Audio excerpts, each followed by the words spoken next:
Nai mama mari mazoiwana here?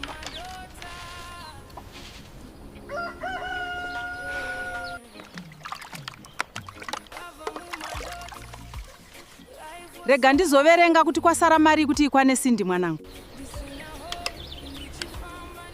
Handigute zvishoma izvi.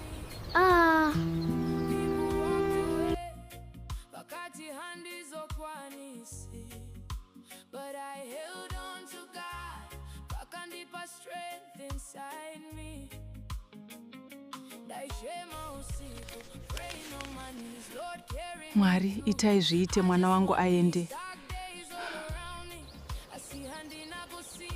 Look to these hills, my child. You must never lose your hope. Your future is bright. Mwanangu Sindi, Sindi, fambira kunoshanda, urambe uchinamata. Mwari havakurasi.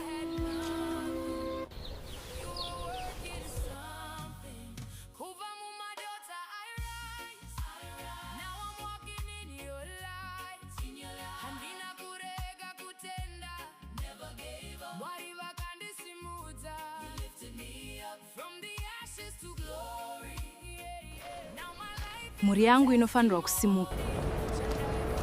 Imari maputi nemvura? Dola zvese. Ndipeiwo zvese.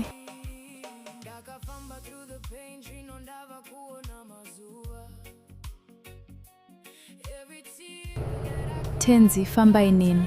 Ndinorayira mweya yema-accident ndisvikewo bo.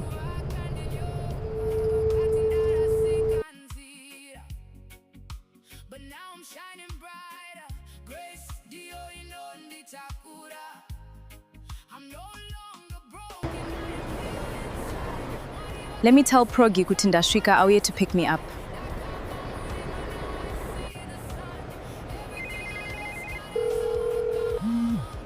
Please, Progress, answer the phone. I'm really getting scared.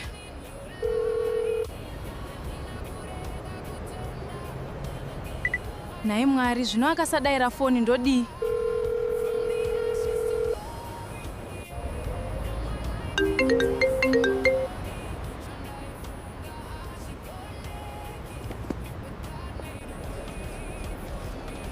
Progress, show handidzimira foni. Saka ndinorarepi ndino J. Zvakaoma.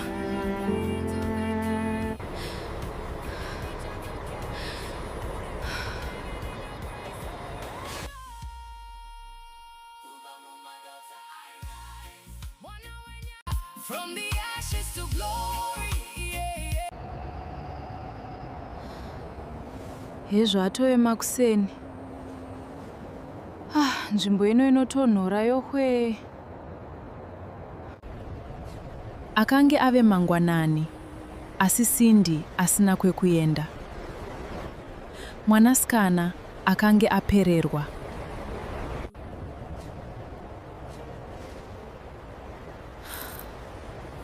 Mari yasarai ishoma kuti nditsvage imba yekugara.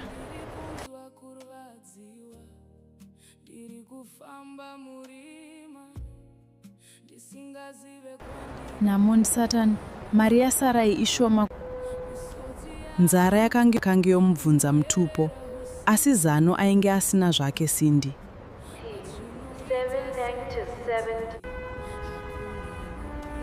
Akatanga kufamba, asi kwaaienda chaiko aisatozivawo.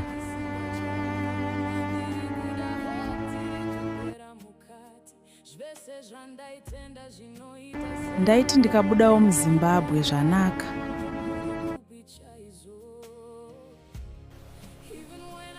Dai angondiudzawo kuti akafamba zvakanaka here, mwoyo wangu uzorore.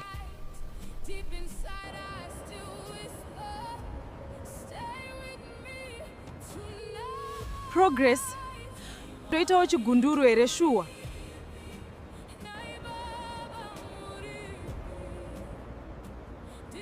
Progress, ndibatsirewo. Ndoita sei chokwadi? The number you have called is switched off.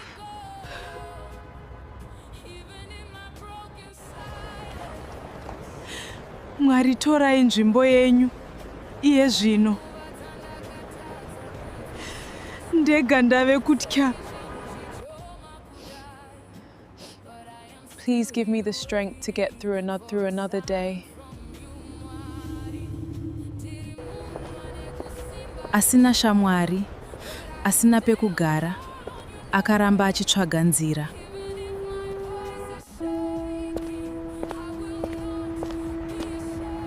Pakutongoda kuita gindagoria, ndikumbire help. Vanhu vakawanda vakapfuura. Asi hapana aiziva what Cindy was going through.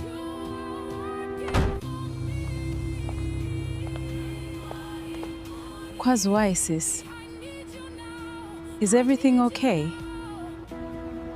Ndauya kuCape Town kuzotsvaga basa.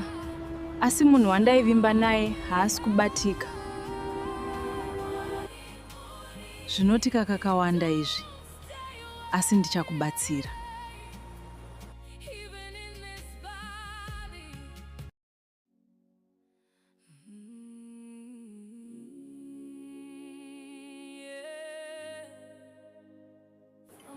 I stay with my housemate and friend, so regati jetiende kumba. Okay, vakoma. But Cape Town yakanaka. Any place inondaifarira kwakanaka. Cape Town is beautiful, dear. Asi ukaita zvekutamba unofa usina chinhu. Be careful ushandoine maplans. After a long night, Cindy finally had a roof over her head. Unogara nene a few days. Thank you. Mune rudo sezita renyu. Rudo, who is this? Hesi Kimberly, let's sit and talk.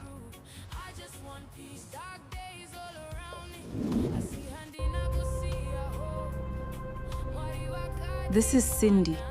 Kopano pamba ari kudei. Kopano pamba ari kudei. I can leave if it's a problem. Hapana kwauri kuenda. Sit down izvezvi. Fine. Just don't make this my problem. Thanks, Kimberly.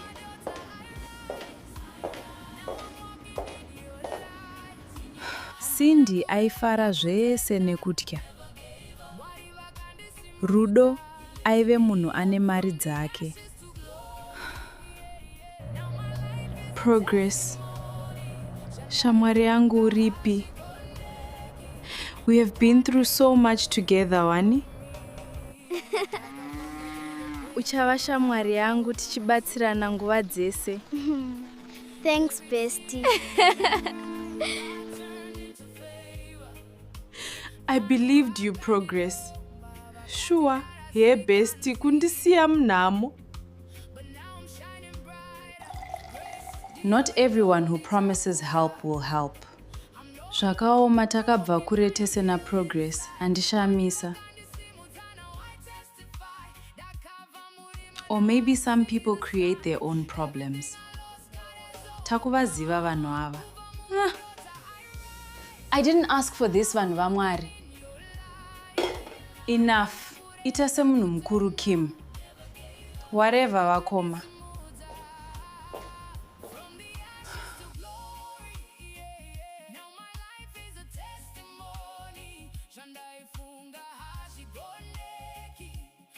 Cape Town looked beautiful, but inside, she felt lost. Progress akanga aramba kubatika. The person who abandoned her akange ave kufona. Kochiko Cindy. Ndiana ari kufona.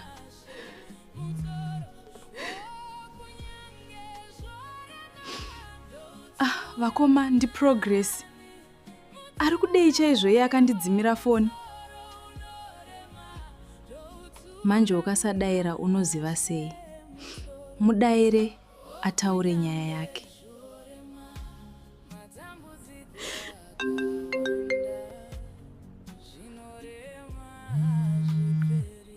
Hello?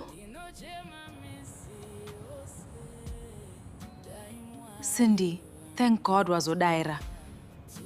Waivepi naye Progress? Kurara panze nechando ichiwo uri munako. Ruregerero shamwari.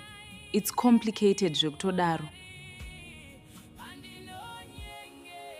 You left me wewe. Munyika yandisina wandinoziva kunze kwako P. Sorry Cindy, ndinoziva ndakakutadzira sawira wangu. I trusted you, Progress. Wakaita hutsinye. Koidzo mbavha kodai ndakabirwa. I'm sorry Cindy. Ndiregererewo please.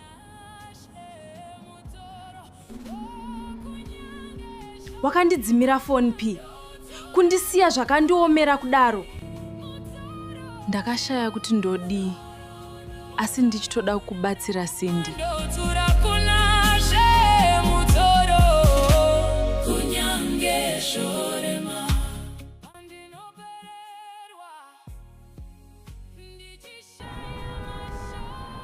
Pane zviri kuitika saka ndaitotya chaikosha, sorry. Zviko zviri kunetsa. You were scared of what zvekuti ungandirasawo inini? Handina kukuudza zvese. Pandimire pakaoma. Ari kutiko naiwe? What are you talking about? I've been dealing with things on my own. Ndainyara kuzvitaura ini. Kunyara chi? Zvangu zvese ndokuudza wani. What are you talking about? Ndakazviparira. I made choices I wish I could change. Something still doesn't add up. Haasi kutaura nyaya chaiyo.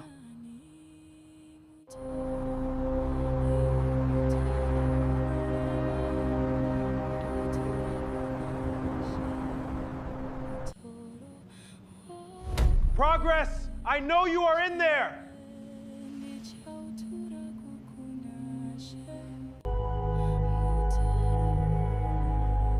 Oh no.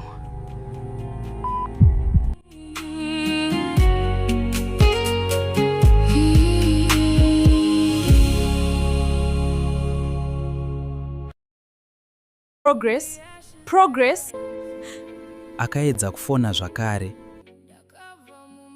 Kune rimwe divi reguta, Progress akanga achiri akamira pedyo nemusuwo. Munhu aiva arova pamusuwo. Akanga asati aenda. Mwari ndibatsireiwo. Cindy was very worried in her heart, but at the same time she was happy that she had found a safe place to stay. Progress akazarura musuwo zvishoma nezvishoma, asi akange azere nekutya. Murume akanga akamira akanyarara, asingaratidzi chiso chake. Progress. Hearing his voice, Progress seemed to recognize that person. You! At first, Progress believed this was the man behind the threats. Progress. But as she looked closer, she immediately recognized him. Charles?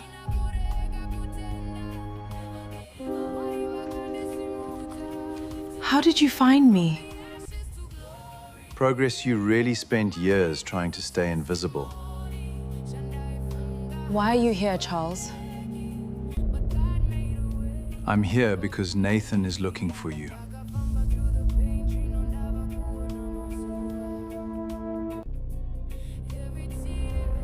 The mention of that name instantly brought back old fears. Believe me when I say, he never stopped.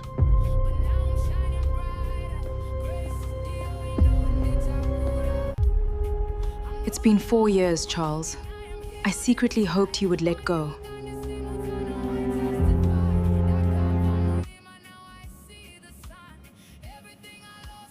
I know. I hoped so too. You should have stopped him.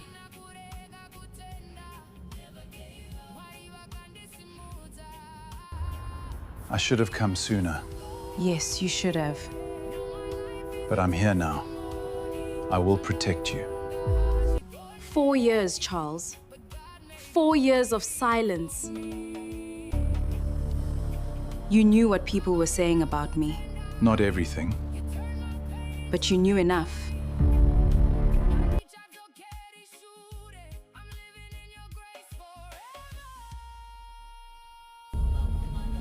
I lost friends, I lost opportunities, I lost peace. I never wanted that. But it happened.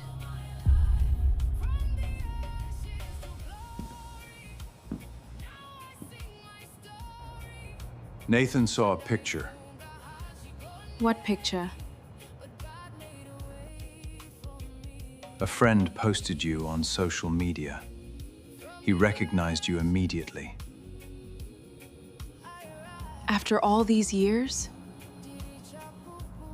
He never forgot.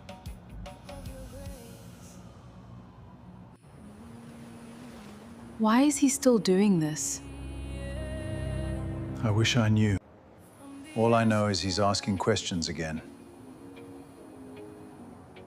What kind of questions? Where you live. Who you're talking to. What you're doing now. That's not normal. No. It isn't. You know Nathan. You think he'll come after me? I think you should be careful.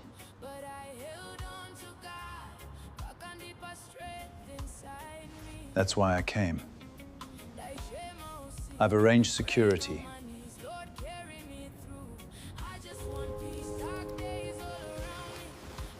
I don't need protection. That's exactly what people say before they need it.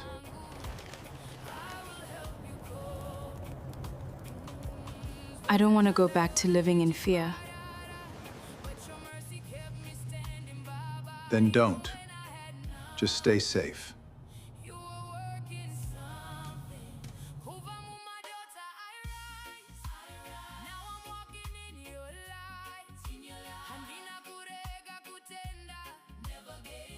Mangwanani akasvika.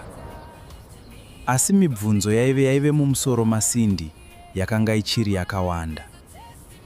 Today kubasa handiende. Let me prepare breakfast and work from home.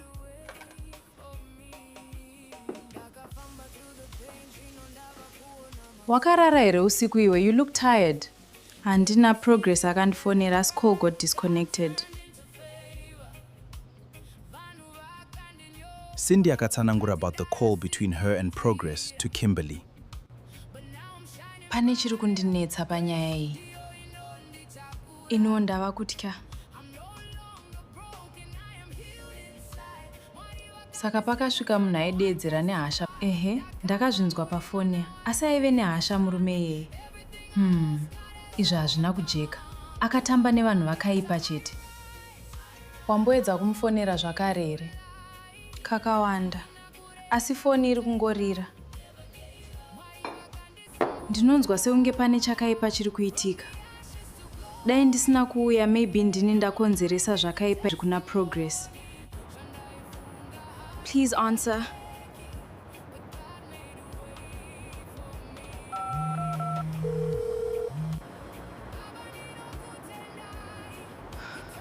Uripiko naye Progress?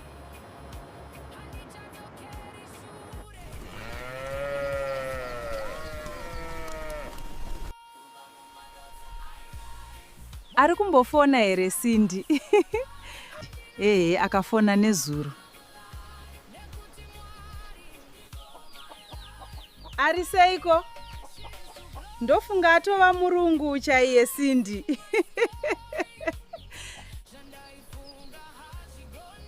Ari kuzama.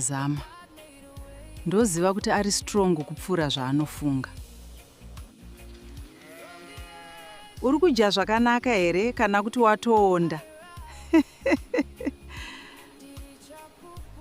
Mama. Vanobika chirungu ava. Ndiri kudzidzira pashoma. Ndichajaira. zvinhu zvese unozojaira. Asi uri kufara here Cindy? Ndiri kuzama mama. Ndinovimba zvichanaka. Zvichanaka mwanangu. Laptop yasisi Rudo is complicated.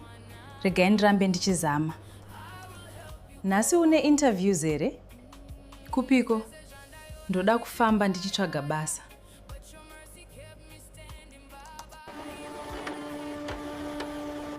Mwari ndibatsireiwo ndiwane basa. Kumba vari kutemba neni. Take these sandwiches ungafa nenzara. Thank you. Mandigonera. Kim playing big sis role.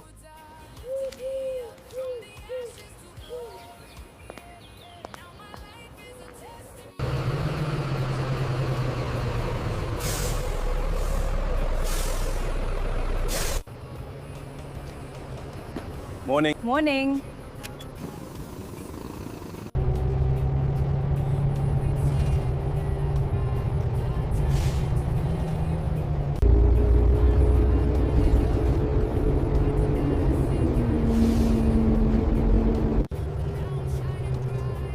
Please let today be different. Good morning. I'm looking for vacancies. Please. Leave your CV.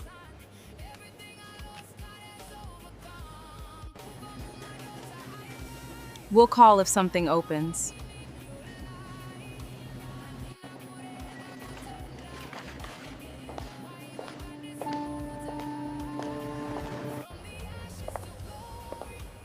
Are you hiring? No vacancies. Try again next month.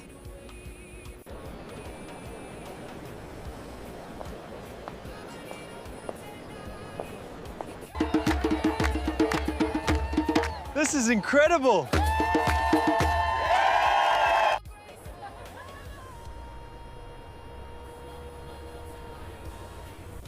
I'm looking for work. Leave your CV.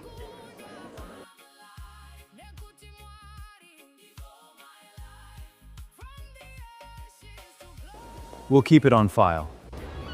This city is beautiful. I thought it was over. Hoped he would stop looking for me. We will find a way. My brother never lets things go. What if he finds Cindy?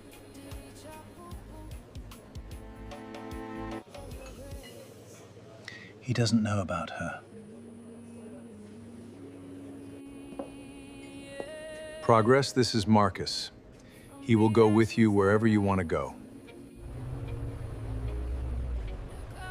Hi, Marcus. That serious? Yes, the Nathan you remember isn't the same anymore.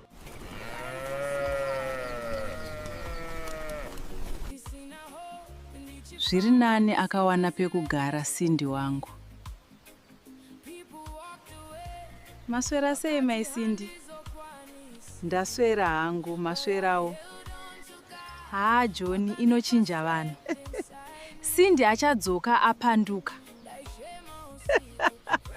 Kwete wangu mwana, Cindy ane tsika, anodzoka akadzikama.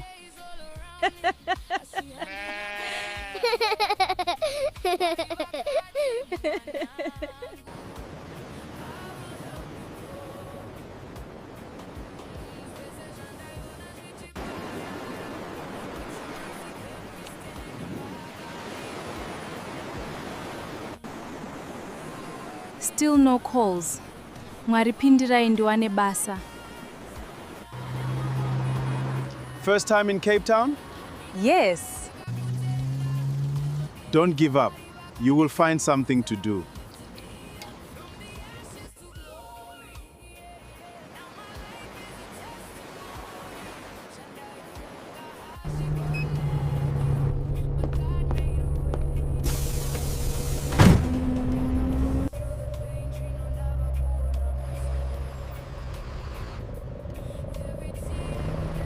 Hey babes, are you winning? Hakuna kana promise mfunge. Don't worry Cindy, it takes time. Uchawana basa. Mangwana ndozama futhi. That's the spirit.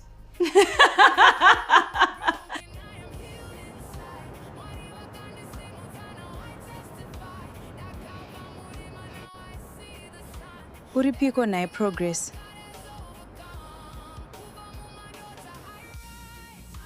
I need to tell her. She is probably worried. Not yet. We don't have to stress her. I know she means a lot to you. Progress?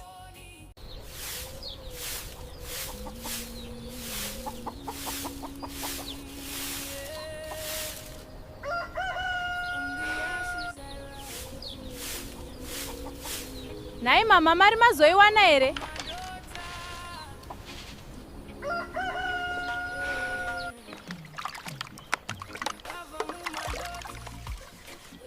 Rega ndizoverenga kuti kwasara mari kuti ikwane Cindy mwanangu. Handigute zvishoma izvi.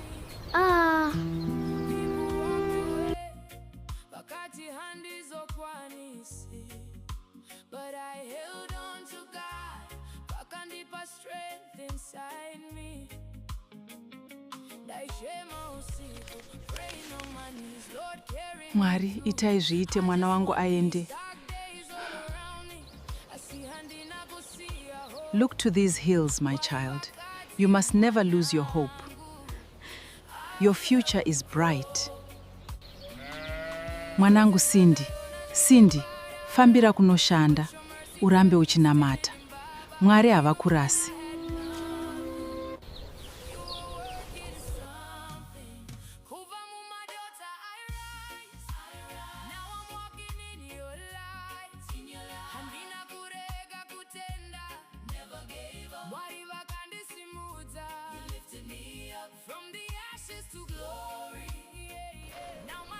Muri yangu inofanirwa kusimuka. Imari maputi nemvura? Dola zvese. Ndipeiwo zvese.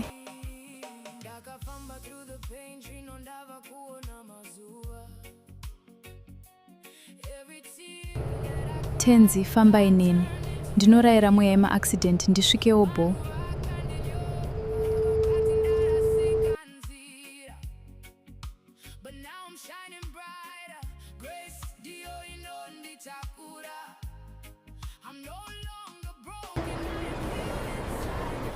Let me tell Progi kuti ndasvika auye to pick me up.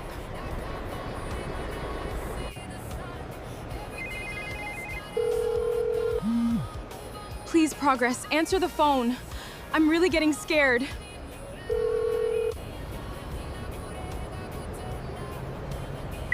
Nai Mwari, zvino akasadaira phone ndodi.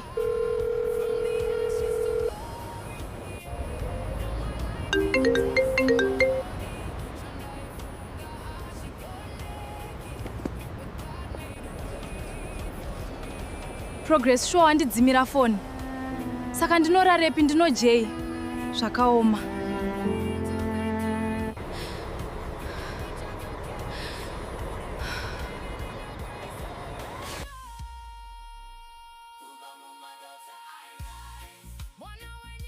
From the ashes to glory.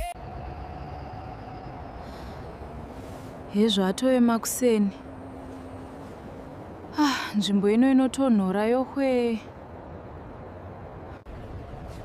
Akange ave mangwanani, asi Cindy asina kwekuenda. Mwanasikana akange apererwa.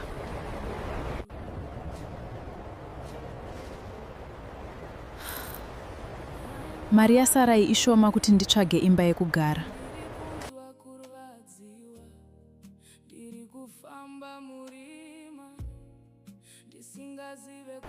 Namundi Satan, mari yasarai ishoma. Nzara yakange yomubvunza mutupo, asi zano ainge asina zvake Cindy.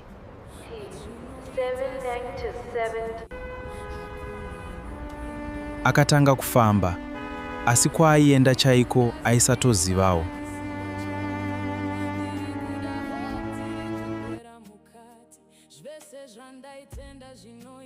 Ndaiti ndikabudawo muZimbabwe zvanaka.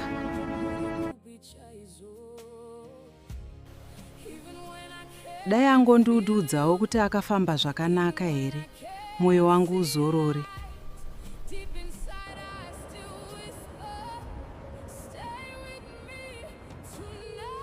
Progress, toitawo chigunduru here shuwa?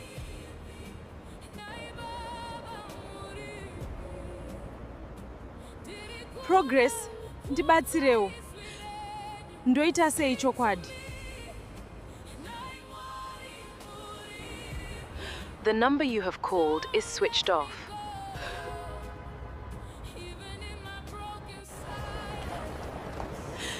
Mwari, torai nzvimbo yenyu iye zvino. Ndega ndave kutya. Please give me the strength to get through another day. Asina shamwari, asina pekugara, akaramba achitsvaga nzira.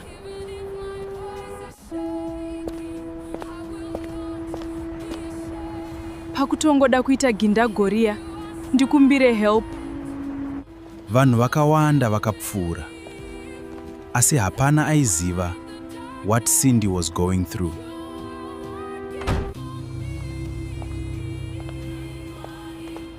Kwazwai, sis? Is everything okay? Ndauya kuCape Town kuzotsvaga basa, asi munhu wandaivimba naye haasi kubatika. Zvinotika kakawanda izvi, asi ndichakubatsira.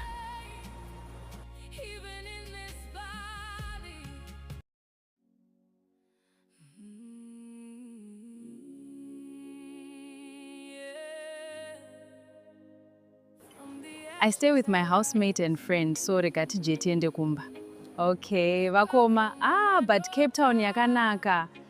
Any place inondaifarira kwakanaka. Cape Town is beautiful, dear. Asi ukaita zvekutamba unofa usina chinhu. Be careful, ushandoine maplans. After a long night, Cindy finally had a roof over her head. Unogara nene a few days. Thank you. Mune rudo sezita renyu. Rudo, who is this? Hesi Kimberly, let's sit and talk.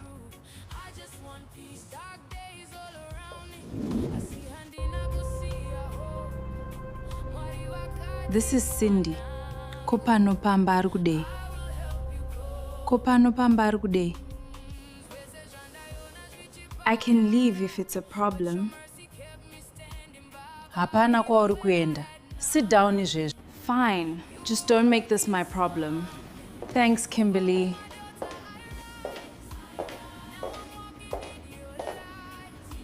Cindy aifara zvese nekutya. Rudo aive munhu ane mari dzake. Progress. Shamwari yangu uripi? We have been through so much together, wani? Uchava shamwari yangu tichibatsirana nguva dzese. Thanks, bestie. I believed you, Progress. Sure, hey bestie, kundisiya mnamo. Not everyone who promises help will help. Zvakaoma takabva kure tese na Progress, handishamisa. Or maybe some people create their own problems. Takuvaziva vanhu ava. I didn't ask for this, vanhu vaMwari. Enough. Ita semunhu mukuru Kim. Whatever vakoma.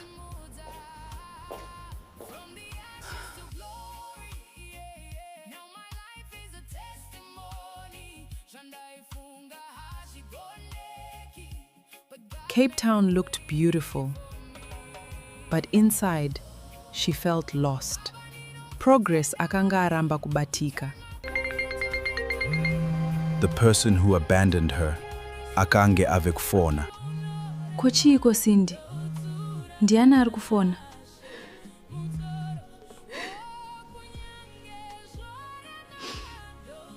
Vakoma ndi Progress. Ari kudei chaizvo iye akandidzimira foni. Manje ukasadaira unoziva sei? Mudaire ataure nyaya yake.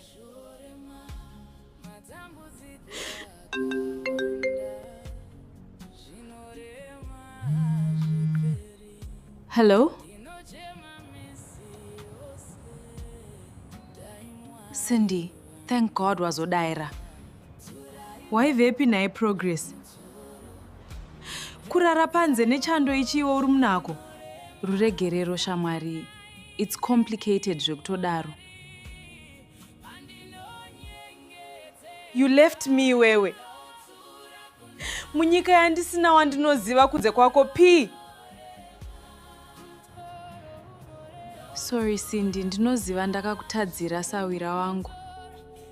I trusted you Progress. Wakaita hutsinye. Koidzo mbavha kodai ndakabirwa. I'm sorry Cindy. Ndiregererewo please.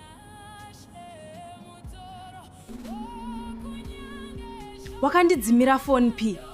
Kundisiya zvakandiomera kudaro. Ndakashaya kuti ndodii. Asi ndichitoda kubatsira Cindy.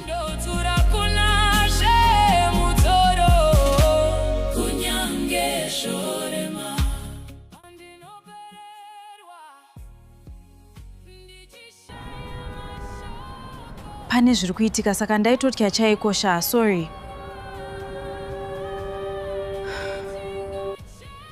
Zviko zviri kunetsa. You were scared of what zvekuti ungandirasawo inini? Handina kukuudza zvese. Pandimire pakaoma. Ari kutiko naiwe? What are you talking about? I've been dealing with things on my own. Ndainyara kuzvitaura ini. Kunyara chi? Zvangu zvese ndokuudza wani. What are you talking about? Ndakazviparira. I made choices I wish I could change. Something still doesn't add up. Haasi kutaura nyaya chaiyo.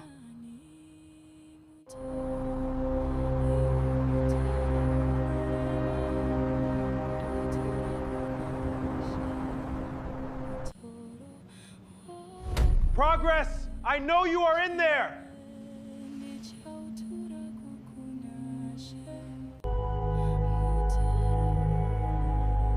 Oh no.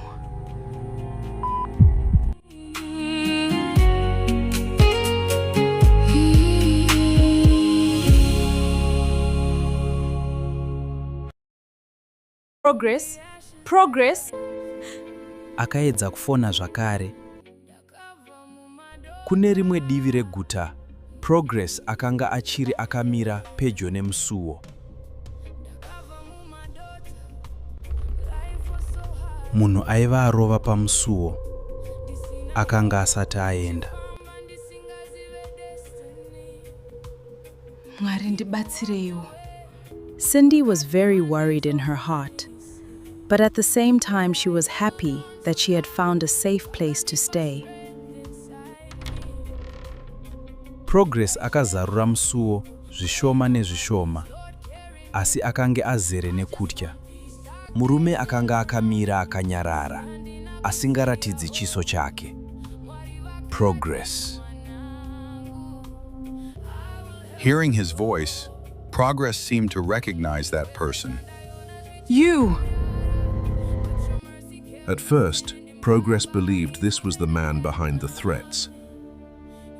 Progress. But as she looked closer, she immediately recognized him.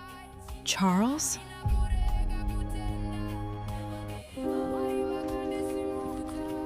How did you find me? Progress, you really spent years trying to stay invisible. Why are you here, Charles? I'm here because Nathan is looking for you.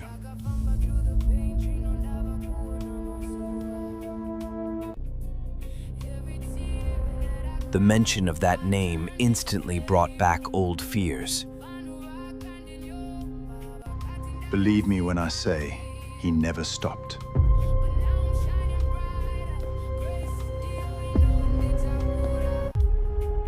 It's been 4 years, Charles. I secretly hoped he would let go.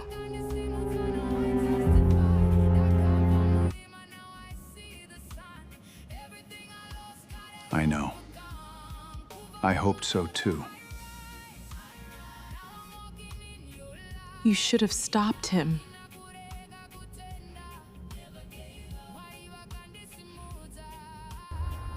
I should have come sooner, Yes, you should have. but I'm here now. I will protect you. 4 years, Charles. 4 years of silence. You knew what people were saying about me, Not everything. but you knew enough.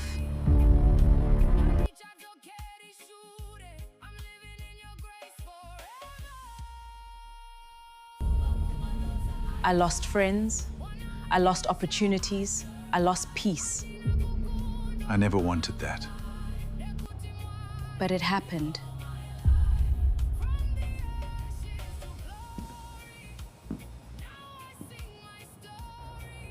Nathan saw a picture. What picture? A friend posted you on social media. He recognized you immediately. After all these years? He never forgot.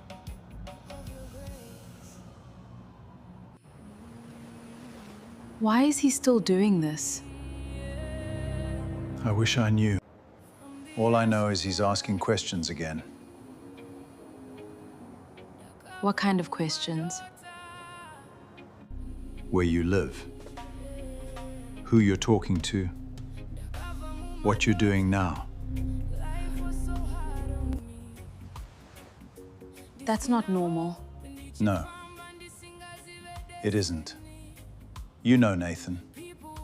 You think he'll come after me? I think you should be careful.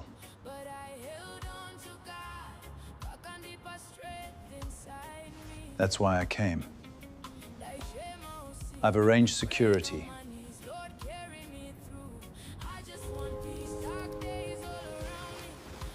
I don't need protection. That's exactly what people say before they need it.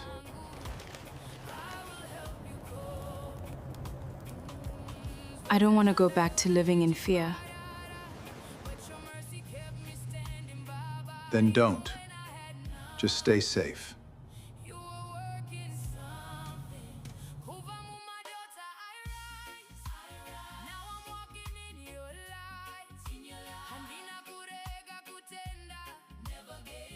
Mangwanani akasvika. Asi mibvunzo yaive mumusoro maSindy yakanga ichiri yakawanda.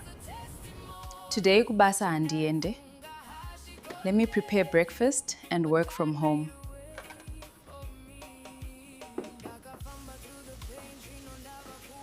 Wakarara here usiku iwe, you look tired. Handina progress akandifonera, as call got disconnected. Sindy akatsanangura about the call between her and Progress to Kimberly. Pane chiri kundinetsa panyaya iyi. Ino ndava kutya. Saka pakasvika munhu aidedzera nehasha. Ehe, ndakazvinzwa pafoni. Asi aive nehasha murume iyeye.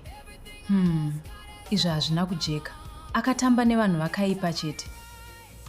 Wamboedza kumufonera zvakare here? Kakawanda.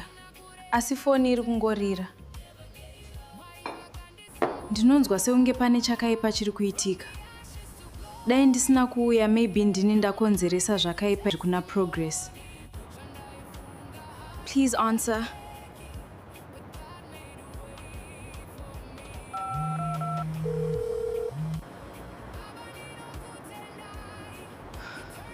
Uripiko naye Progress?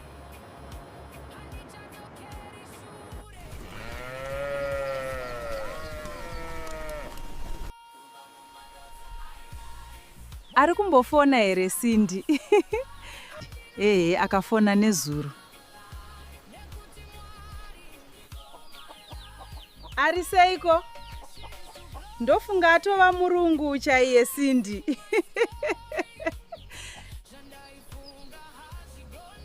Ari kuzama. Ndoziva kuti ari strong kupfuura zvaanofunga. Uri kudya zvakanaka here kana kuti watoonda? Mama. Vanobika chirungu ava. Ndiri kudzidzira pashoma. Ndichajaira. Zvinhu zvese unozojaira.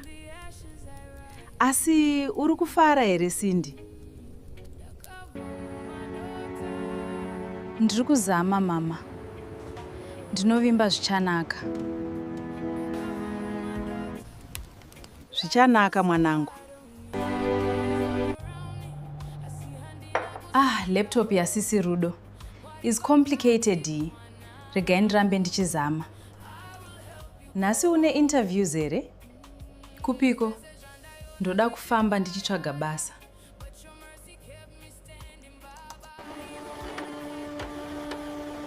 Mwari ndibatsireiwo ndiwane basa.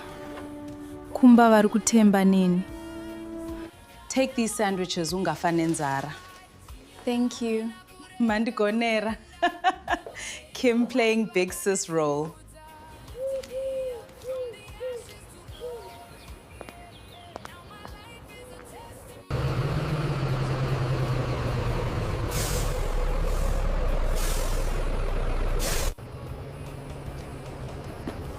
Morning.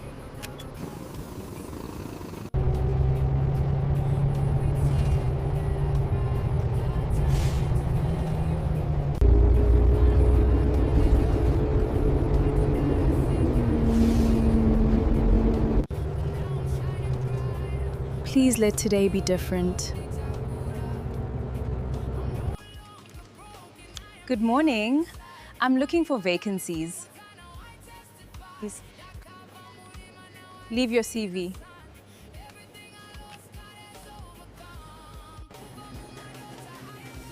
We'll call if something opens.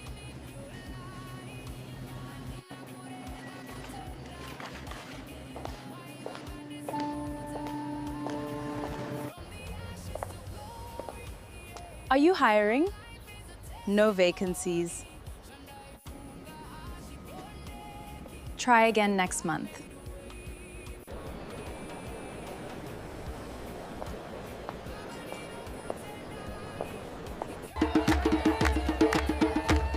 This is incredible!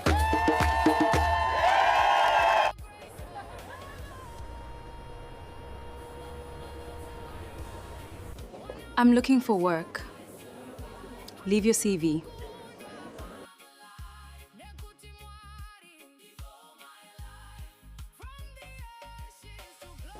We'll keep it on file. This city is beautiful. I thought it was over. Hoped he would stop looking for me. We will find a way. My brother never lets things go. What if he finds Cindy?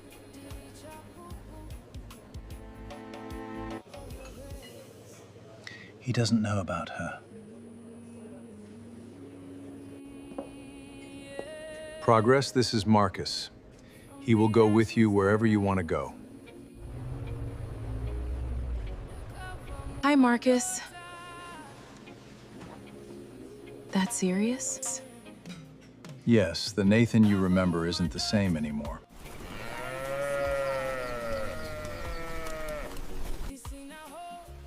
Zviri nani akawana pekugara Cindy wangu.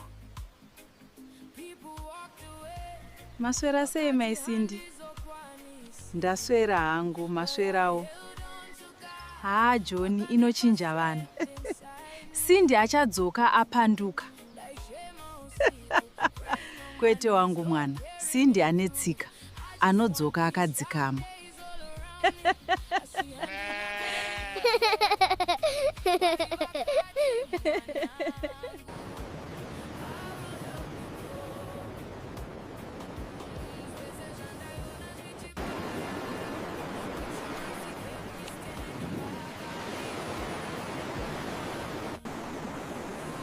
Still no calls.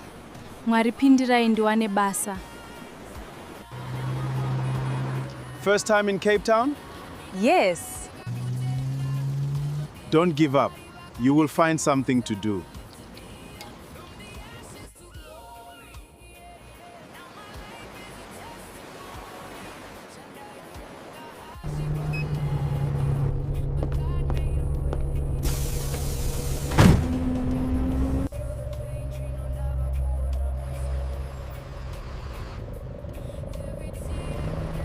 Hey babes, are you winning? Hakuna kana promise mfunge. Don't worry Cindy, it takes time. Uchawana basa. Mangwana ndozama futi. That's the spirit.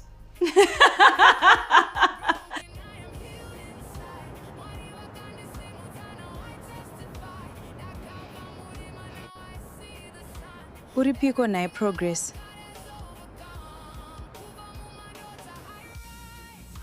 I need to tell her. She is probably worried. Not yet. We don't have to stress her. I know she means a lot to you. Progress?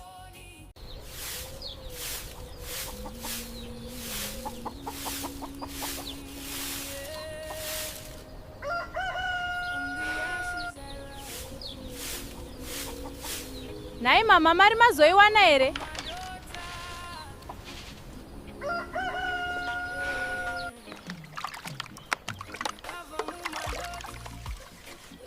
Rega ndizoverenga kuti kwasara mari kuti ikwane Cindy mwanangu. Handigute zvishoma izvi.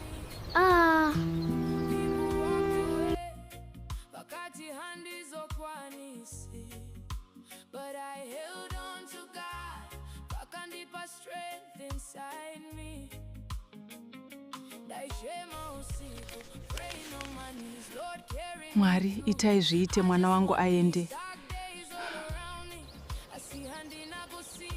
Look to these hills, my child. You must never lose your hope. Your future is bright.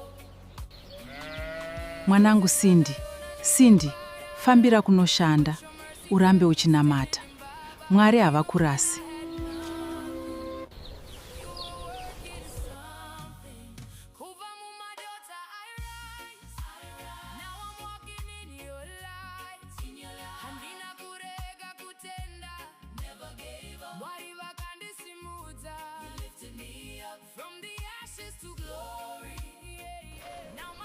Muri yangu inofanirwa kusimuka.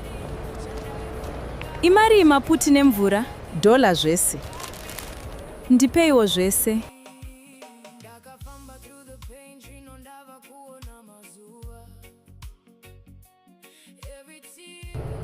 Tenzi, fambai neni. Ndinorayira mweya yema-accident ndisvikewo bo.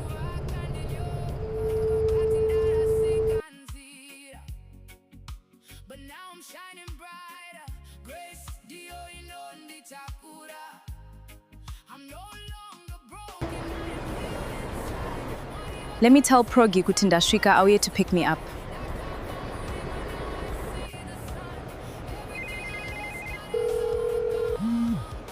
Please, Progress, answer the phone. I'm really getting scared.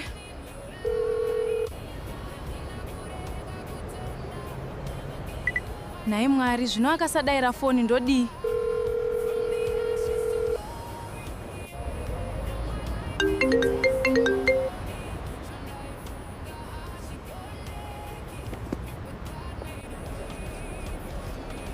Progress, sure wandidzimira foni. Saka ndinorarepi ndinojei. Zvakaoma.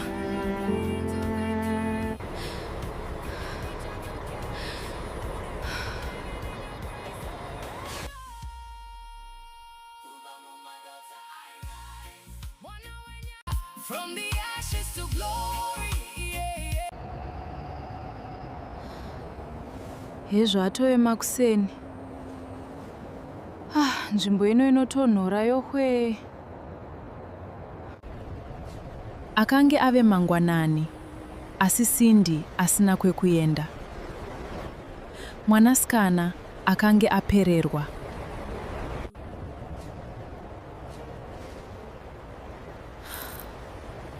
Mari yasarai ishoma kuti nditsvage imba yekugara.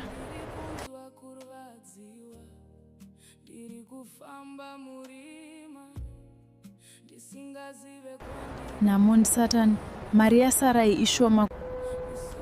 Nzara yakange yomubvunza mutupo, asi zano ainge asina zvake Cindy.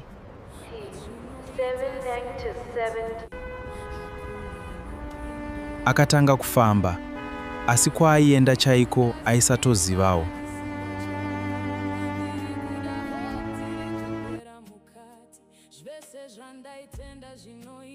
Ndaiti ndikabudawo muZimbabwe zvanaka.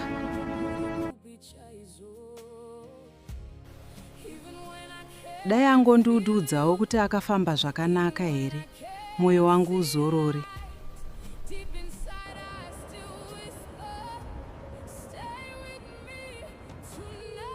Progress. Toitawo chigunduru here shuwa.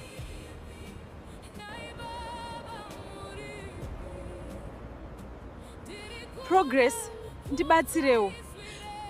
Ndoita sei chokwadi? The number you have called is switched off.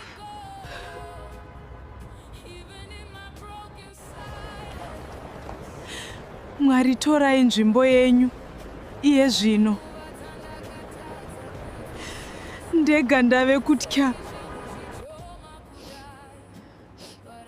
Please give me the strength to get through another day. Asina shamwari, asina pekugara, akaramba achitsvaga nzira.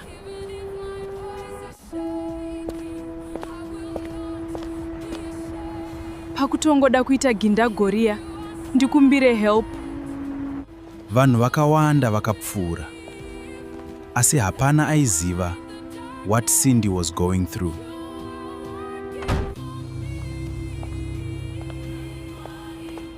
Kwazwai sis.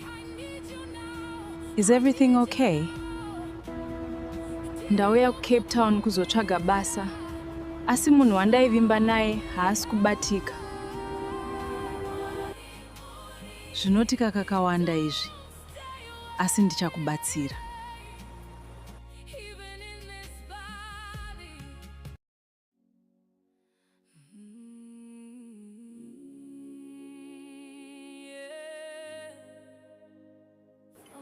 I stay with my housemate and friend, so regati jetiende kumba.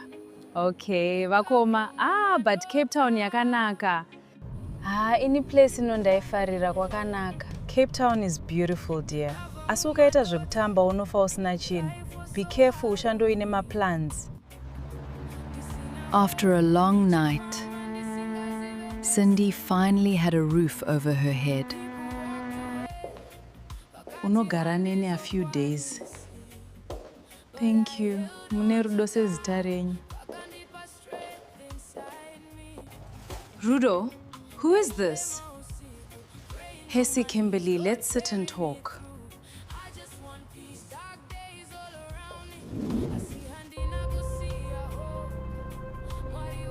This is Cindy. Kopano pamba ari kudei. Kopano pamba ari kudei. I can leave if it's a problem. Hapana kwauri kuenda. Sit down izvezvo. Fine. Just don't make this my problem. Thanks, Kimberly.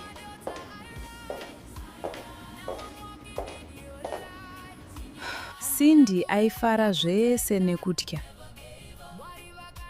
Rudo aive munhu ane mari dzake. Progress. Shamwari yangu uripi. We have been through so much together, wani? Uchava shamwari yangu tichibatsirana nguva dzese. Thanks, bestie. I believed you, Progress. Sure, here bestie kundisiya mnamo. Not everyone who promises help will help. Zvakaoma takabva kure tese na Progress handishamisa. Or maybe some people create their own problems. Takuvaziva vanhu ava. I didn't ask for this vanhu vamwari. Enough. Ita semunhu mukuru Kim. Whatever vakoma.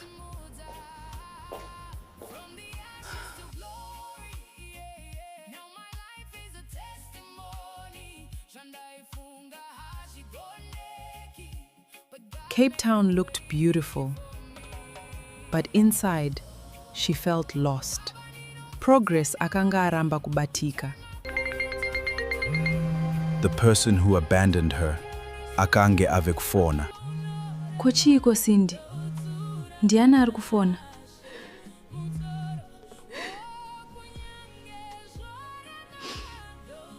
Vakoma ndi Progress. Ari kudei chaizvo iye akandidzimira foni. Manje ukasadaira unoziva sei.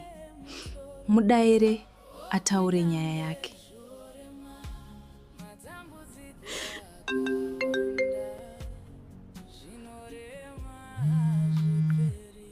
Hello? Cindy, thank God wazodaira. Waivepi naye Progress? Kurara panze nechando ichiwo uri munako. Ruregerero shamwari. It's complicated zvekutodaro. You left me wewe. Munyika yandisina wandinoziva kunze kwako P. Sorry Cindy, ndinoziva ndakakutadzira sawira wangu. I trusted you, Progress. Wakaita hutsinye. Koidzo mbavha kodai ndakabirwa. I'm sorry Cindy. Ndiregererewo please.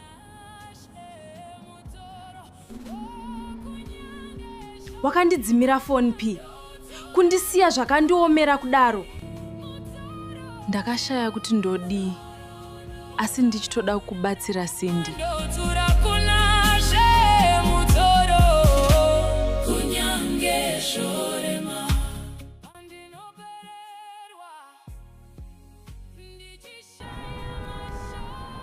Pane zviri kuitika saka ndaitotya chaikosha, sorry.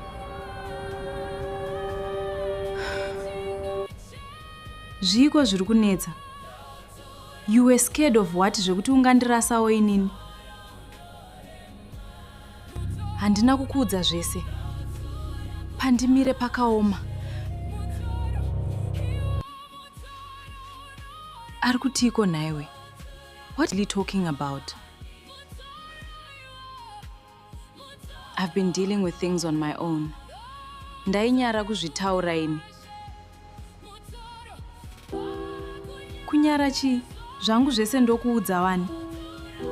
What are you talking about? Ndakazviparira.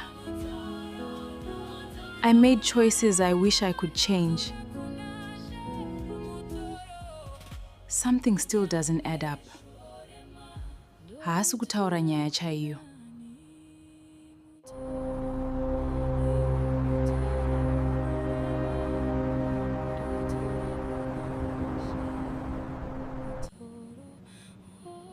Progress, I know you are in there.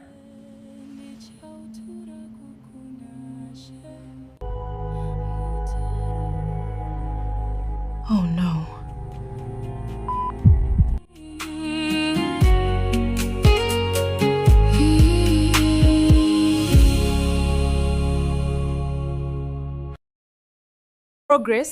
Progress. Akaedza kufona zvakare. Kune rimwe divi reguta, Progress akanga achiri akamira pedyo nemusuwo. Munhu aiva arova pamusuwo akanga asati aenda. Mwari ndibatsireiwo. Cindy was very worried in her heart, but at the same time she was happy that she had found a safe place to stay. Progress akazarura musuwo zvishoma nezvishoma, asi akange azere nekutya. Murume akanga akamira akanyarara, asingaratidzi chiso chake. Progress. Hearing his voice, Progress seemed to recognize that person. You! At first, Progress believed this was the man behind the threats. Progress. But as she looked closer, she immediately recognized him. Charles?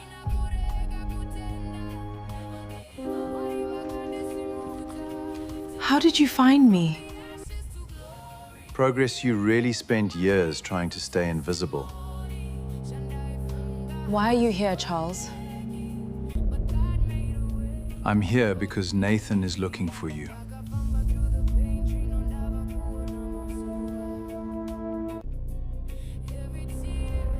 The mention of that name instantly brought back old fears. Believe me when I say, he never stopped.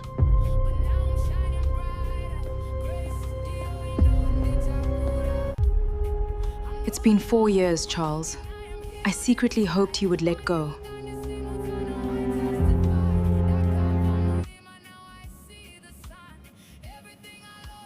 I know. I hoped so too.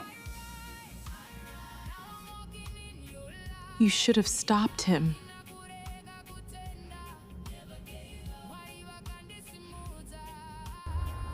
I should have come sooner, Yes, you should have. but I'm here now. I will protect you. 4 years, Charles. 4 years of silence. You knew what people were saying about me, Not everything. but you knew enough.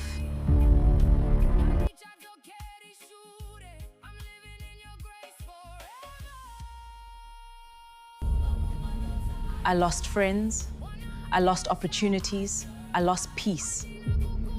I never wanted that. But it happened.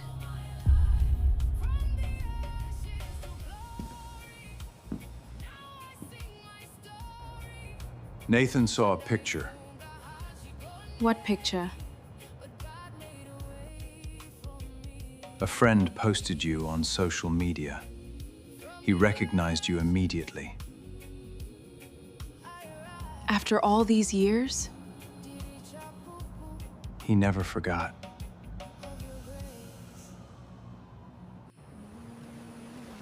Why is he still doing this? I wish I knew. All I know is he's asking questions again.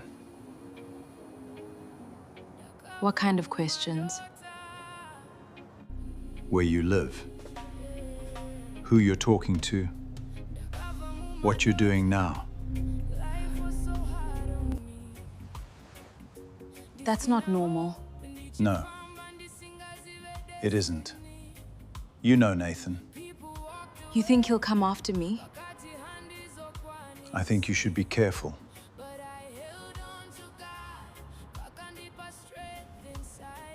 That's why I came. I've arranged security.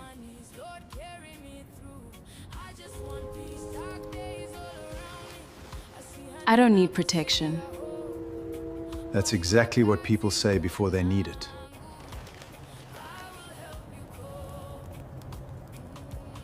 I don't want to go back to living in fear. Then don't. Just stay safe.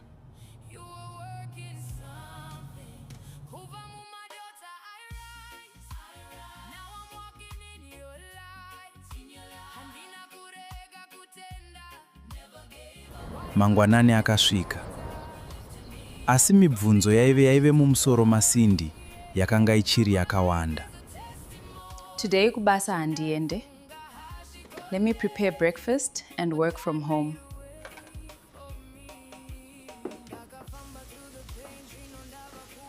Wakarara here usiku iwe, you look tired. Handina progress akandifonera asi call got disconnected. Cindy akatsanangura about the call between her and Progress to Kimberly. Pane chiri kundinetsa panyaya iyi. Ino ndava kutya.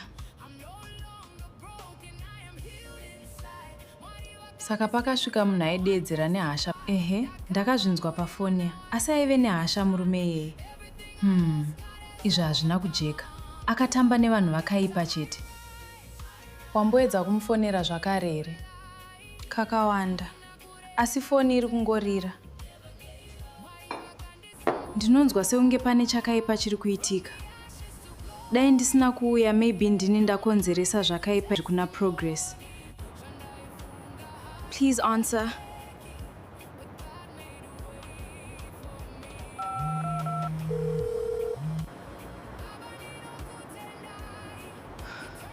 Uripiko naye Progress?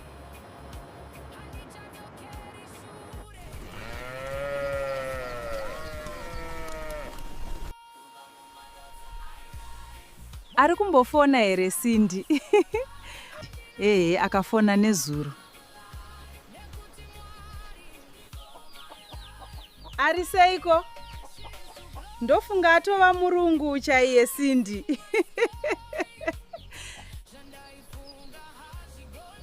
Ari kuzama. Ndoziva kuti ari strong kupfuura zvaanofunga. Uri kudya zvakanaka here kana kuti watoonda? Mama. Vanobika chirungu ava. Ndiri kudzidzira pashoma. Ndichajaira. Zvinhu zvese unozojaira. Asi uri kufara here Cindy? Ndiri kuzama mama. Ndinovimba zvichanaka. Zvichanaka mwanangu. Laptop yasisi Rudo is complicated. Regai ndirambe ndichizama. Nhasi une interviews here? Kupiko? Ndoda kufamba ndichitsvaga basa.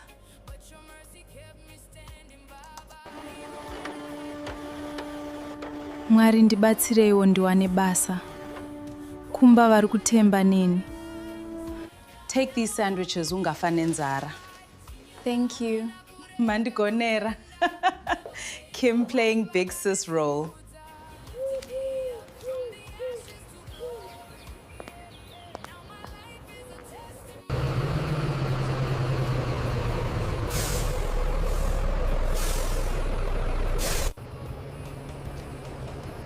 Morning.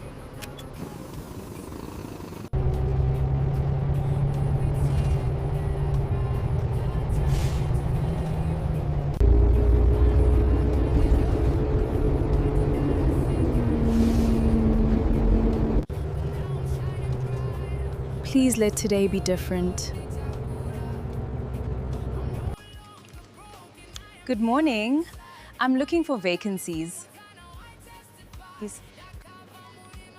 Leave your CV.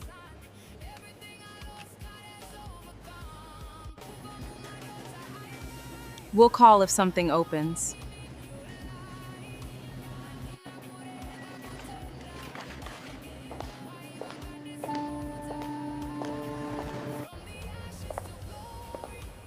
Are you hiring?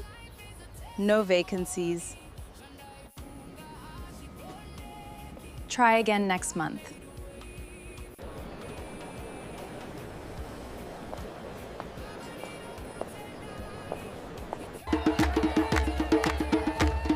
This is incredible!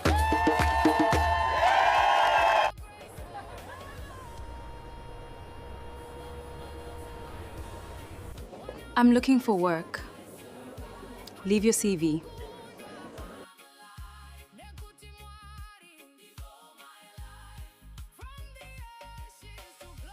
We'll keep it on file.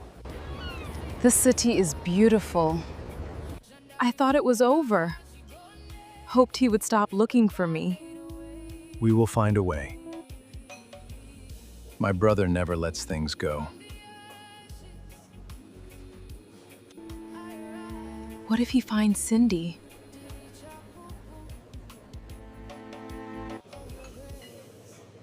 He doesn't know about her. Progress, this is Marcus. He will go with you wherever you want to go. Hi, Marcus. That serious? Yes, the Nathan you remember isn't the same anymore.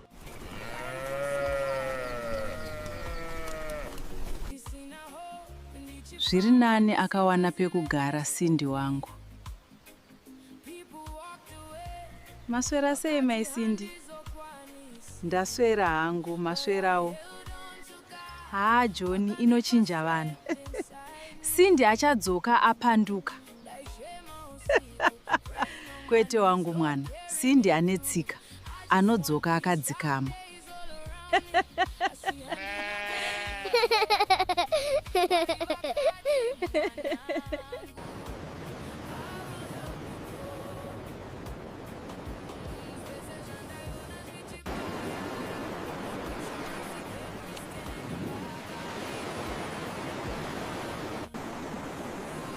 Still no calls. Mwari pindirai ndiwane basa. First time in Cape Town? Yes. Don't give up. You will find something to do.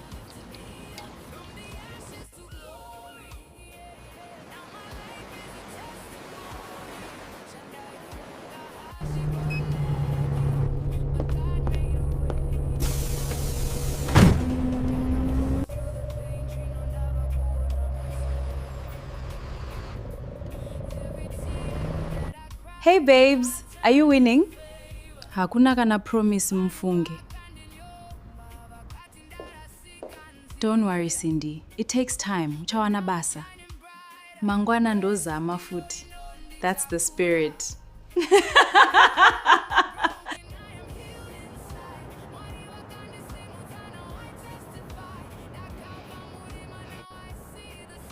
Uripiko nae Progress.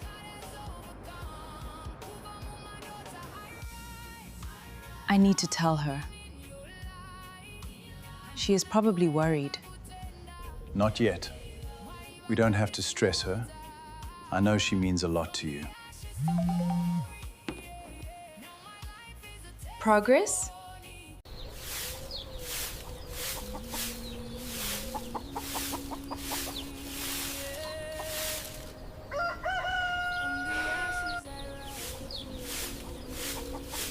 Nai mama mari mazoiwana here?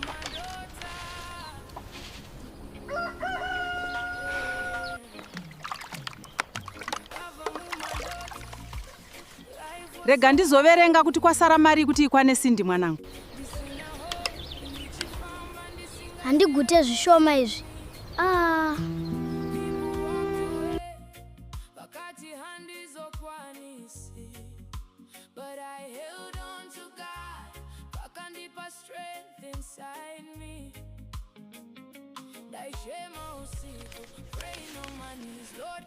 Mwari, itai zviite mwana wangu aende.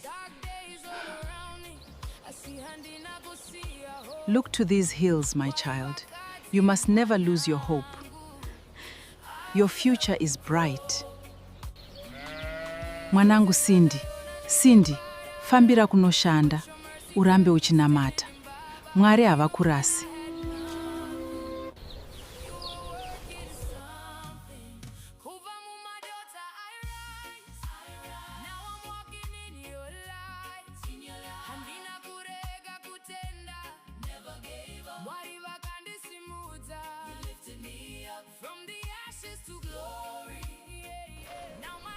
Mhuri yangu inofanirwa kusimuka.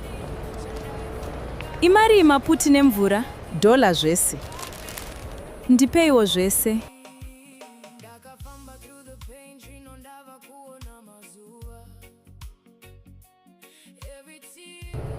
Tenzi, fambai neni. Ndinorayira mweya yema-accident ndisvikewo bo.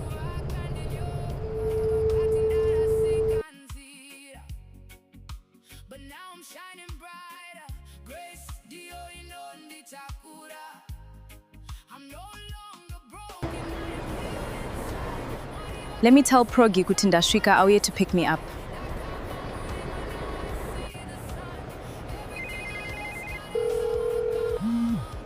Please, Progress, answer the phone. I'm really getting scared.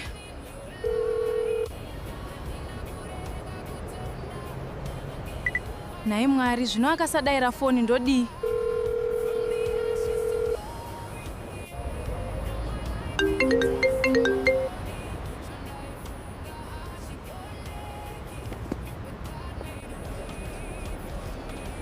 Progress, sure handidzimira foni. Saka ndinorarepi ndino J. Zvakaoma.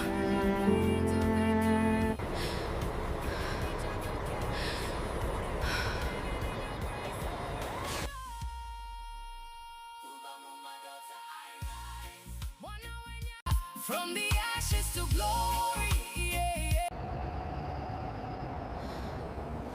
Hezvo atove makuseni. Nzvimbo ino inotonhora yohwe. Akange ave mangwanani, asi Cindy asina kwekuenda. Mwanasikana akange apererwa.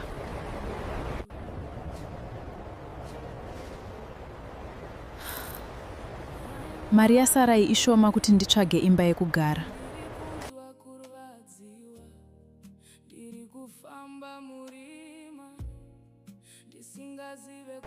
Namond Satan, mari yasarai ishoma. Nzara yakange yomubvunza mutupo, asi zano ainge asina zvake Cindy.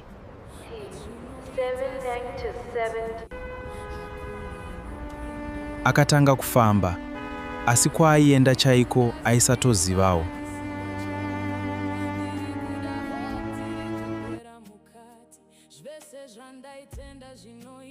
Ndaiti ndikabudawo muZimbabwe zvanaka.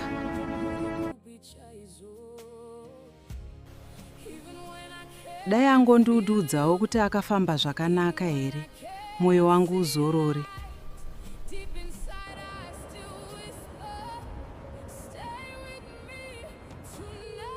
Progress, toitawo chigunduru here shuwa.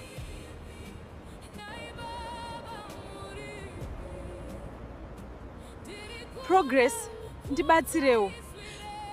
Ndoita sei chokwadi? The number you have called is switched off.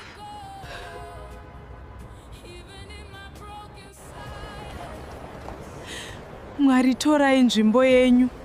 Iye zvino.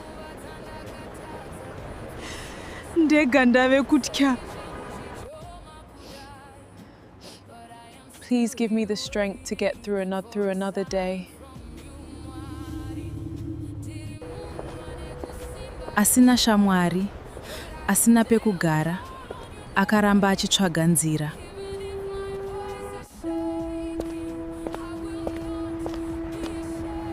Pakutongoda kuita gindagoria, ndikumbire help. Vanhu vakawanda vakapfuura, asi hapana aiziva what Cindy was going through.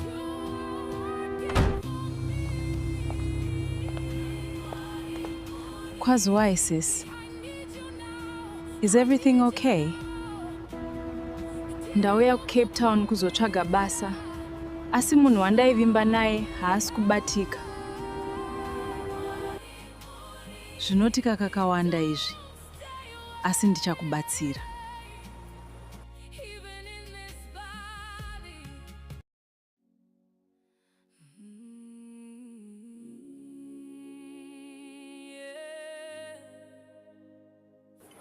I stay with my housemate and friend, so regati jetiende kumba. Okay, vakoma. But Cape Town yakanaka. Any place inondaifarira kwakanaka. Cape Town is beautiful, dear. Asi ukaita zvekutamba unofa usina chinhu. Be careful ushandoine maplans. After a long night, Cindy finally had a roof over her head. Unogara nene a few days. Thank you. Mune rudo sezita renyu. Rudo, who is this? Hesi Kimberly, let's sit and talk.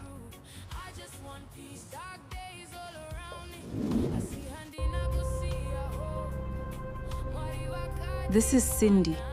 Kopano pamba ari kudei. Kopano pamba ari kudei. I can leave if it's a problem. Hapana kwauri kuenda. Sit down izvezvo. Fine. Just don't make this my problem. Thanks, Kimberly.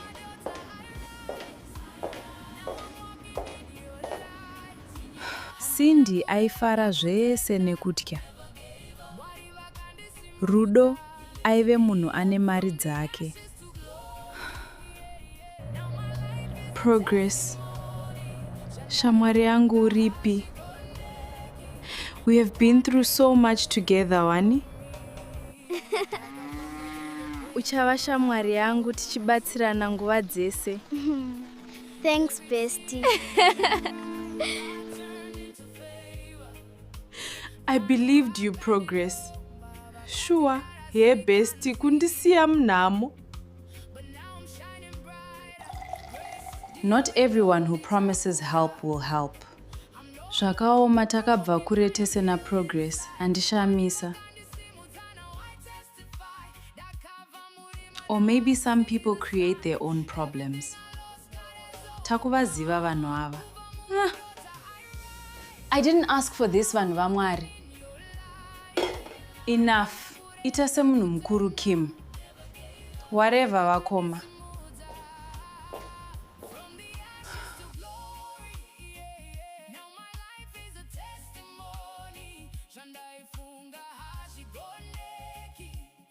Cape Town looked beautiful, but inside, she felt lost. Progress akanga aramba kubatika. The person who abandoned her akange ave kufona. Kochiko Cindy. Ndiani ari kufona?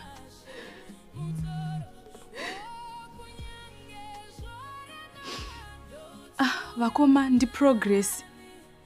Ari kudei chaizvo iye akandidzimira foni. Manje ukasadaira unoziva sei. Mudaire ataure nyaya yake.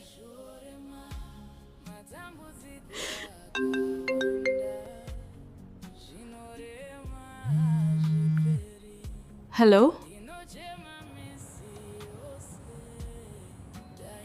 Cindy, thank God wazodaira. Waivepi naye Progress? Kurara panze nechando ichiwo uri munako. Ruregerero shamwari. It's complicated zvekutodaro. You left me wewe. Munyika yandisina wandinoziva kunze kwako P. Sorry Cindy, ndinoziva ndakakutadzira sawira wangu. I trusted you, Progress. Wakaita hutsinye. Koidzo mbavha kodai ndakabirwa. I'm sorry Cindy. Ndiregererewo please.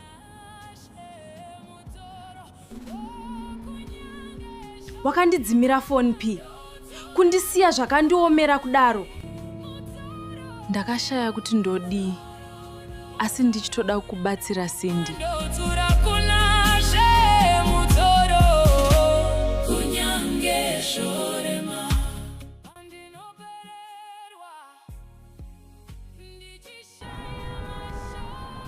Pane zviri kuitika saka ndaitotya chaikosha, sorry.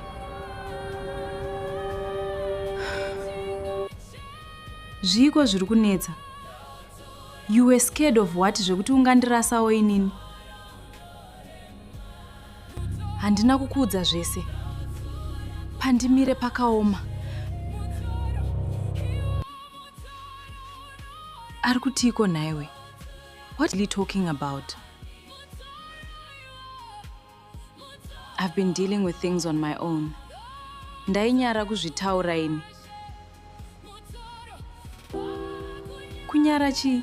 Zvangu zvese ndokuudza Wani. What are you talking about? Ndakazviparira. I made choices I wish I could change. Something still doesn't add up. Haasi kutaura nyaya chaiyo.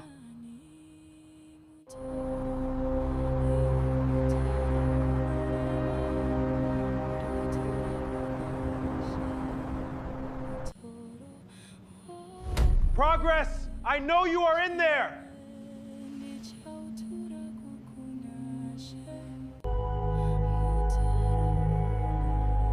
Oh no.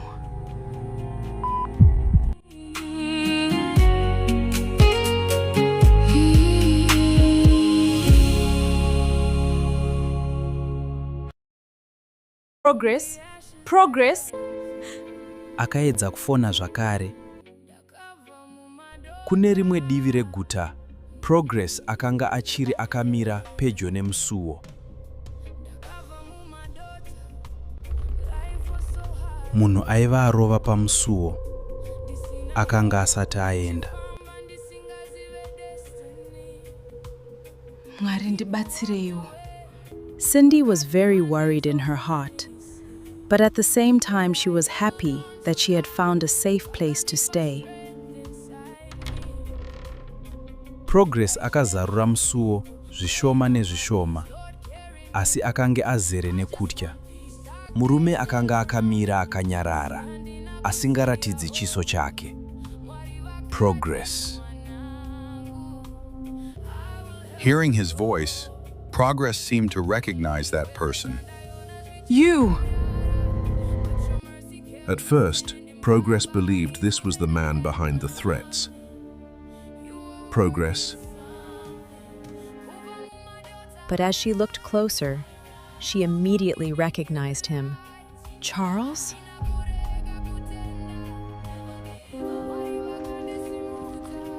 How did you find me? Progress, you really spent years trying to stay invisible. Why are you here, Charles? I'm here because Nathan is looking for you.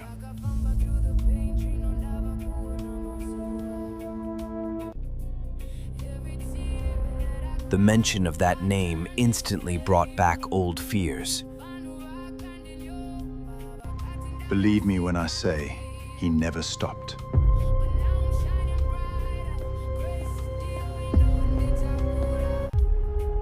It's been 4 years, Charles. I secretly hoped he would let go.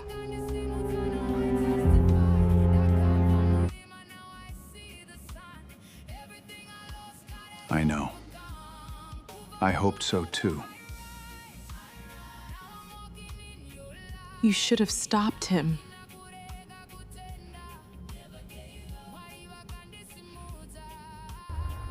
I should have come sooner, Yes, you should have.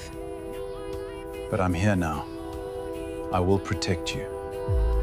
4 years, Charles. 4 years of silence. You knew what people were saying about me, Not everything. but you knew enough.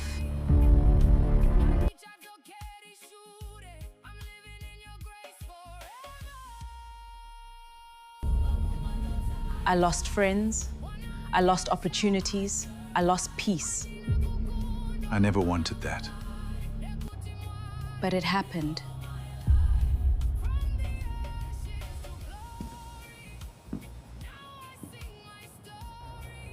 Nathan saw a picture.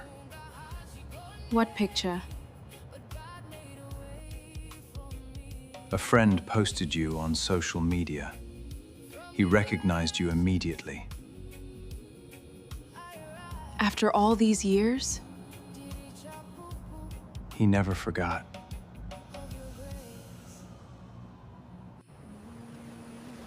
Why is he still doing this? I wish I knew. All I know is he's asking questions again. What kind of questions? Where you live. Who you're talking to. What you're doing now. That's not normal. No. It isn't. You know Nathan. You think he'll come after me? I think you should be careful.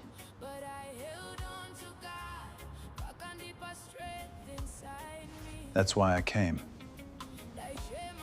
I've arranged security.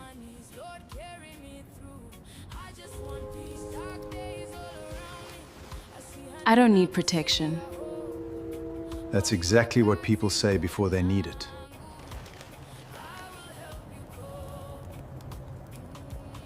I don't want to go back to living in fear. Then don't. Just stay safe.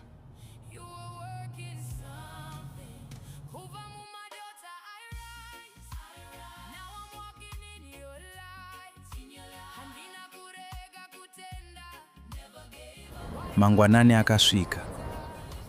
Asi mibvunzo yaive mumusoro maSindy yakanga ichiri yakawanda. Today kubasa handiende. Let me prepare breakfast and work from home.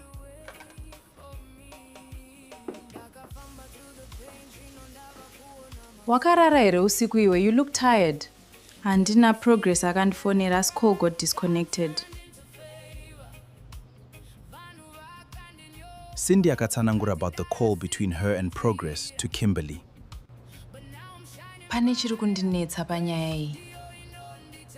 Ino ndava kutya. Saka pakasvika munhu aideedzera nehasha. Ehe, ndakazvinzwa pafoni. Asi aive nehasha murume iyeye. Izvi hazvina kujeka. Akatamba nevanhu vakaipa chete. Wamboedza kumufonera zvakare here? Kakawanda. Asi foni iri kungorira. Ndinonzwa sekunge pane chakaipa chiri kuitika. Dai ndisina kuuya, maybe ndini ndakonzeresa zvakaipa kuna Progress. Please answer.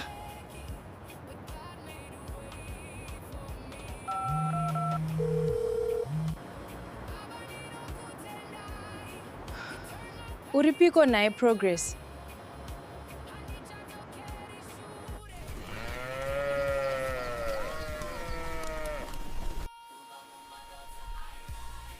Ari kumbofona here Sindy? Akafona nezuro. Ari seiko? Ndofunga atova murungu chaiye Sindy.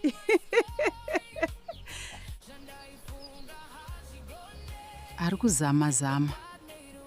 Ndoziva kuti ari strong kupfuura zvaanofunga. Uri kudya zvakanaka here kana kuti watoonda? Mama. Vanobika chirungu ava. Ndiri kudzidzira pashoma. Ndichajaira. Zvinhu zvese unozojaira. Asi uri kufara here Sindy? Ndiri kuzama mama. Ndinovimba zvichanaka. Zvichanaka mwanangu. Laptop yasisi Rudo is complicated. Regai ndirambe ndichizama. Nhasi une interviews here? Kupiko? Ndoda kufamba ndichitsvaga basa.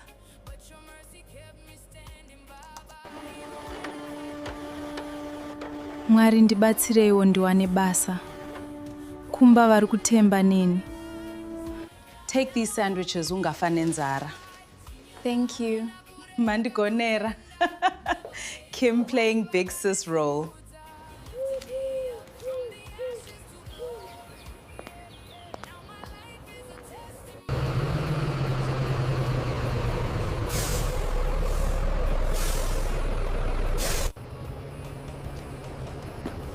Morning.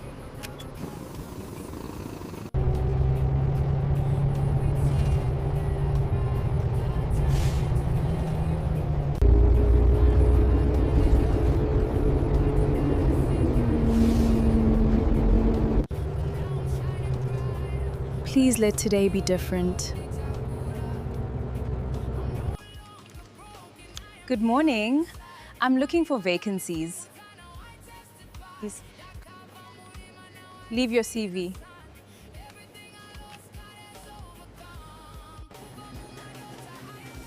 We'll call if something opens.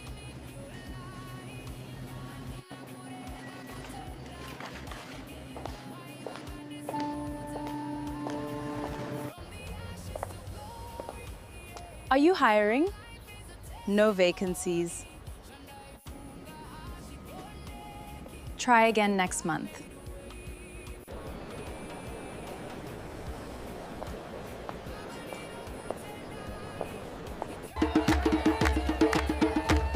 This is incredible!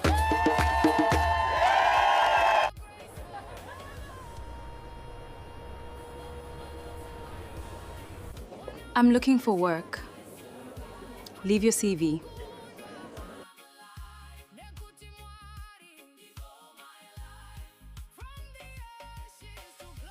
We'll keep it on file. This city is beautiful. I thought it was over. Hoped he would stop looking for me. We will find a way. My brother never lets things go. What if he finds Cindy?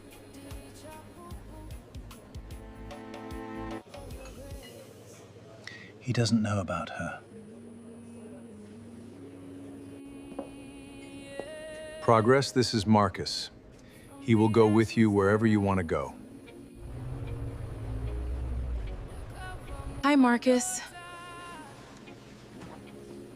That serious? Yes, the Nathan you remember isn't the same anymore.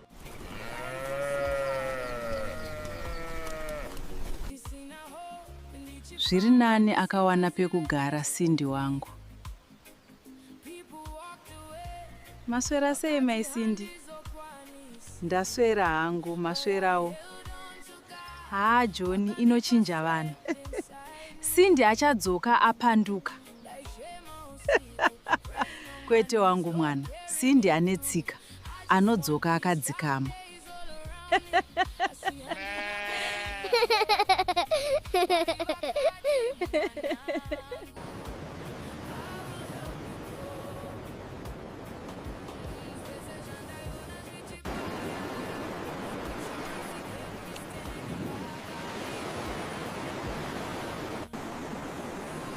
Still no calls.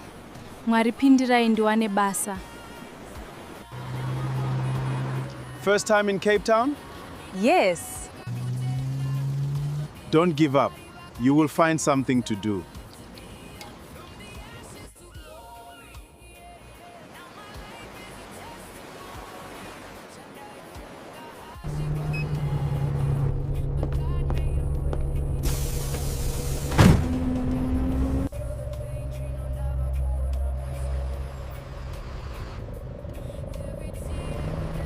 Hey babes, are you winning? Hakuna kana promise mfunge. Don't worry Cindy, it takes time, uchawana basa. Mangwana ndozama futi. That's the spirit.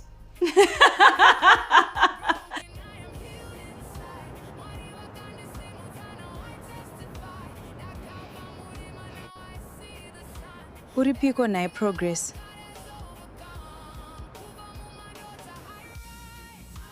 I need to tell her. She is probably worried. Not yet. We don't have to stress her. I know she means a lot to you. Progress?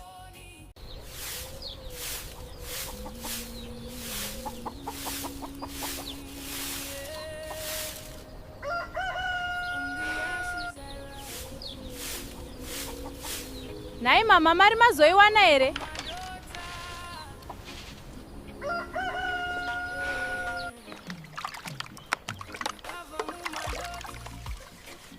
Rega ndizoverenga kuti kwasara mari kuti ikwane Cindy mwanangu. Handigute zvishoma izvi.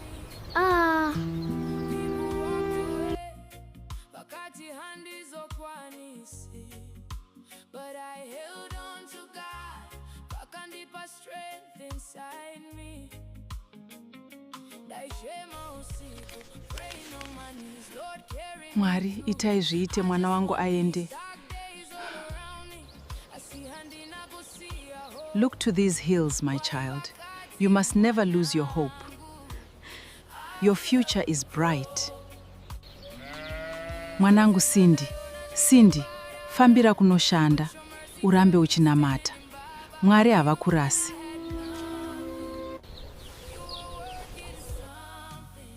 Kubva Mumadota, I rise. Now I'm walking in your light. Handina kurega kutenda. Never gave up. Mwari vakandisimudza. You lifted me up from the ashes to glory. Now my life. Mhuri yangu inofanirwa kusimuka. Imari maputi nemvura. Dola zvese. Ndipeiwo zvese.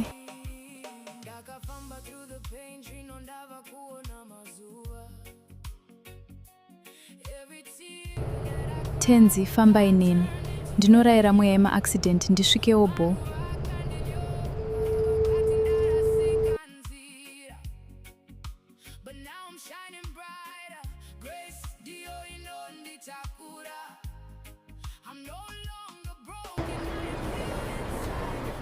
Let me tell Progi kuti ndasvika auye to pick me up.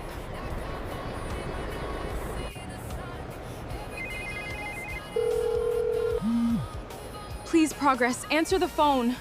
I'm really getting scared.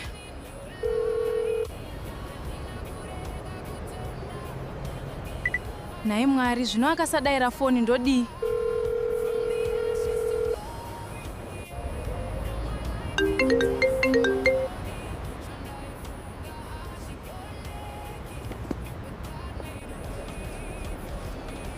Progress, sure wandidzimira foni.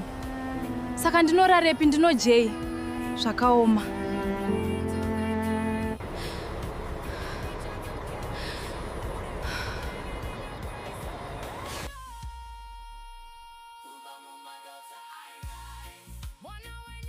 From the ashes to glory. Hezvo atove makuseni. Nzvimbo ino inotonhora yohwe. Akange ave mangwanani, asi Cindy asina kwekuenda. Mwanasikana akange apererwa.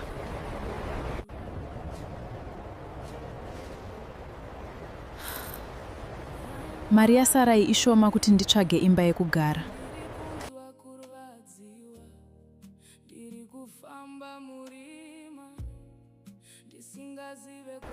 Namundi Satan, mari yasarai ishoma. Nzara yakange yomubvunza mutupo, asi zano ainge asina zvake Cindy.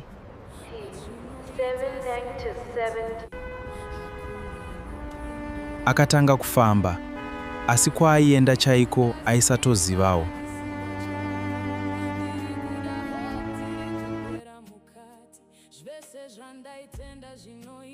Ndaiti ndikabudawo muZimbabwe zvanaka.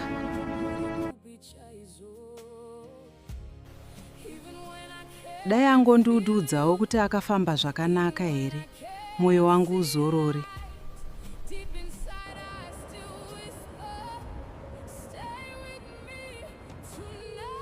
Progress, toitawo chigunduru here shuwa.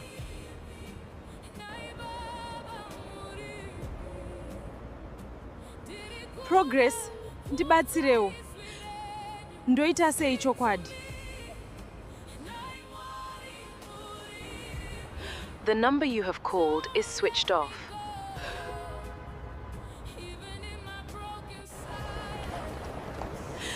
Mwari, torai nzvimbo yenyu. Iye zvino. Ndega ndave kutya. Please give me the strength to get through another day.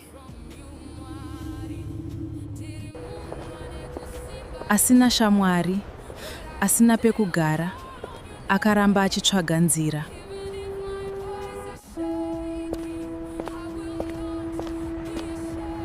Pakutongoda kuita gindagoria, ndikumbire help.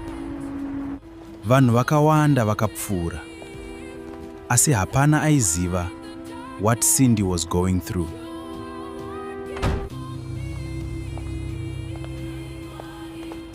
Kwazwai, sis? Is everything okay? Ndauya kuCape Town kuzotsvaga basa, asi munhu wandaivimba naye haasi kubatika. Zvinotika kakawanda izvi. asi ndichakubatsira.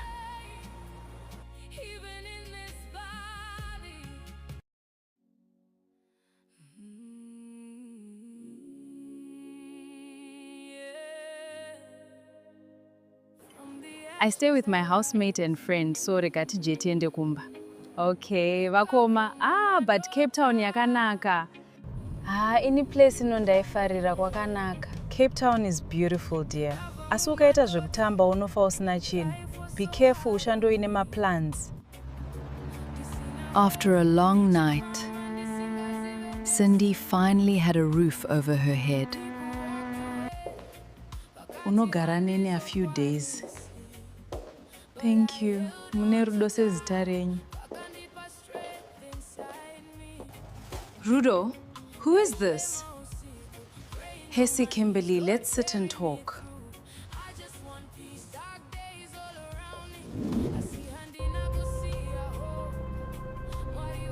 This is Cindy. Kopano pamba ari kudei. Kopano pamba ari kudei. I can leave if it's a problem. Hapana kwauri kuenda. Sit down izvezvi. Fine, just don't make this my problem. Thanks, Kimberly.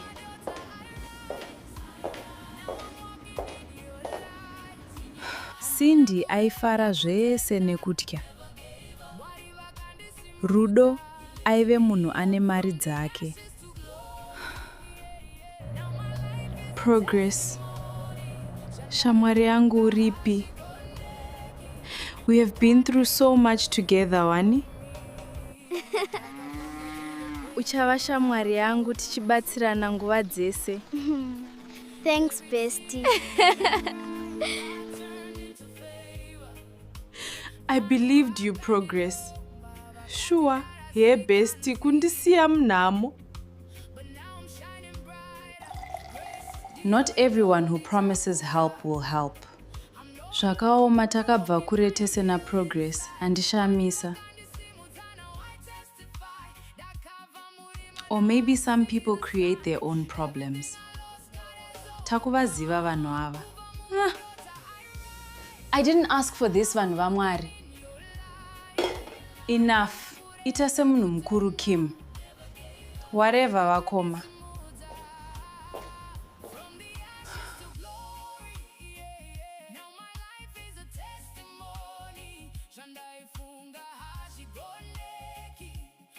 Cape Town looked beautiful, but inside, she felt lost.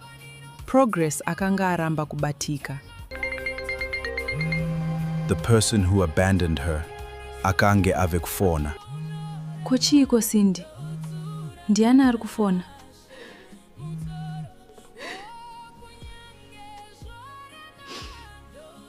Vakoma ndi Progress. Ari kudei chaizvo iye akandidzimira foni. Manje ukasadaira unoziva sei.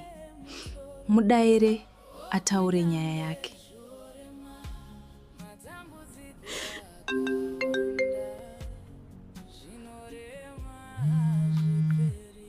Hello? Cindy, thank God wazodaira. Waivepi naye Progress? Kurara panze nechando ichiwo uri munako. Ruregerero shamwari. It's complicated zvekutodaro. You left me wewe. Munyika yandisina wandinoziva kunze kwako P. Sorry Cindy, ndinoziva ndakakutadzira sawira wangu. I trusted you, Progress. Wakaita hutsinye. Koidzo mbavha kodai ndakabirwa. I'm sorry Cindy. Ndiregererewo please.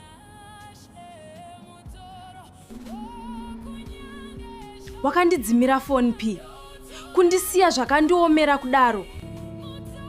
Ndakashaya kuti ndodii. Asi ndichitoda kubatsira Cindy.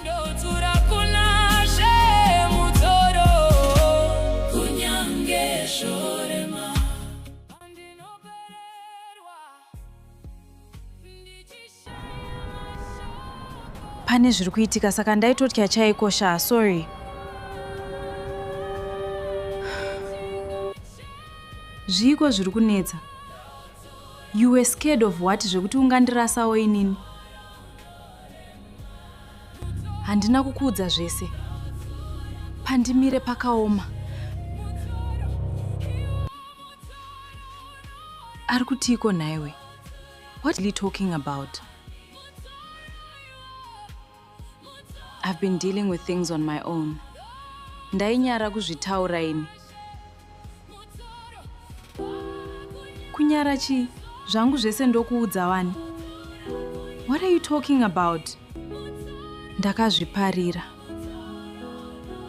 I made choices I wish I could change. Something still doesn't add up. Haasi kutaura nyaya chaiyo.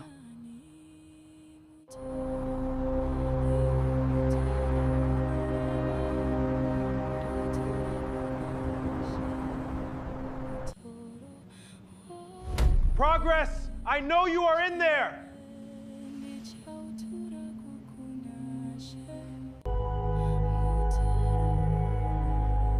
Oh no.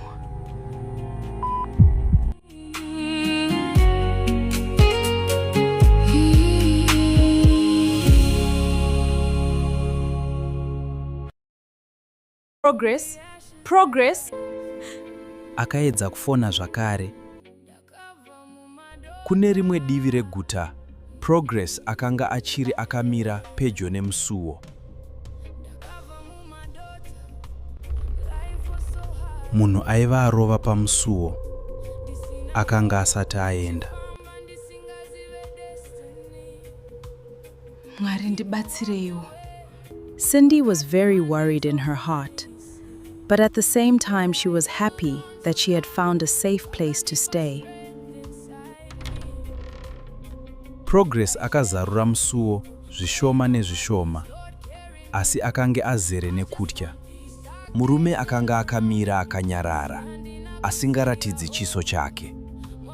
Progress. Hearing his voice, Progress seemed to recognize that person. You! At first, Progress believed this was the man behind the threats. Progress. But as she looked closer, she immediately recognized him. Charles?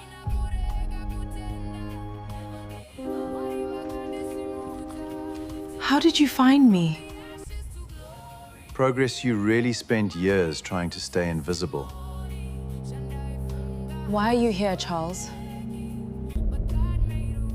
I'm here because Nathan is looking for you.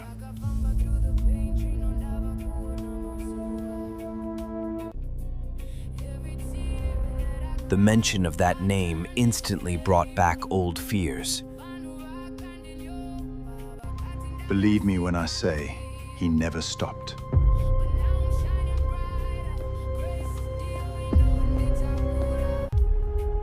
It's been 4 years, Charles. I secretly hoped he would let go.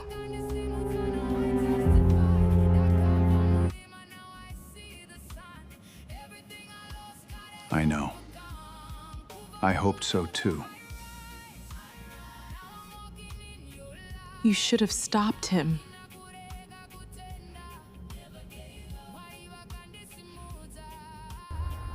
I should have come sooner. Yes, you should have. But I'm here now. I will protect you. 4 years, Charles. 4 years of silence. You knew what people were saying about me. Not everything. But you knew enough.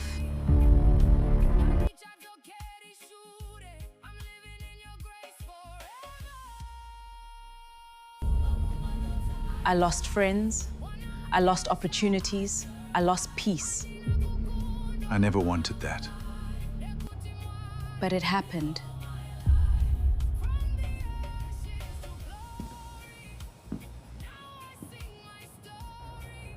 Nathan saw a picture. What picture?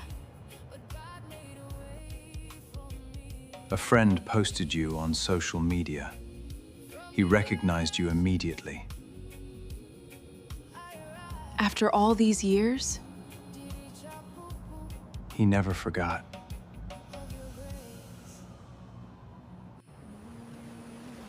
Why is he still doing this? I wish I knew. All I know is he's asking questions again. What kind of questions? Where you live, who you're talking to, what you're doing now. That's not normal. No, it isn't. You know Nathan. You think he'll come after me? I think you should be careful.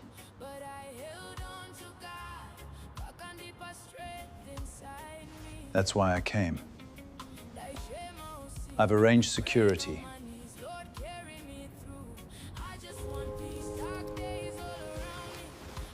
I don't need protection.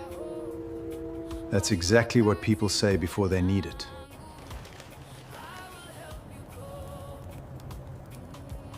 I don't want to go back to living in fear.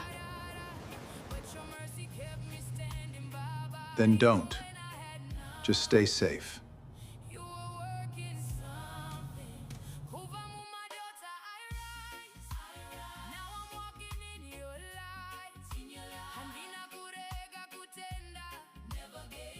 Mangwanani akasvika. Asi mibvunzo yaive mumusoro maSindy yakanga ichiri yakawanda. Today kubasa handiende. Let me prepare breakfast and work from home.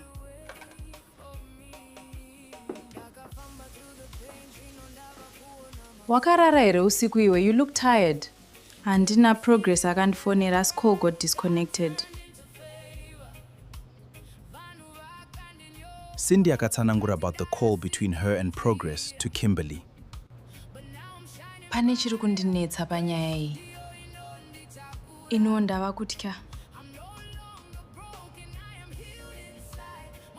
Saka pakasvika munhu aidedzera nehasha. Ehe, ndakazvinzwa pafoni. Asi aive nehasha murume iyeye. Izvi hazvina kujeka. Akatamba nevanhu vakaipa chete. Wamboedza kumufonera zvakare here? Kakawanda. Asi foni iri kungorira. Ndinonzwa seunge pane chakaipa chiri kuitika. Dai ndisina kuuya, maybe ndini ndakonzeresa zvakaipa kuna Progress. Please answer.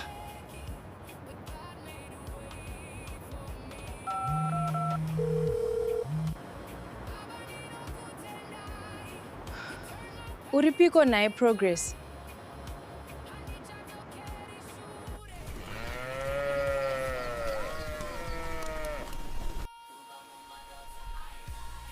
Ari kumbofona here Sindy? Akafona nezuro. Ari seiko? Ndofunga atova murungu chaiye Sindy.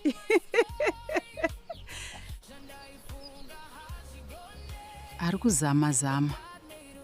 Ndoziva kuti ari strong kupfuura zvaanofunga. Uri kudya zvakanaka here kana kuti watoonda? Mama. Vanobika chirungu ava. Ndiri kudzidzira pashoma. Ndichajaira.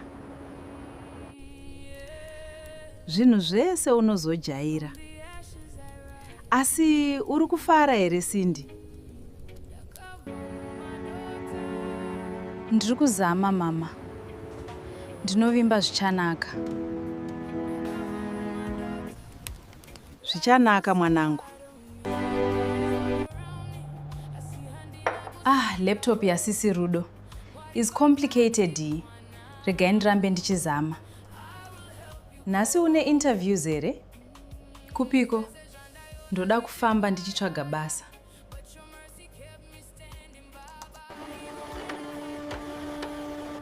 Mwari ndibatsireiwo ndiwane basa. Kumba vari kutemba neni. Take these sandwiches ungafa nenzara. Thank you. Mandigonera.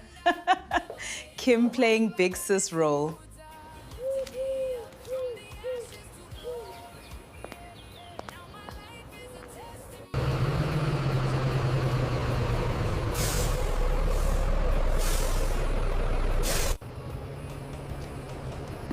Morning. Morning.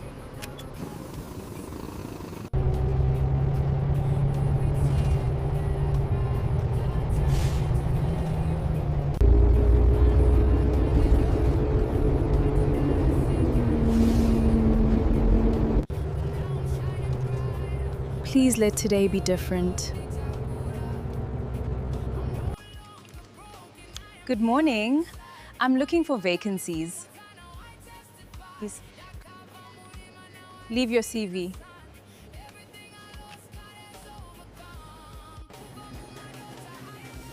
We'll call if something opens.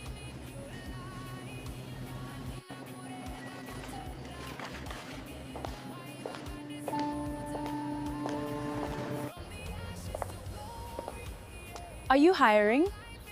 No vacancies. Try again next month.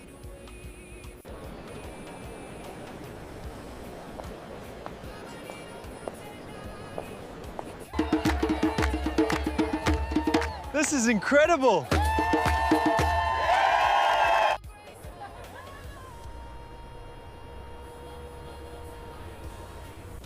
I'm looking for work. Leave your CV.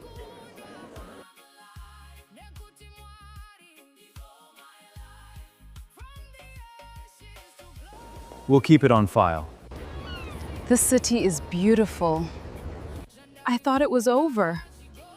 Hoped he would stop looking for me. We will find a way. My brother never lets things go. What if he finds Cindy?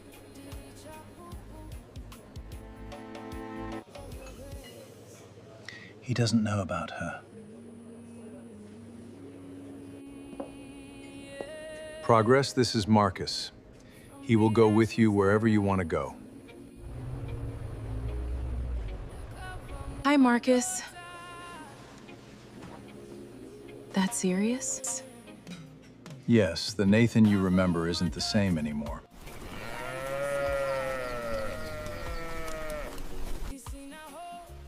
Zviri nani akawana pekugara Cindy wangu. Maswera sei mai Cindy? Ndaswera hangu, maswerawo. John inochinja vanhu. Cindy achadzoka apanduka. Kwete wangu mwana, Cindy ane tsika, anodzoka akadzikama.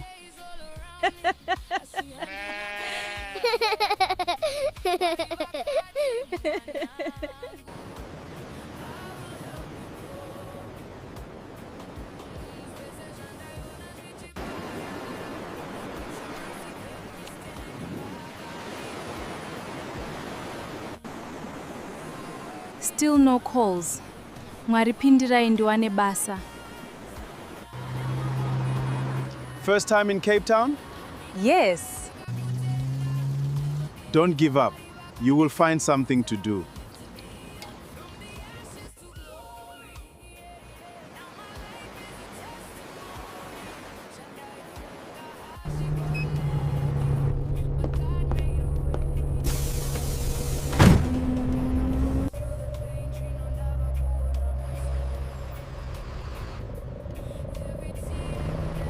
Hey babes, are you winning?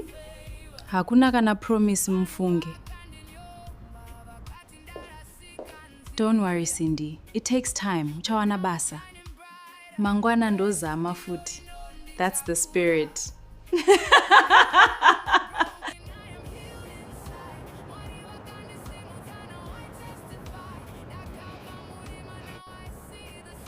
Uripiko nae Progress.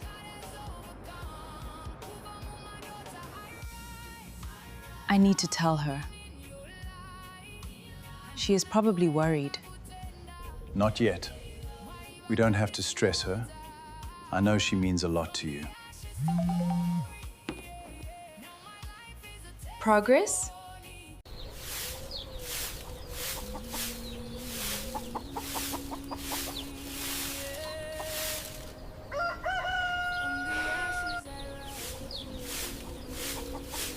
Nai mama mari mazoiwana here?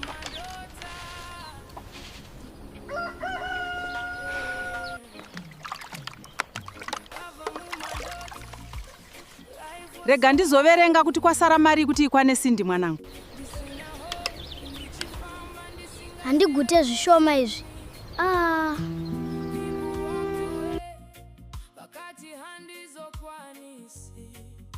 But I held on to God, pakandipa strength inside me.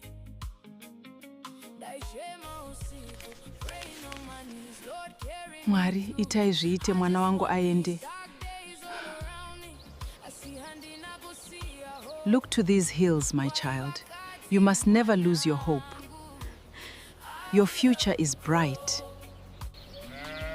Mwanangu Cindy, fambira kunoshanda, urambe uchinamata. Mwari havakurasi.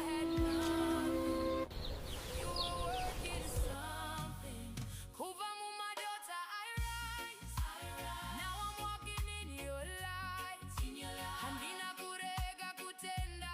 Never gave up. Mwari vakandisimudza. You lifted me up from the ashes to glory. Now my life. Muri yangu inofanirwa kusimuka. Imari maputi nemvura? Dola zvese. Ndipeiwo zvese.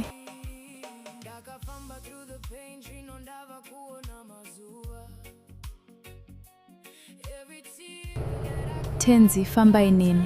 Ndinorayira mweya yema-accident ndisvikewo bo.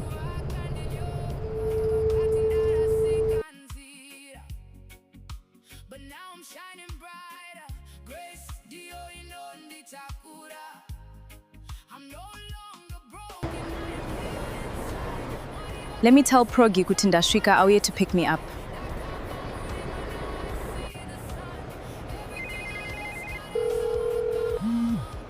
Please, Progress, answer the phone. I'm really getting scared.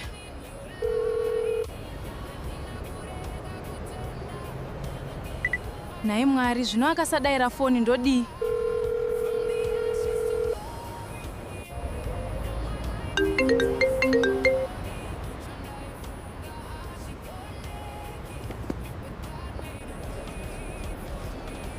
Progress, sure wandidzimira foni. Saka ndinorarepi ndinojei. Zvakaoma.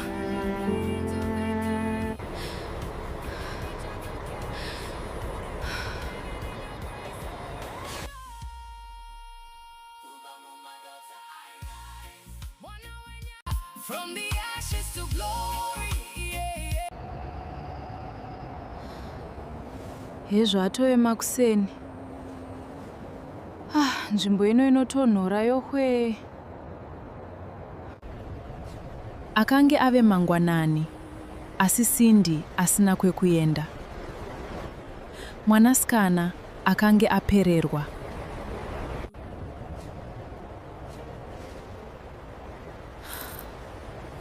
Mari yasarai ishoma kuti nditsvage imba yekugara.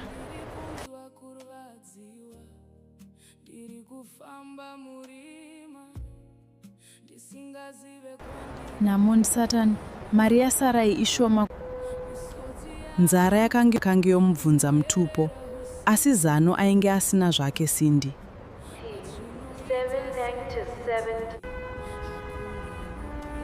Akatanga kufamba, asi kwaaienda chaiko aisatozivawo.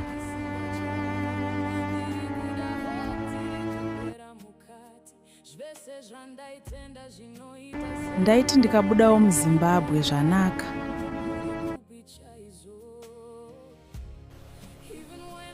Dai angondiudzawo kuti akafamba zvakanaka here, mwoyo wangu uzorore.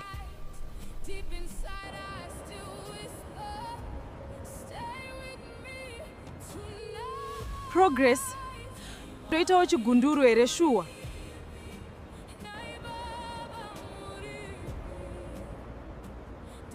Progress, ndibatsirewo. Ndoita sei chokwadi?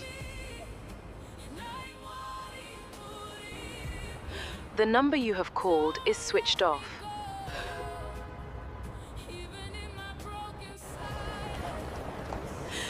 Mwari, torai nzvimbo yenyu. Iye zvino. Ndega ndave kutya.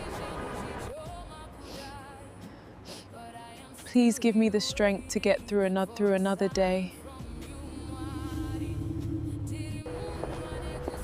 Asina shamwari, asina pekugara, akaramba achitsvaga nzira.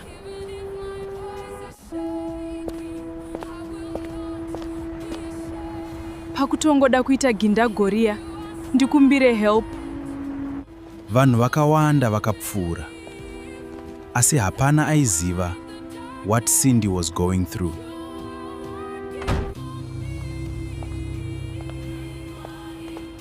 Kwazwai, sis? Is everything okay?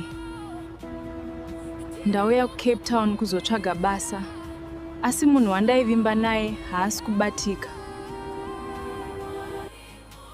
Zvinotika kakawanda izvi, asi ndichakubatsira.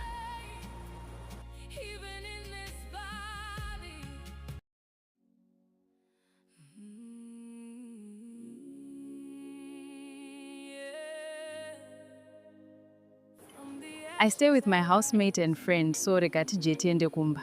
Okay, vakoma. But Cape Town yakanaka. Any place inondaifarira kwakanaka. Cape Town is beautiful, dear. Asi ukaita zvekutamba unofa usina chinhu. Be careful, ushandoine maplans. After a long night, Cindy finally had a roof over her head. Unogara nene a few days. Thank you. Mune rudo sezita renyu.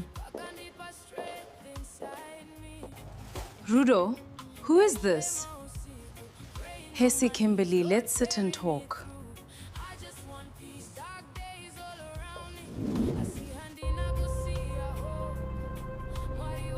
This is Cindy. Kopano pamba ari kudei.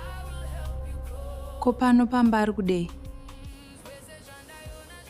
I can leave if it's a problem. Hapana kwauri kuenda. Sit down izvezvo. Fine. Just don't make this my problem. Thanks, Kimberly.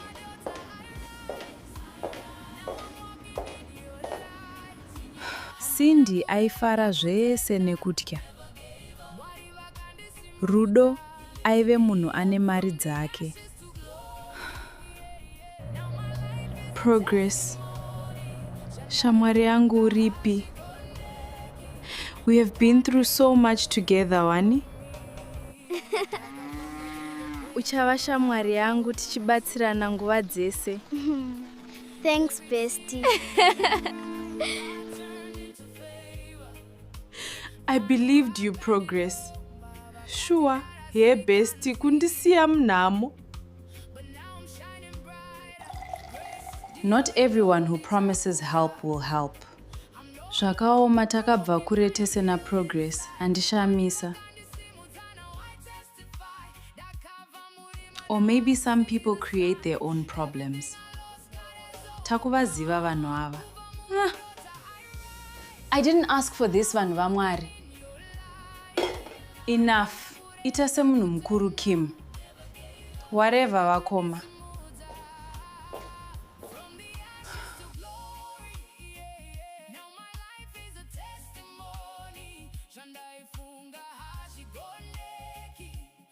Cape Town looked beautiful, but inside, she felt lost. Progress akanga aramba kubatika. The person who abandoned her, akange ave kufona. Kochiiko Cindy? Ndiani ari kufona?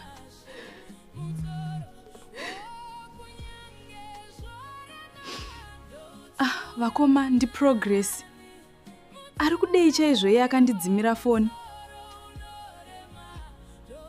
Manje ukasadaira unoziva sei? Mudaire ataure nyaya yake.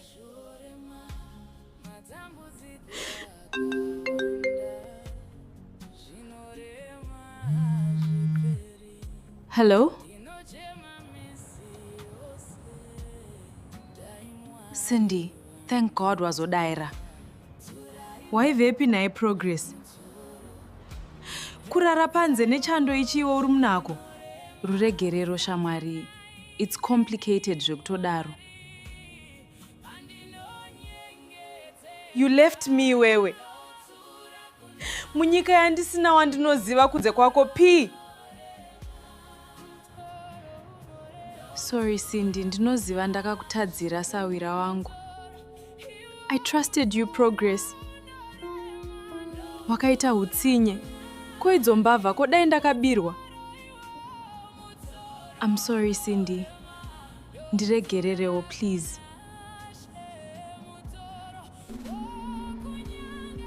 Wakandidzimira phone P. Kundisiya zvakandiomera kudaro. Ndakashaya kuti ndodii. Asi ndichitoda kukubatsira Cindy.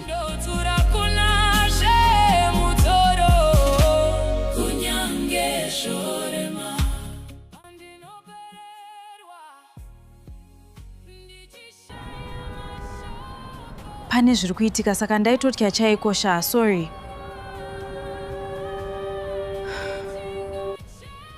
Zviko zviri kunetsa. You were scared of what zvekuti ungandirasawo inini? Handina kukuudza zvese. Pandimire pakaoma. Ari kutiko naiwe? What are you talking about? I've been dealing with things on my own. Ndainyara kuzvitaura ini. Kunyara chi? Zvangu zvese ndokuudza wani. What are you talking about? Ndakazviparira. I made choices I wish I could change. Something still doesn't add up. Haasi kutaura nyaya chaiyo.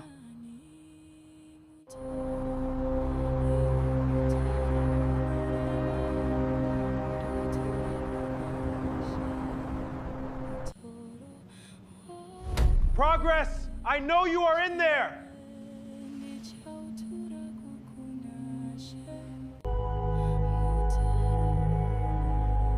Oh no.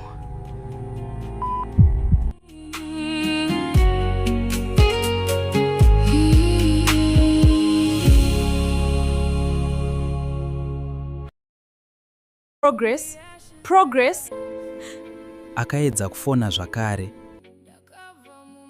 Kune rimwe divi reguta, Progress akanga achiri akamira pedyo nemusuwo. Munhu aiva arova pamusuwo. Akanga asati aenda. Mwari ndibatsireiwo. Cindy was very worried in her heart, but at the same time she was happy that she had found a safe place to stay. Progress akazarura musuwo zvishoma nezvishoma, asi akange azere nekutya. Murume akanga akamira akanyarara, asingaratidzi chiso chake. Progress. Hearing his voice, Progress seemed to recognize that person. You! At first, Progress believed this was the man behind the threats. Progress. But as she looked closer, she immediately recognized him. Charles?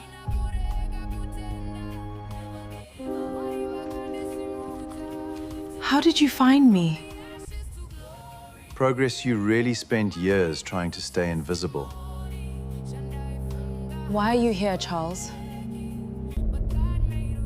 I'm here because Nathan is looking for you.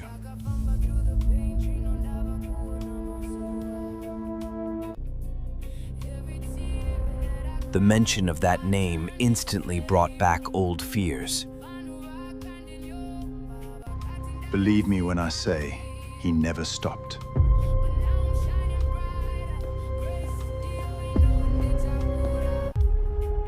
It's been 4 years, Charles. I secretly hoped he would let go.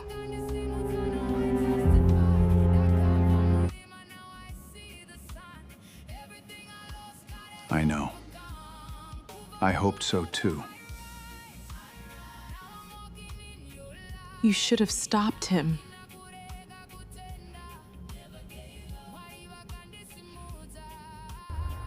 I should have come sooner. Yes, you should have. But I'm here now. I will protect you. 4 years, Charles. 4 years of silence. You knew what people were saying about me, Not everything. but you knew enough.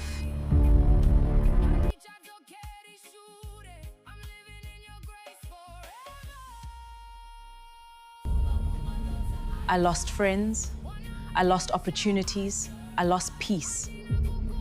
I never wanted that. But it happened.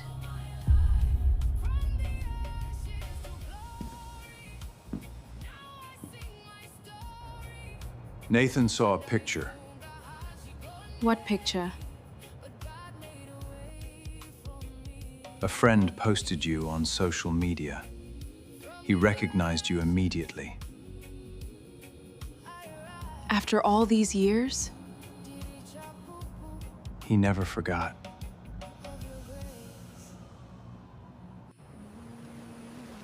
Why is he still doing this? I wish I knew.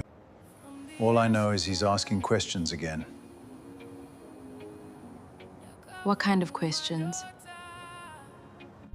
Where you live. Who you're talking to. What you're doing now. That's not normal. No.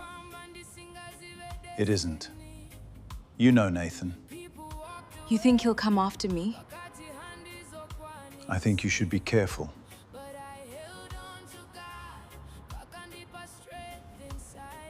That's why I came. I've arranged security.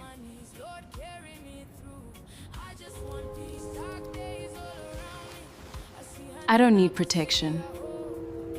That's exactly what people say before they need it.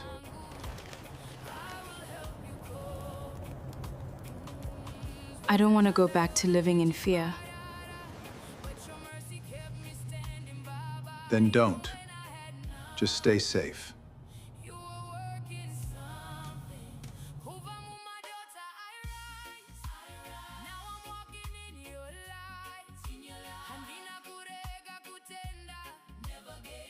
Mangwanani akasvika.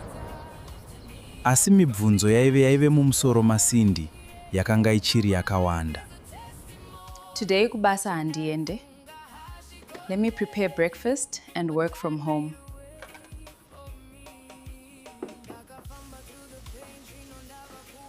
Wakarara here usiku iwe, you look tired. Handina progress akandifonera as call got disconnected.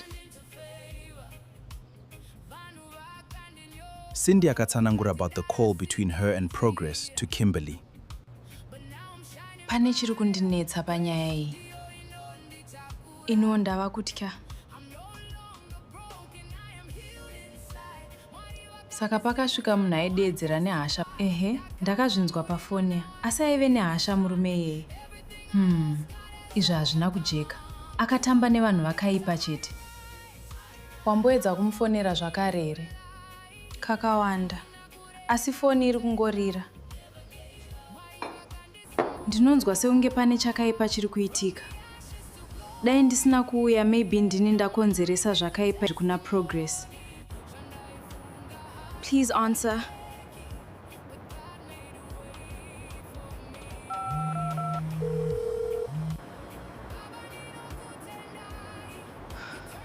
Uripiko naye Progress?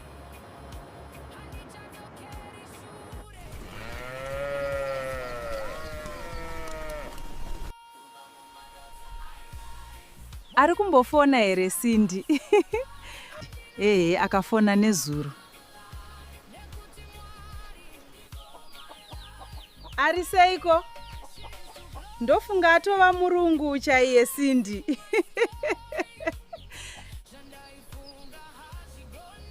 Ari kuzama. Ndoziva kuti ari strong kupfuura zvaanofunga. Uri kudya zvakanaka here kana kuti watoonda? Mama. Vanobika chirungu ava. Ndiri kudzidzira pashoma. Ndichajaira. Zvinhu zvese unozojaira. Asi uri kufara here Sindy? Ndiri kuzama mama. Ndinovimba zvichanaka. Zvichanaka mwanangu. Laptop yasisi Rudo is complicated. Regai ndirambe ndichizama.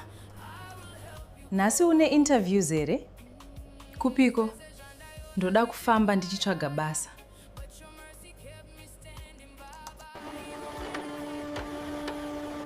Mwari ndibatsireiwo ndiwane basa. Kumba vari kutemba neni. Take these sandwiches ungafa nenzara. Thank you. Mandigonera. Kim playing big sis role.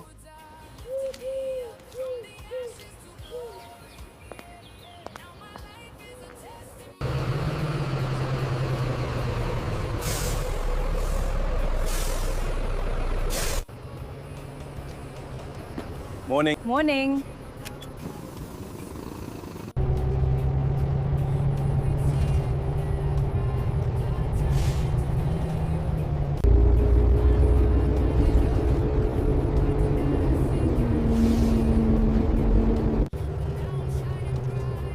Please let today be different. Good morning. I'm looking for vacancies. Please. Leave your CV.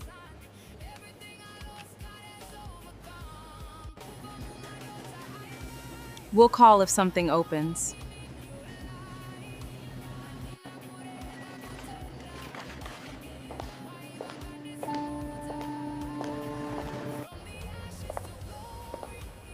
Are you hiring? No vacancies. Try again next month.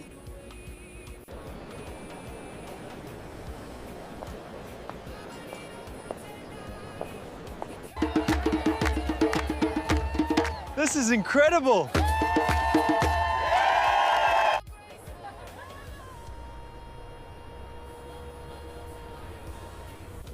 I'm looking for work. Leave your CV.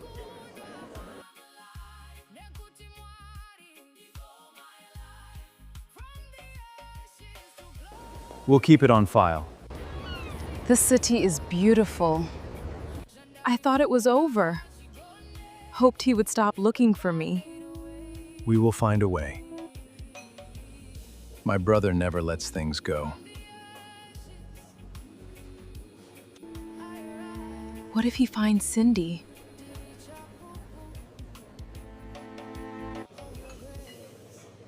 He doesn't know about her. Progress, this is Marcus. He will go with you wherever you want to go. Hi, Marcus. That serious? Yes, the Nathan you remember isn't the same anymore.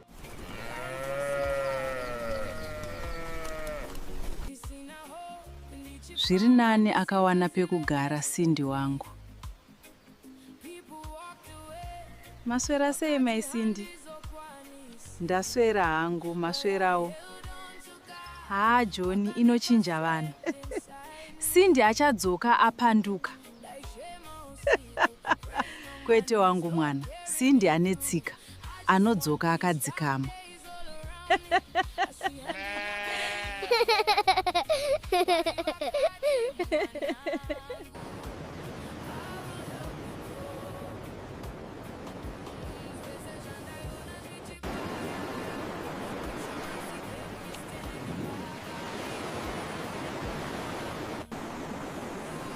Still no calls. Mwari pindirai ndiwane basa. First time in Cape Town? Yes. Don't give up. You will find something to do.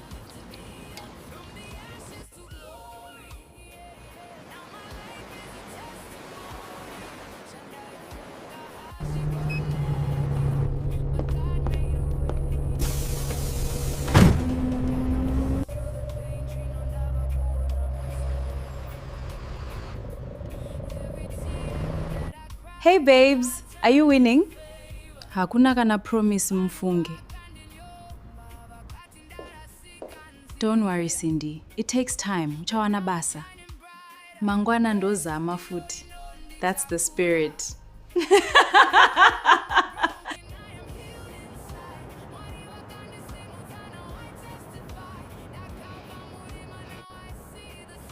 Uripiko nae Progress.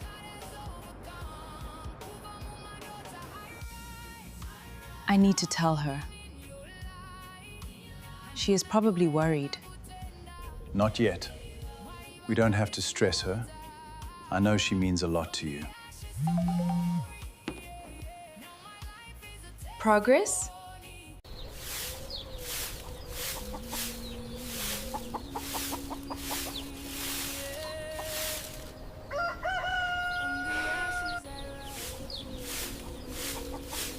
Nai mama mari mazoiwana here?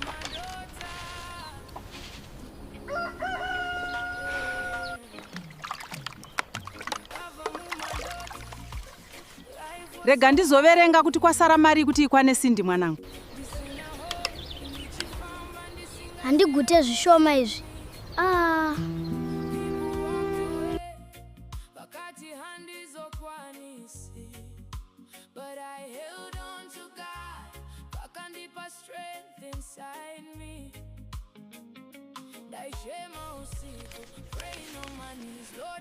Mwari, itai zviite mwana wangu aende. Look to these hills, my child. You must never lose your hope. Your future is bright.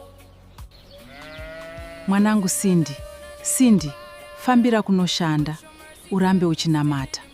Mwari havakurasi.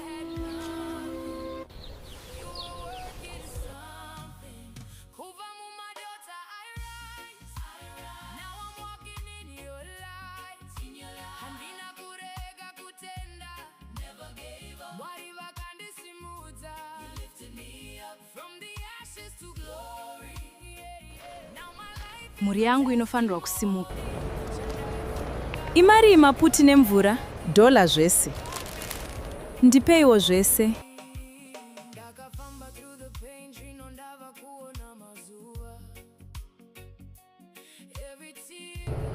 Tenzi, famba inini.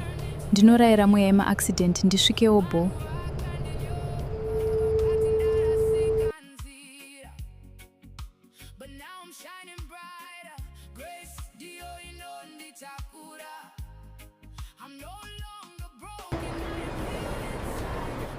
Let me tell Progi kuti ndasvika auye to pick me up.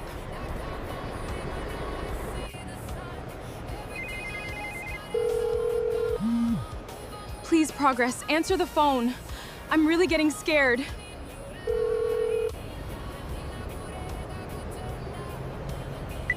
Naye Mwari, zvino akasadayira foni ndodi.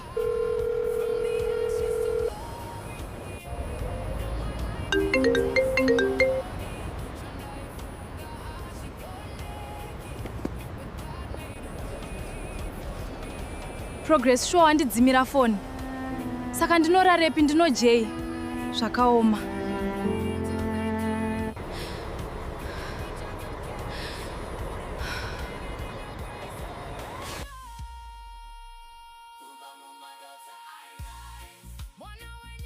From the ashes to glory.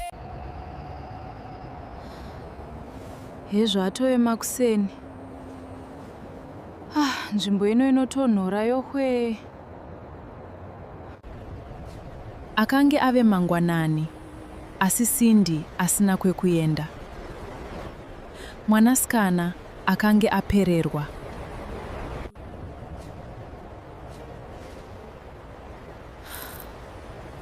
Mari yasarai ishoma kuti nditsvage imba yekugara.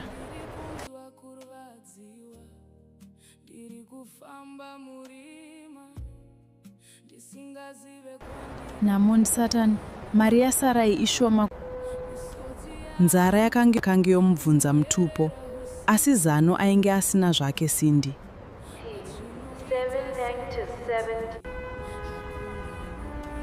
Akatanga kufamba, asi kwaaienda chaiko aisatozivawo.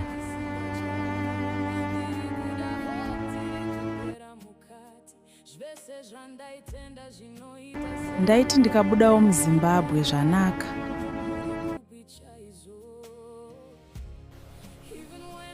Dai angondiudzawo kuti akafamba zvakanaka here, mwoyo wangu uzorore.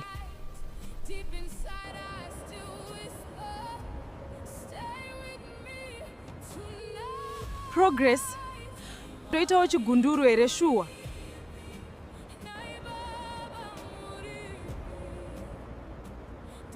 Progress, ndibatsirewo. Ndoita sei chokwadi? The number you have called is switched off.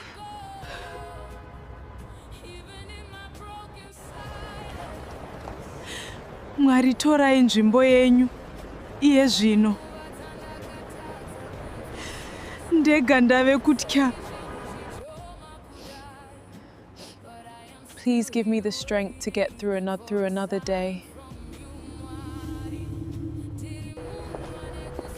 Asina shamwari, asina pekugara, akaramba achitsvaga nzira.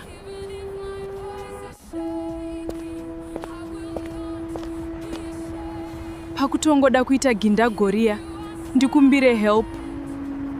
Vanhu vakawanda vakapfuura, asi hapana aiziva what Cindy was going through.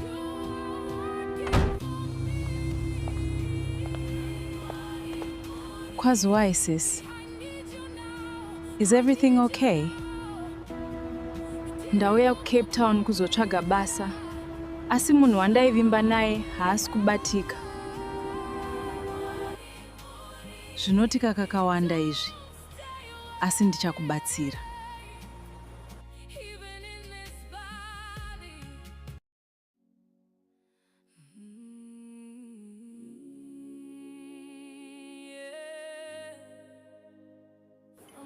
I stay with my housemate and friend, so regati jetiende kumba. Okay, vakoma. But Cape Town yakanaka. Any place inondaifarira kwakanaka. Cape Town is beautiful, dear. Asi ukaita zvekutamba unofa usina chinhu. Be careful, ushandoine maplans. After a long night, Cindy finally had a roof over her head. Unogara nene a few days. Thank you. Mune rudo sezita renyu. Rudo, who is this? Hesi Kimberly, let's sit and talk.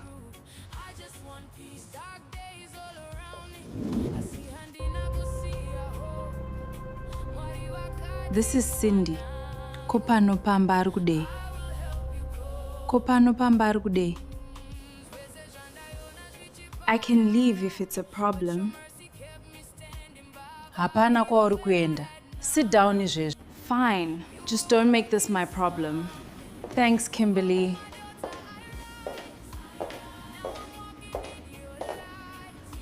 Cindy aifara zvese nekutya.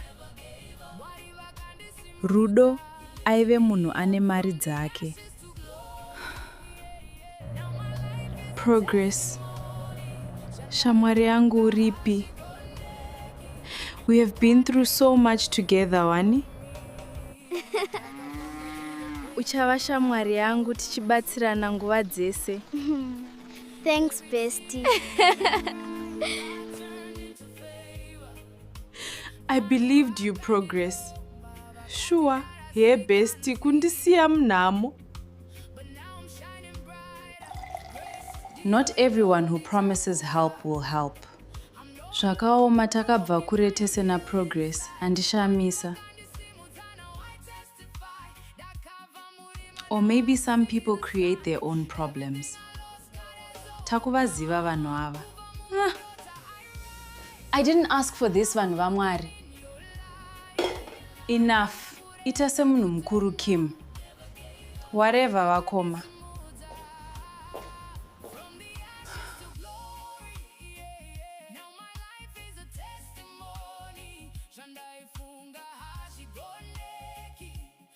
Cape Town looked beautiful, but inside, she felt lost. Progress akanga aramba kubatika. the person who abandoned her akange ave kufona. Kochiko Cindy? Ndiani ari kufona?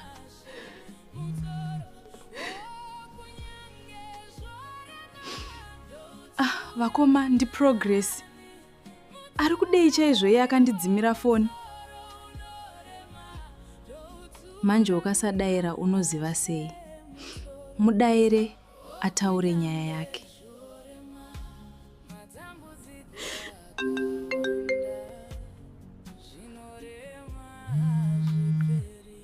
Hello? Cindy, thank God wazodaira. Waivepi naye Progress? Kurara panze nechando ichiwo uri munako. Ruregerero shamwari. It's complicated zvekutodaro. You left me wewe. Munyika yandisina wandinoziva kunze kwako P. Sorry Cindy, ndinoziva ndakakutadzira sawira wangu. I trusted you Progress. Wakaita hutsinye. Koidzo mbavha kodai ndakabirwa. I'm sorry Cindy. Ndiregererewo please.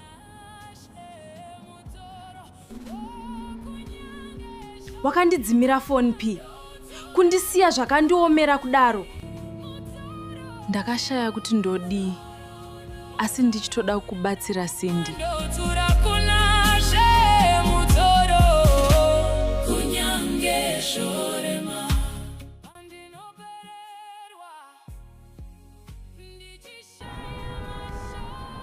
Pane zviri kuitika saka ndaitotya chaikosha, sorry.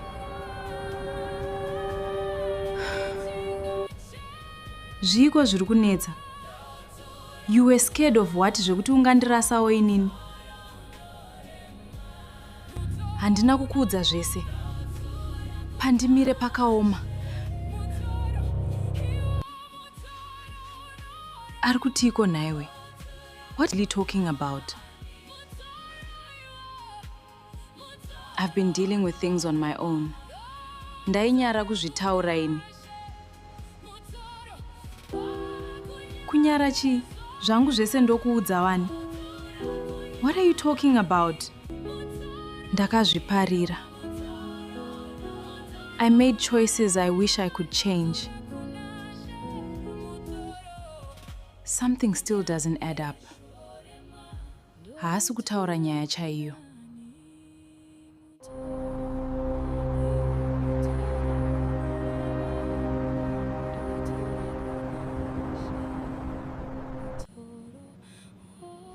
Progress, I know you are in there.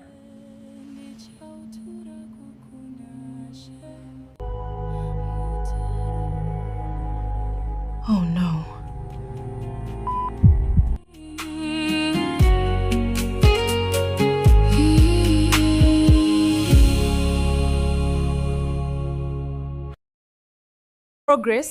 Progress. Akaedza kufona zvakare. Kune rimwe divi reguta, Progress akanga achiri akamira pedyo nemusuwo. Munhu aiva arova pamusuwo akanga asati aenda. Mwari ndibatsireiwo. Cindy was very worried in her heart, but at the same time she was happy that she had found a safe place to stay. Progress akazarura musuwo zvishoma nezvishoma, asi akange azere nekutya. Murume akanga akamira akanyarara, asingaratidzi chiso chake. Progress. Hearing his voice, Progress seemed to recognize that person. You! At first, Progress believed this was the man behind the threats. Progress. But as she looked closer, she immediately recognized him. Charles?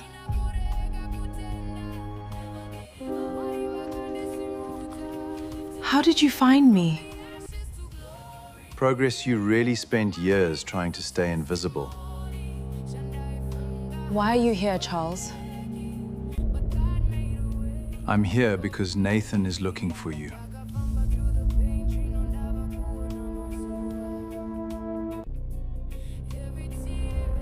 The mention of that name instantly brought back old fears.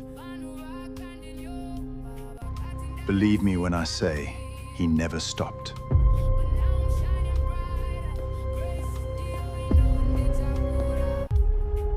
It's been 4 years, Charles. I secretly hoped he would let go.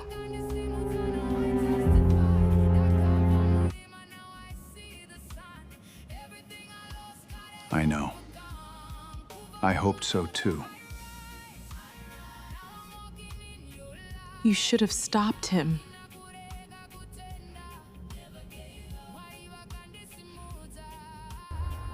I should have come sooner, Yes, you should have.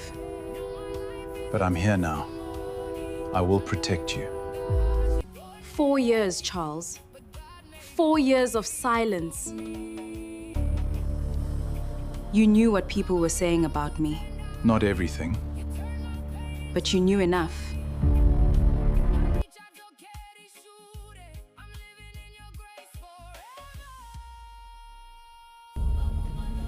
I lost friends, I lost opportunities, I lost peace. I never wanted that. But it happened.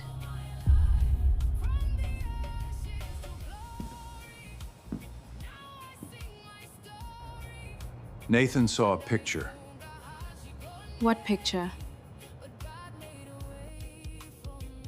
A friend posted you on social media. He recognized you immediately. After all these years? He never forgot.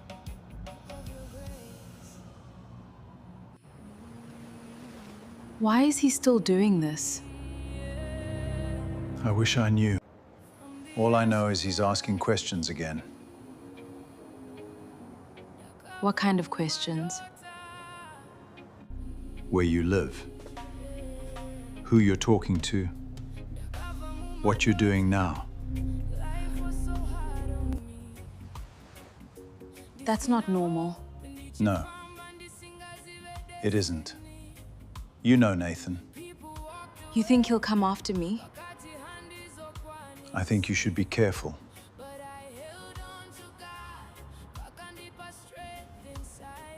That's why I came. I've arranged security.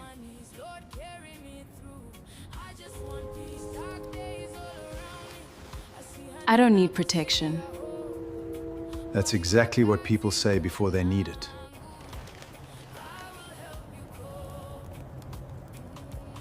I don't want to go back to living in fear. Then don't. Just stay safe.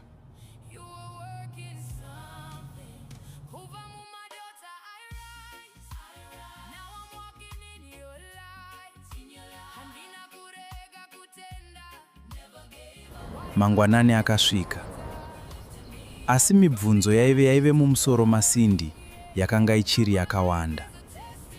Today kubasa handiende. Let me prepare breakfast and work from home.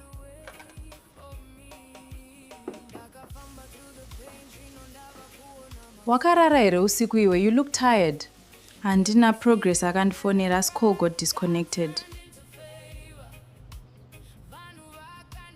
Sindy akatsanangura about the call between her and Progress to Kimberly.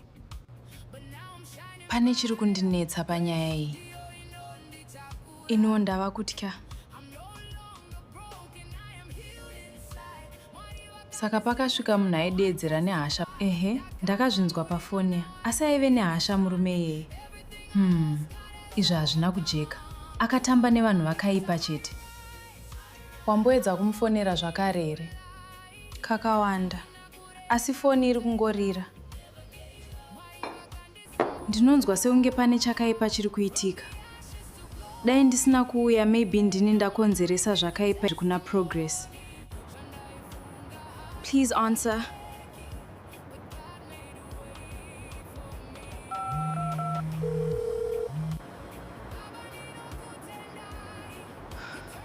Uripiko naye Progress?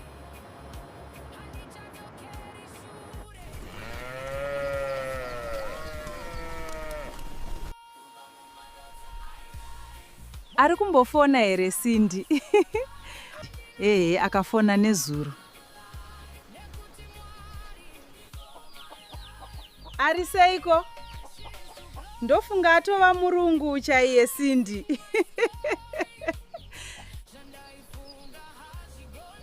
Ari kuzama. Ndoziva kuti ari strong kupfuura zvaanofunga.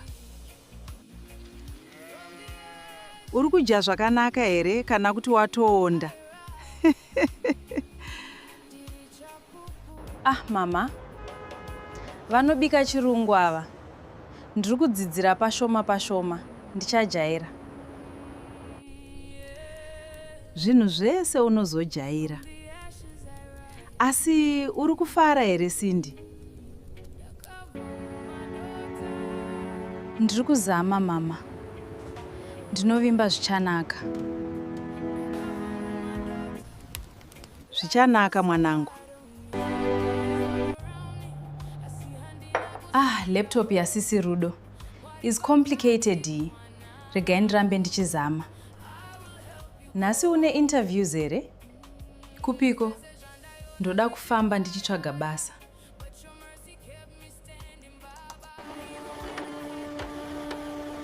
Mwari ndibatsireiwo ndiwane basa. Kumba vari kutemba neni. Take these sandwiches ungafa nenzara. Thank you. Mandigonera. Kim playing big sis role.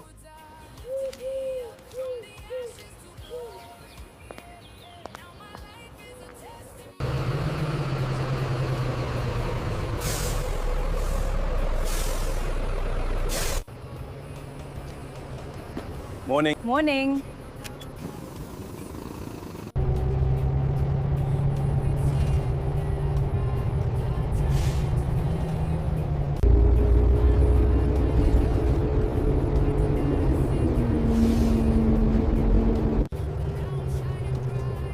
Please let today be different. Good morning. I'm looking for vacancies. Please. Leave your CV.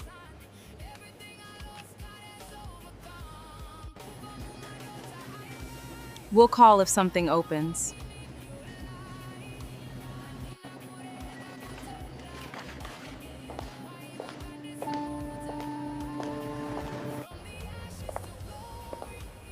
Are you hiring? No vacancies. Try again next month.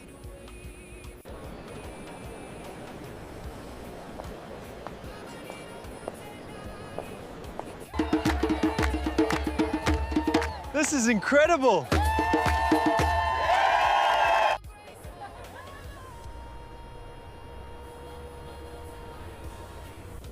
I'm looking for work. Leave your CV.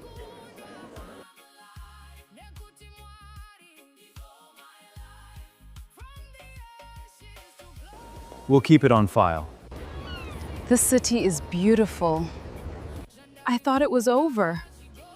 Hoped he would stop looking for me. We will find a way.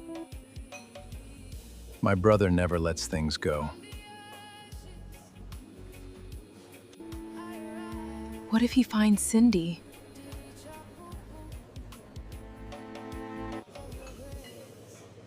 He doesn't know about her. Progress, this is Marcus. He will go with you wherever you want to go. Hi, Marcus. That serious? Yes, the Nathan you remember isn't the same anymore.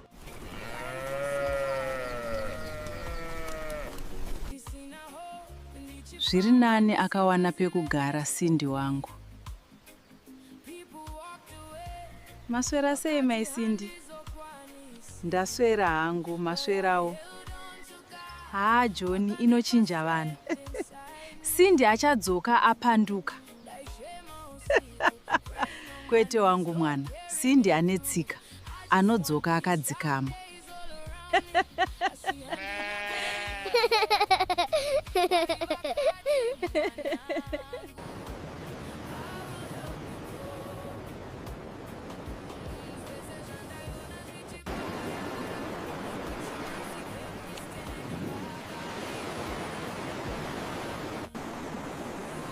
Still no calls. Mwari pindirai ndiwane basa. First time in Cape Town? Yes. Don't give up. You will find something to do.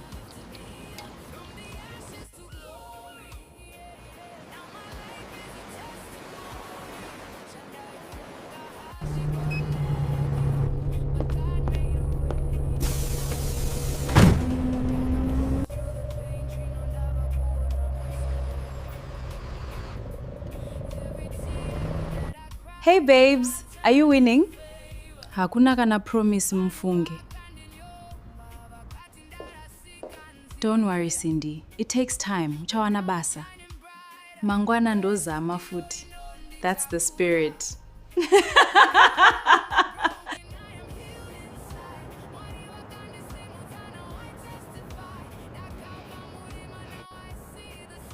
Uripiko nae progress.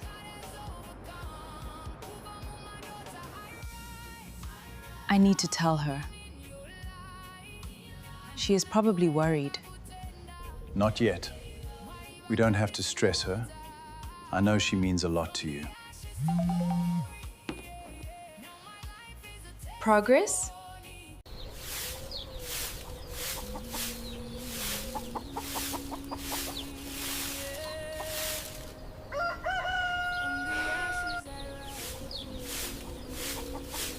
Nai mama mari mazoiwana here?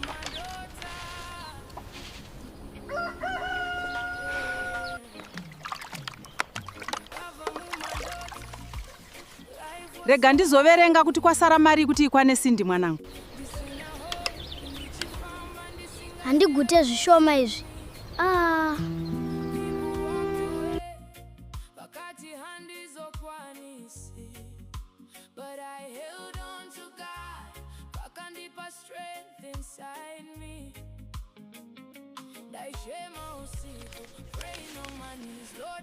Mwari, itai zviite mwana wangu aende. Look to these hills, my child. You must never lose your hope. Your future is bright. Mwanangu Cindy, Cindy, fambira kunoshanda, urambe uchinamata. Mwari havakurasi.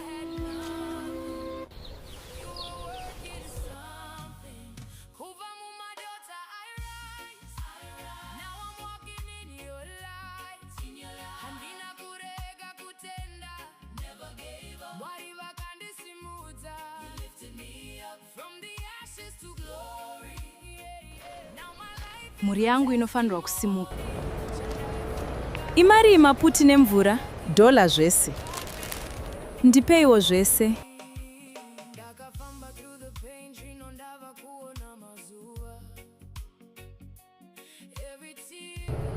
Tenzi, fambai neni. Ndinorayira mweya yema-accident ndisvikewo bo.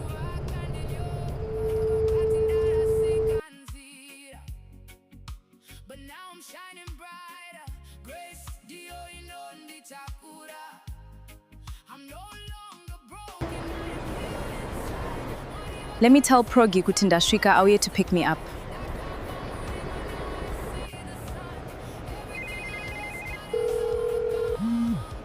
Please, Progress, answer the phone. I'm really getting scared.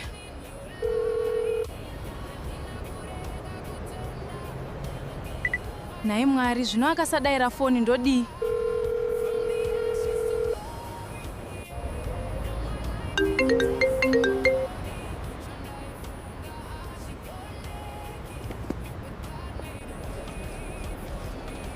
Progress, sure handidzimira foni. Saka ndinorarepi ndinojei. Zvakaoma.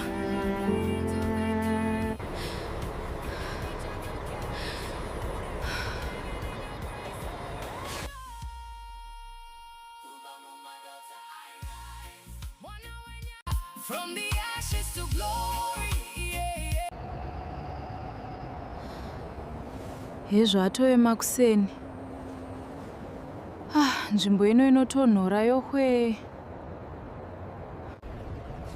Akange ave mangwanani, asi Cindy asina kwekuenda. Mwanasikana akange apererwa.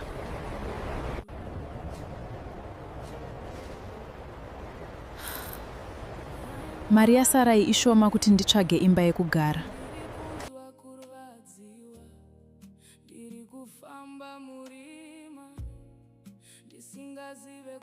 Namundi Satan, mari yasarai ishoma.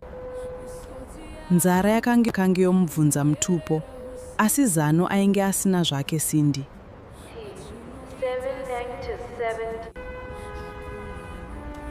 Akatanga kufamba, asi kwaaienda chaiko aisatozivawo.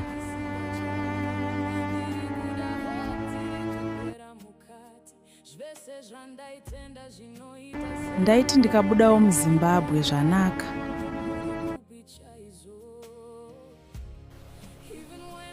Dai angondiudzawo kuti akafamba zvakanaka here, mwoyo wangu uzorore.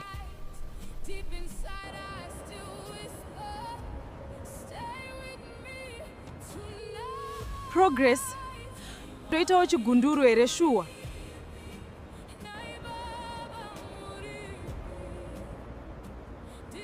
Progress, ndibatsirewo. Ndoita sei chokwadi? The number you have called is switched off.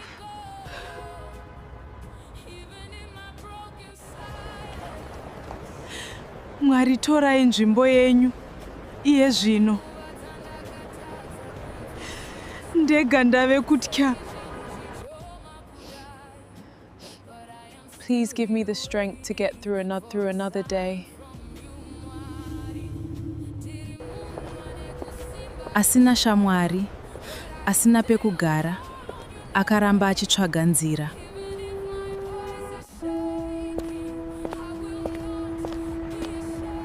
Pakutongoda kuita gindagoria, ndikumbire help.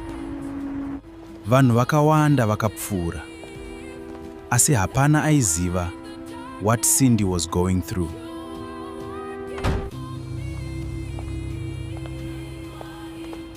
Kwaziwai sis? Is everything okay?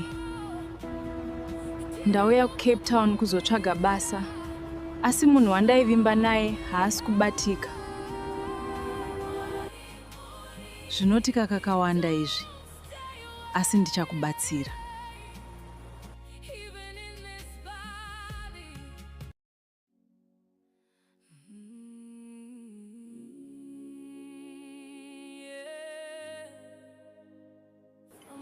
I stay with my housemate and friend, so regati jetiende kumba. Okay, vakoma.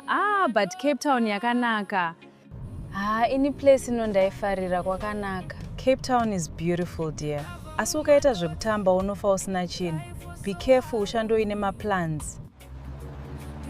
After a long night, Cindy finally had a roof over her head. Unogara nene a few days. Thank you. Mune rudo sezita renyu. Rudo, who is this? Hesi Kimberly, let's sit and talk.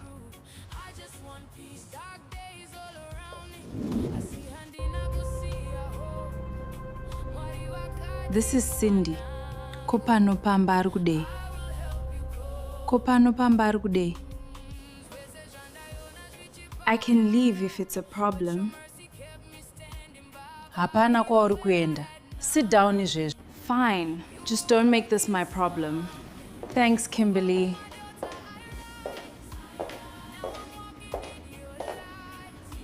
Cindy aifara zvese nekutya.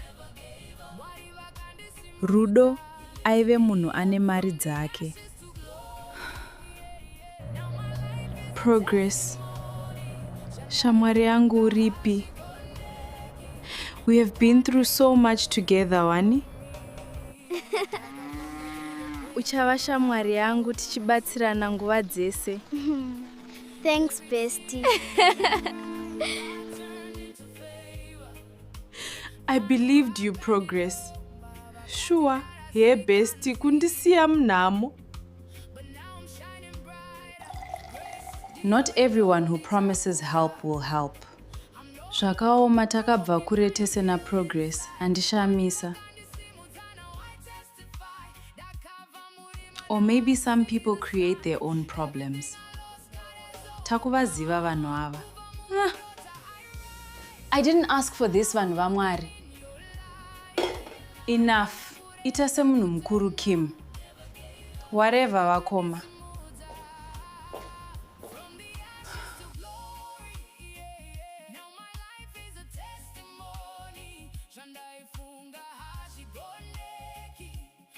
Cape Town looked beautiful, but inside, she felt lost. Progress akanga aramba kubatika. The person who abandoned her akange ave kufona. Kochiiko Cindy? Ndiani ari kufona?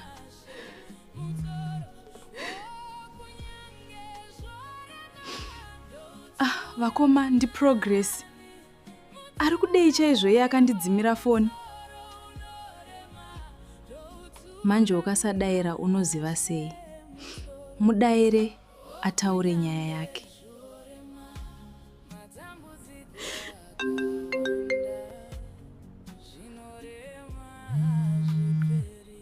Hello? Cindy, thank God wazodaira. Waivepi naye Progress? Kurara panze nechando ichiwo uri munako. Ruregerero shamwari. It's complicated zvekutodaro. You left me wewe. Munyika yandisina wandinoziva kunze kwako P. Sorry Cindy, ndinoziva ndakakutadzira sawira wangu. I trusted you, Progress. Wakaita hutsinye. Koidzo mbavha kodai ndakabirwa. I'm sorry Cindy. Ndiregererewo please.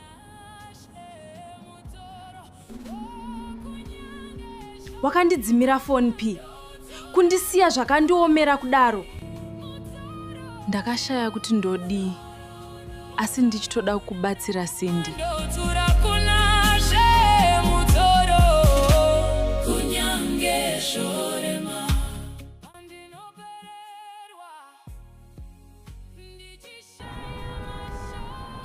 Pane zviri kuitika saka ndaitotya chaikosha, sorry.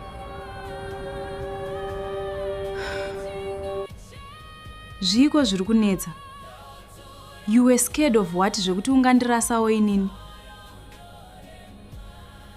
Handina kukuudza zvese. Pandimire pakaoma. Ari kutiko naiwe? What are you talking about? I've been dealing with things on my own. Ndainyara kuzvitaura ini. Kunyara chi? Zvangu zvese ndokuudza wani. What are you talking about? Ndakazviparira. I made choices I wish I could change. Something still doesn't add up.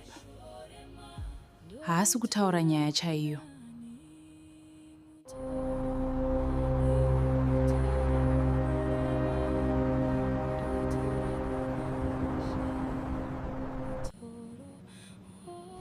Progress, I know you are in there.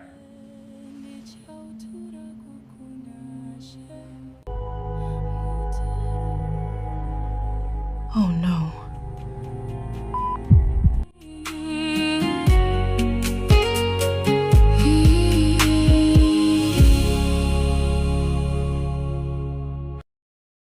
Progress? Progress? Akaedza kufona zvakare. Kune rimwe divi reguta, Progress akanga achiri akamira pedyo nemusuwo. Munhu aiva arova pamusuwo akanga asati aenda. Mwari ndibatsireiwo. Cindy was very worried in her heart, but at the same time she was happy that she had found a safe place to stay. Progress akazarura musuwo zvishoma nezvishoma, asi akange azere nekutya. Murume akanga akamira akanyarara, asingaratidzi chiso chake. Progress. Hearing his voice, Progress seemed to recognize that person. You! At first, Progress believed this was the man behind the threats. Progress. But as she looked closer, she immediately recognized him. Charles?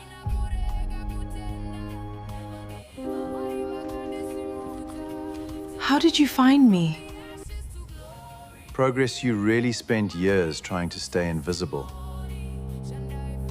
Why are you here, Charles? I'm here because Nathan is looking for you.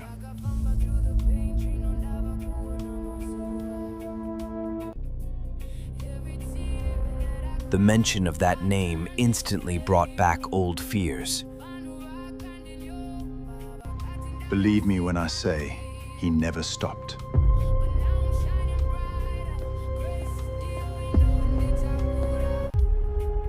It's been 4 years, Charles. I secretly hoped he would let go.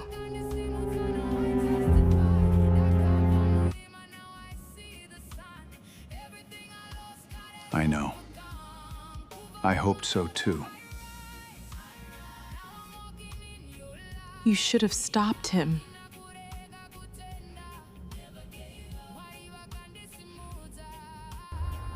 I should have come sooner, Yes, you should have. but I'm here now. I will protect you. 4 years, Charles. 4 years of silence.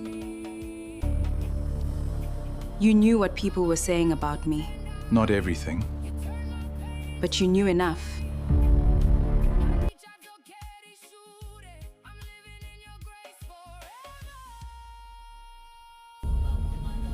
I lost friends, I lost opportunities, I lost peace.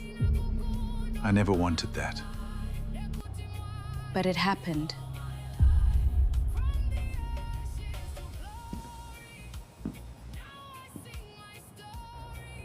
Nathan saw a picture. What picture? A friend posted you on social media. He recognized you immediately. After all these years?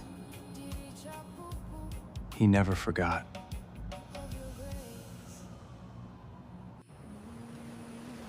Why is he still doing this? I wish I knew. All I know is he's asking questions again. What kind of questions? Where you live, who you're talking to, what you're doing now. That's not normal. No, it isn't. You know Nathan. You think he'll come after me? I think you should be careful.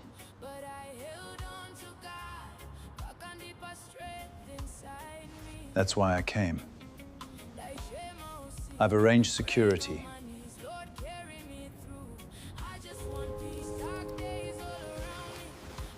I don't need protection. That's exactly what people say before they need it.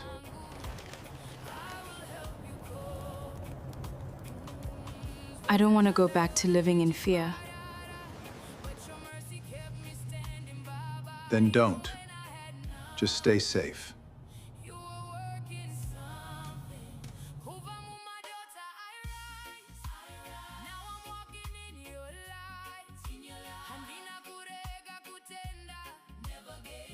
Mangwanani akasvika. Asi mibvunzo yaive mumusoro maSindy yakanga ichiri yakawanda. Today kubasa handiende. Let me prepare breakfast and work from home.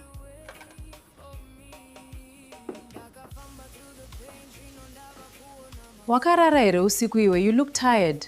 Handina Progress akandifonera asi call got disconnected. Cindy akatsanangura about the call between her and Progress to Kimberly. Pane chiri kundinetsa panyaya iyi. Ino ndava kutya. Saka pakasvika munhu aidedzera nehasha. Ehe, ndakazvinzwa pafoni. Asi aive nehasha murume iyeye. Izvi hazvina kujeka. Akatamba nevanhu vakaipa chete. Wamboedza kumufonera zvakare here? Kakawanda. Asi foni iri kungorira. Ndinonzwa sekunge pane chakaipa chiri kuitika. Dai ndisina kuuya, maybe ndini ndakonzeresa zvakaipa kuna Progress. Please answer.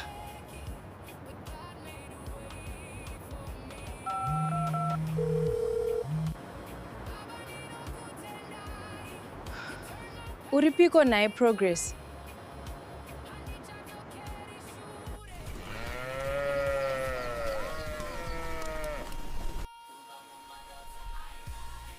Ari kumbofona here Cindy? Akafona nezuro. Ari seiko? Ndofunga atova murungu chaiye Cindy.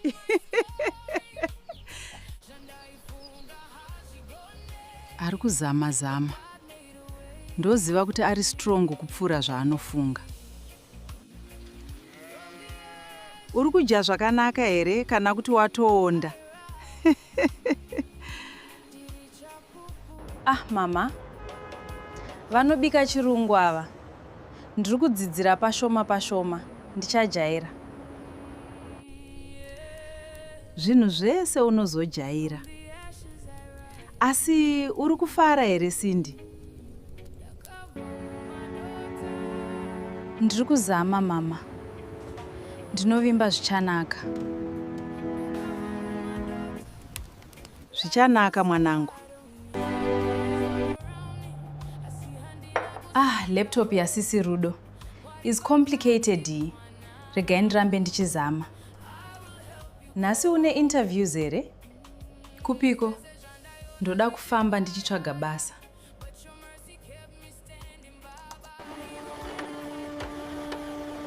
Mwari ndibatsireiwo ndiwane basa. Kumba vari kutemba neni. Take these sandwiches ungafa nenzara. Thank you. Mandigonera. Kim playing big sis role.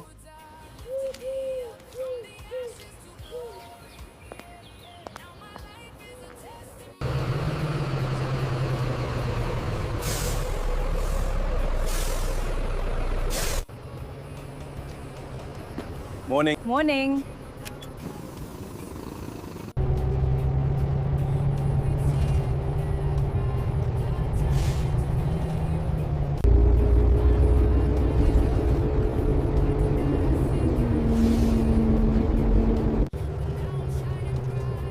Please let today be different.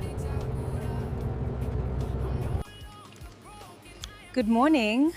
I'm looking for vacancies. Please. Leave your CV.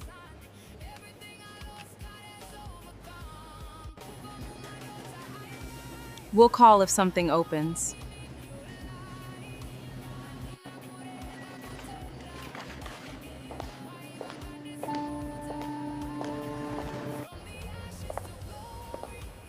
Are you hiring? No vacancies. Try again next month.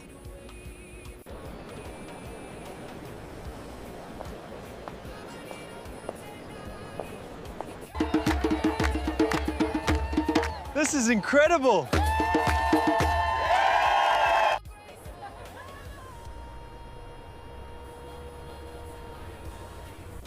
I'm looking for work. Leave your CV.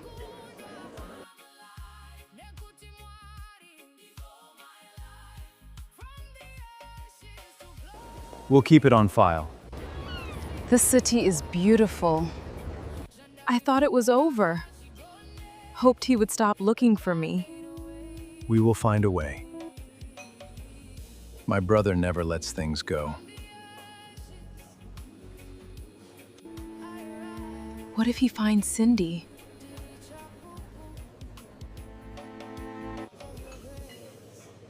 He doesn't know about her. Progress, this is Marcus. He will go with you wherever you want to go. Hi, Marcus. That serious? Yes, the Nathan you remember isn't the same anymore.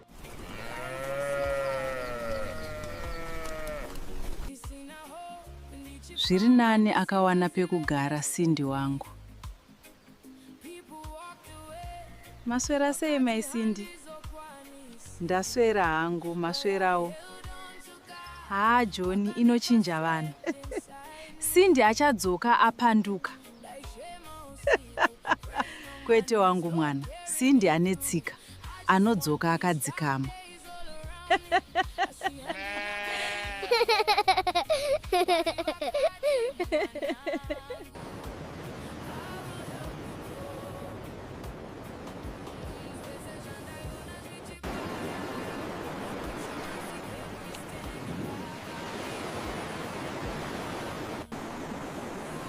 Still no calls. Mwaripindirai ndiwane basa. First time in Cape Town? Yes. Don't give up. You will find something to do.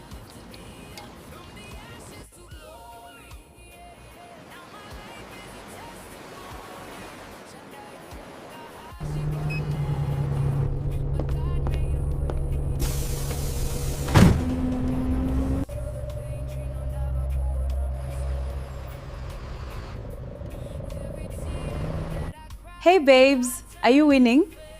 Hakuna kana promise mfunge.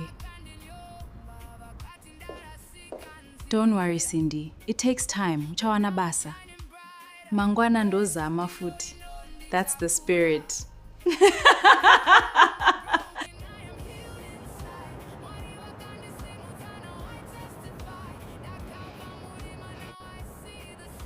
Uripiko nae Progress.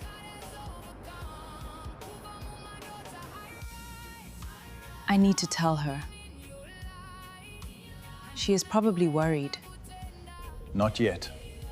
We don't have to stress her. I know she means a lot to you. Progress?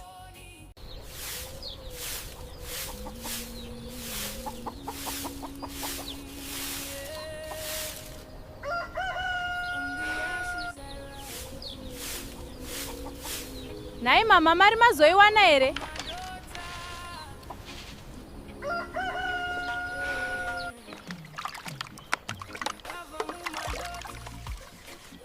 Rega ndizoverenga kuti kwasara mari kuti ikwane Cindy mwanangu. Handigute zvishoma izvi.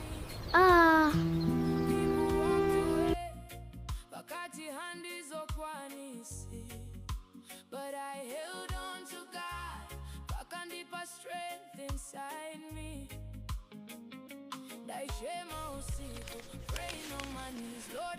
Mwari, itai zviite mwana wangu aende. Look to these hills, my child.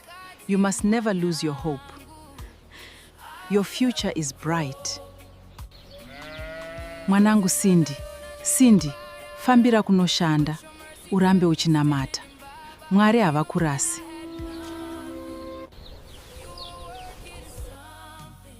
Kubva Mumadota, I rise. Now I'm walking in your light. Handina kurega kutenda. Never gave up. Mwari vakandisimudza. You lifted me up from the ashes to glory. Now my life. Mhuri yangu inofanirwa kusimuka. Imari maputi nemvura? Dola zvese. Ndipeiwo zvese.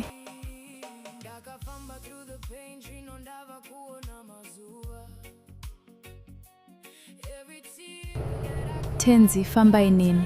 Ndinorayira mweya yema-accident ndisvikewo bo.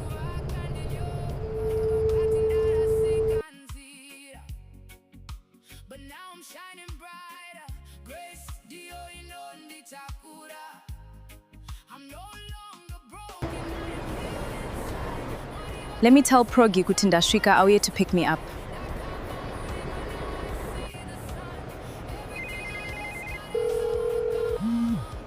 Please, Progress, answer the phone.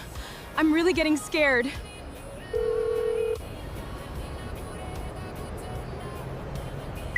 Naye Mwari, zvino akasadayira foni ndodii?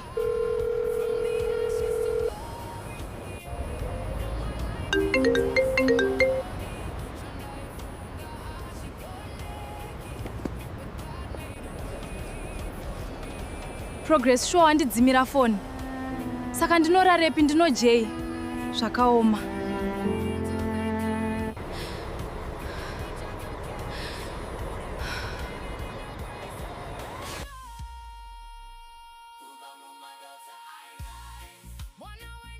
From the ashes to glory, yeah. Hezvo atove makuseni. Nzvimbo ino inotonhora yohwe. Akange ave mangwanani, asi Cindy asina kwekuenda. Mwanasikana akange apererwa.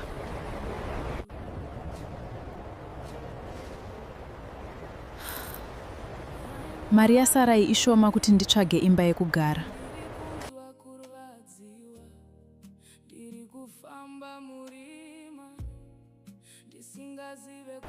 Namundi Satan, mari yasarai ishoma. Nzara yakange yomubvunza mutupo, asi zano ainge asina zvake Cindy.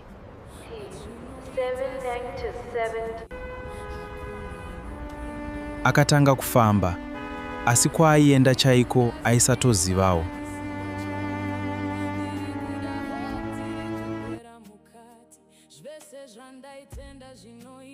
Ndaiti ndikabudawo muZimbabwe zvanaka.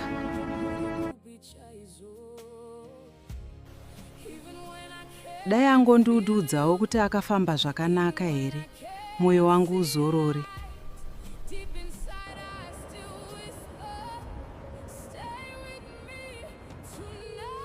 Progress, toitawo chigunduru here shuwa.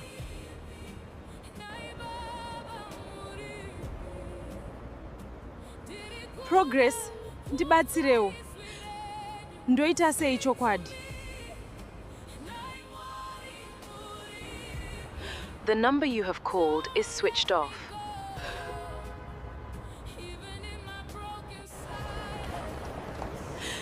Mwari, torai nzvimbo yenyu. Iye zvino. Ndega ndave kutya. Please give me the strength to get through another day. Asina shamwari, asina pekugara, akaramba achitsvaga nzira.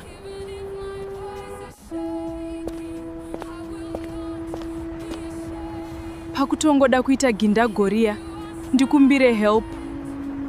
Vanhu vakawanda vakapfuura, asi hapana aiziva what Cindy was going through.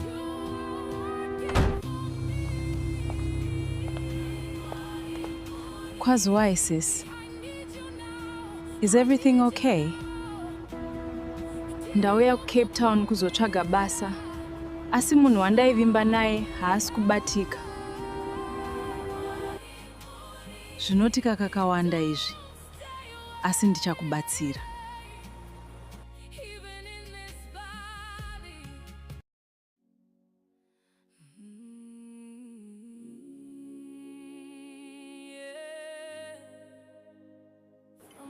I stay with my housemate and friend, so regati jeti ende kumba. Okay, vakoma. But Cape Town yakanaka. Any place inondaifarira kwakanaka. Cape Town is beautiful, dear. Asi ukaita zvekutamba unofa usina chinhu. Be careful, ushandoine maplans.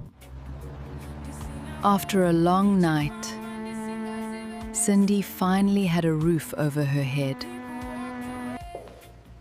Unogara nene a few days. Thank you. Mune rudo sezita renyu. Rudo, who is this? Hesi Kimberly, let's sit and talk.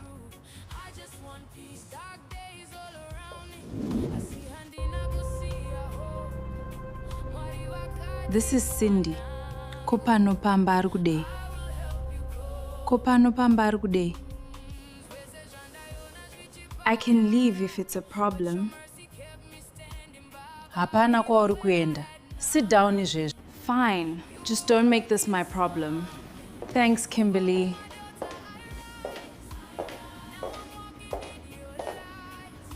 Cindy aifara zvese nekutya.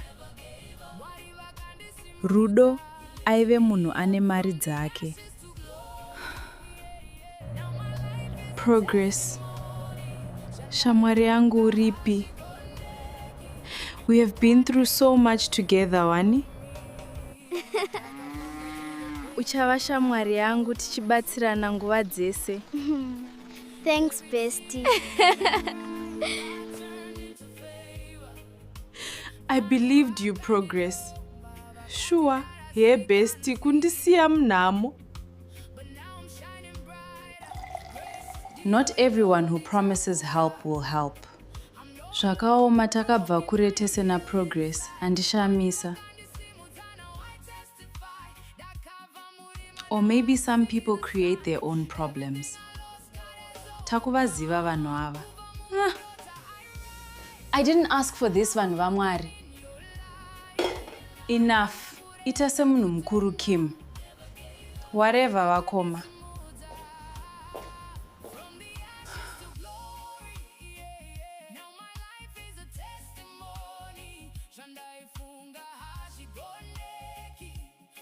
Cape Town looked beautiful, but inside, she felt lost. Progress akanga aramba kubatika. The person who abandoned her, akange ave kufona. Kochiiko Cindy? Ndiani ari kufona?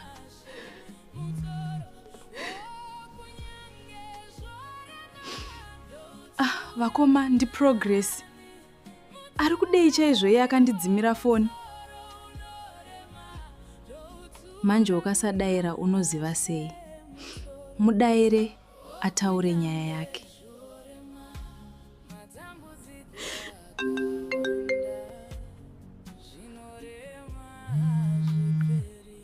Hello? Cindy, thank God wazodaira. Waivepi naye Progress? Kurara panze nechando ichiwo uri munako. Ruregerero shamwari. It's complicated zvekutodaro. You left me wewe. Munyika yandisina wandinoziva kunze kwako P. Sorry Cindy, ndinoziva ndakakutadzira sawira wangu. I trusted you, Progress. Wakaita hutsinye. Koidzo mbavha kodai ndakabirwa. I'm sorry Cindy. Ndiregererewo please.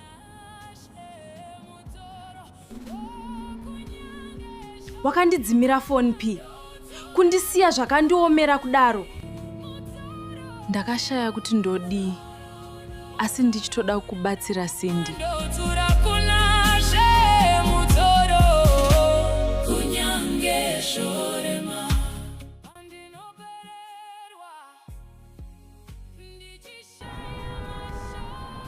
Pane zviri kuitika saka ndaitotya chaikosha, sorry.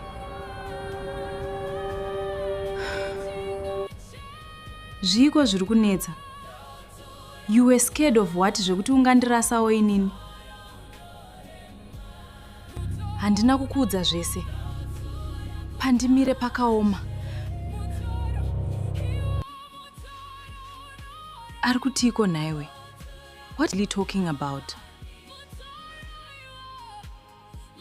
I've been dealing with things on my own. Ndainyara kuzvitaura ini.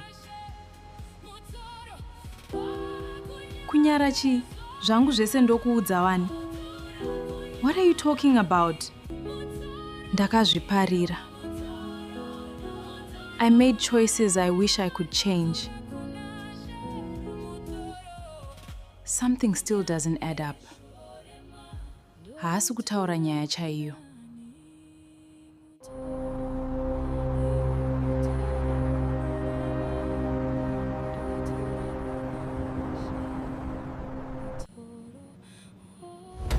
Progress, I know you are in there.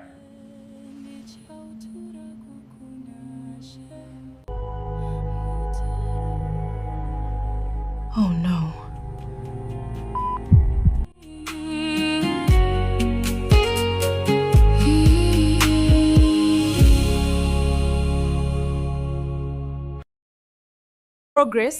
Progress. Akaedza kufona zvakare. Kune rimwe divi reguta, Progress akanga achiri akamira pedyo nemusuo. Munhu aiva arova pamusuo akanga asati aenda. Mwari ndibatsireiwo. Cindy was very worried in her heart, but at the same time she was happy that she had found a safe place to stay. Progress akazarura musuo zvishoma nezvishoma, asi akange azere nekutya. Murume akanga akamira akanyarara, asingaratidzi chiso chake. Progress. Hearing his voice, Progress seemed to recognize that person. You! At first, Progress believed this was the man behind the threats. Progress. But as she looked closer, she immediately recognized him. Charles?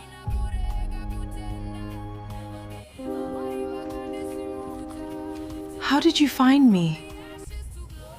Progress, you really spent years trying to stay invisible.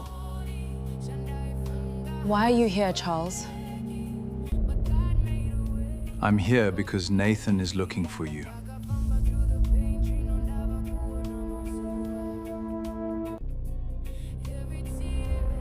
The mention of that name instantly brought back old fears.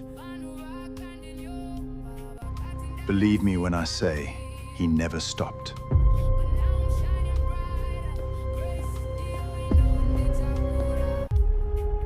It's been 4 years, Charles. I secretly hoped you would let go.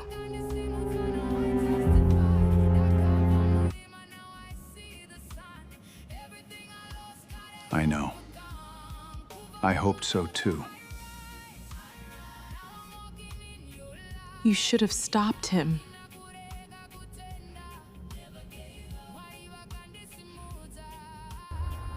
I should have come sooner, Yes, you should have. but I'm here now. I will protect you. 4 years, Charles. 4 years of silence. You knew what people were saying about me, Not everything. but you knew enough.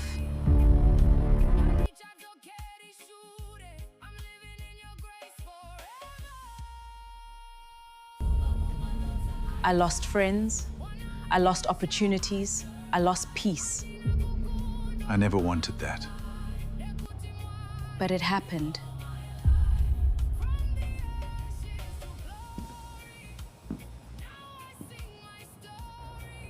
Nathan saw a picture. What picture? A friend posted you on social media. He recognized you immediately. After all these years? He never forgot.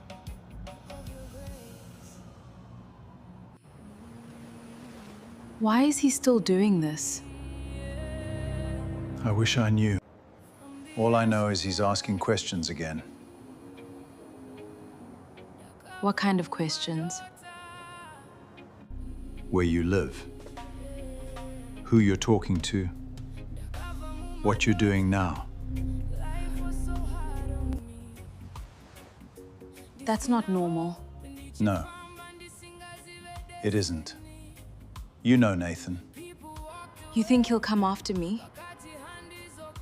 I think you should be careful.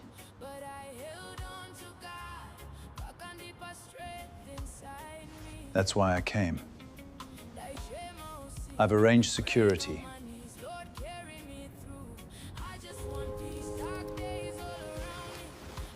I don't need protection. That's exactly what people say before they need it.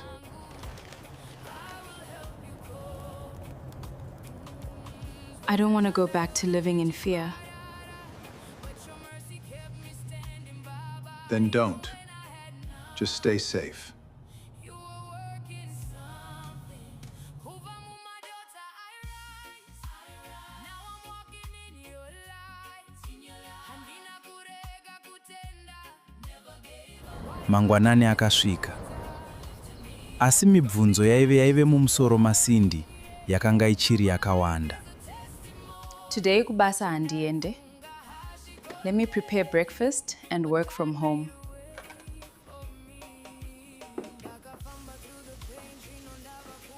Wakarara here usiku iwe, you look tired. Handina progress akandifonera, as call got disconnected. Sindy akatsanangura about the call between her and Progress to Kimberly. Pane chiri kundinetsa panyaya iyi. Ino ndava kutya. Saka pakasvika munhu aideedzera nehasha. Ehe, ndakazvinzwa pafoni. Asi aive nehasha murume iyeye. Izvi hazvina kujeka. Akatamba nevanhu vakaipa chete. Wamboedza kumufonera zvakare here? Kakawanda. Asi foni iri kungorira. Ndinonzwa seunge pane chakaipa chiri kuitika. Dai ndisina kuuya, maybe ndini ndakonzeresa zvakaipa kuna Progress. Please answer.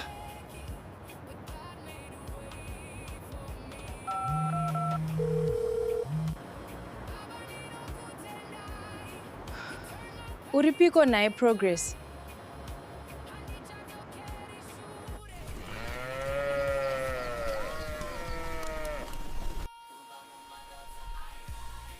Ari kumbofona here Sindy? Akafona nezuro. Ari seiko? Ndofunga atova murungu chaiye Sindy.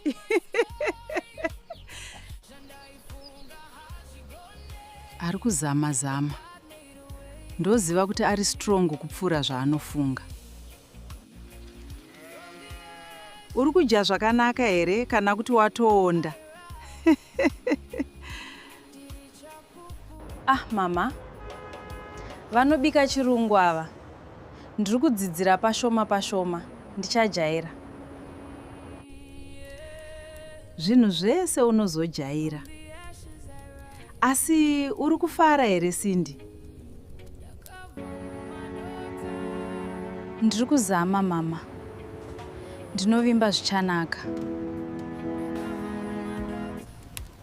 Zvichanaka mwanangu. Laptop yasisi Rudo is complicated. Regai ndirambe ndichizama. Nhasi une interviews here? Kupiko? Ndoda kufamba ndichitsvaga basa.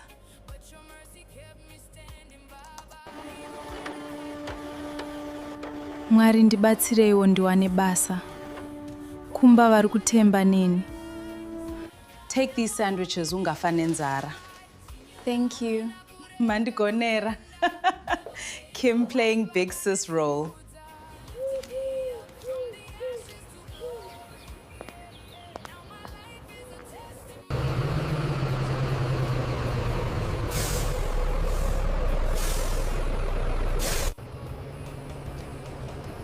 Morning. Morning.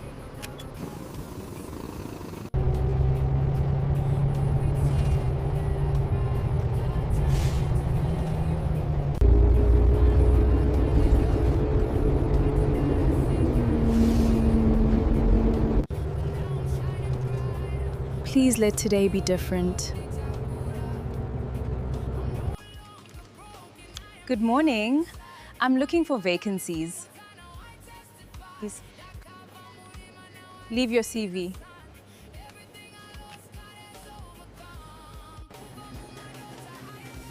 We'll call if something opens.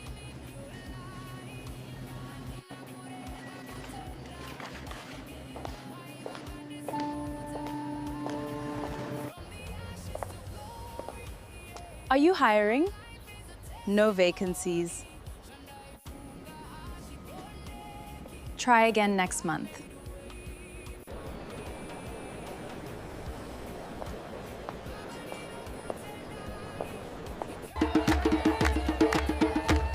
This is incredible!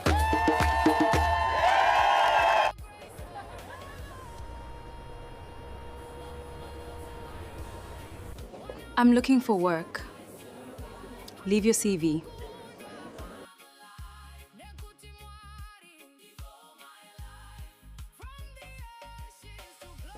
We'll keep it on file. This city is beautiful. I thought it was over. Hoped he would stop looking for me. We will find a way. My brother never lets things go. What if he finds Cindy?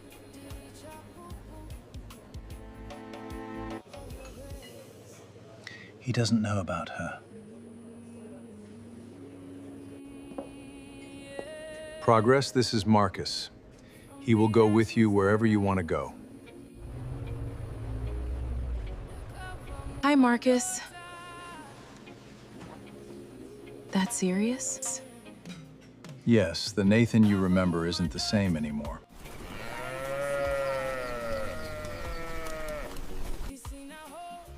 Zviri nani akawana pekugara Cindy wangu.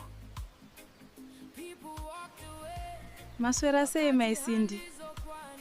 Ndaswera hangu, maswerawo. John, inochinja vanhu. Cindy achadzoka apanduka. Kwete wangu mwana, Cindy anetsika, anodzoka akadzikama.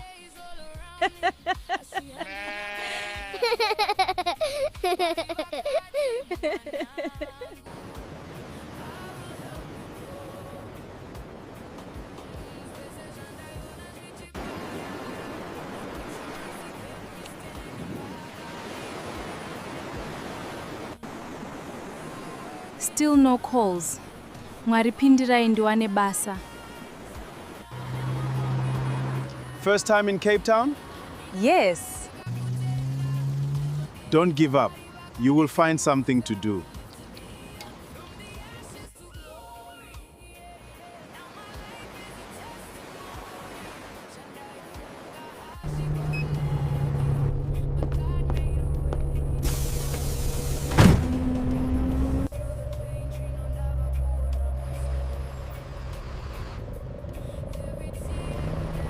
Hey babes, are you winning? Hakuna kana promise mfunge. Don't worry Cindy, it takes time, uchawana basa. Mangwana ndozama futi. That's the spirit.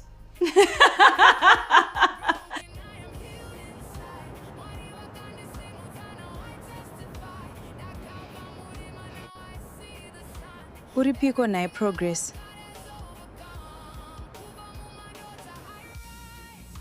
I need to tell her. She is probably worried. Not yet. We don't have to stress her. I know she means a lot to you. Progress?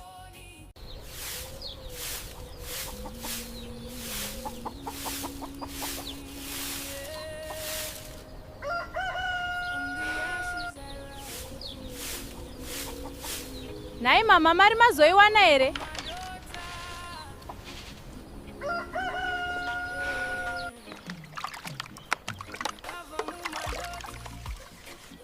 Rega ndizoverenga kuti kwasara mari kuti ikwane Cindy mwanangu.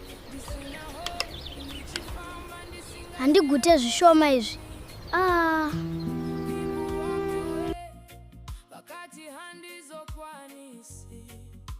But I held on to God, pakandipa strength inside me. Praying on my knees, Lord, carry Mwari, itai zviite mwana wangu aende. Look to these hills, my child. You must never lose your hope. Your future is bright. Mwanangu Cindy, fambira kunoshanda, urambe uchinamata. Mwari havakurasi.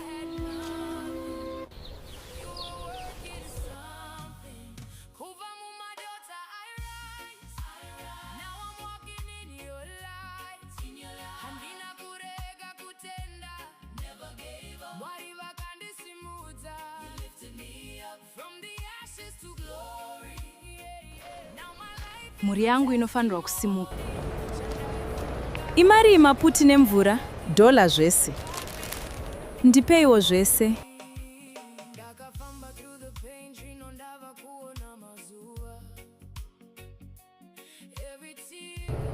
Tenzi, fambai neni. Ndinorayira mweya yemaaccident ndisvikewo bo.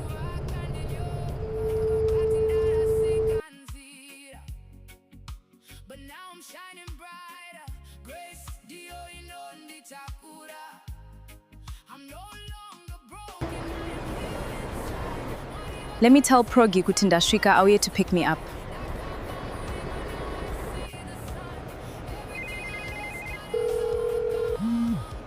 Please, Progress, answer the phone.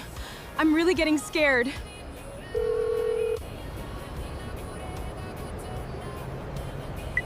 Naye Mwari, zvino akasadayira foni ndodii?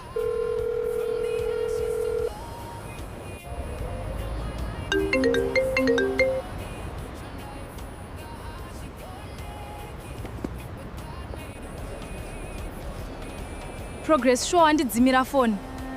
Saka ndinorarepi ndinojei. Zvakaoma.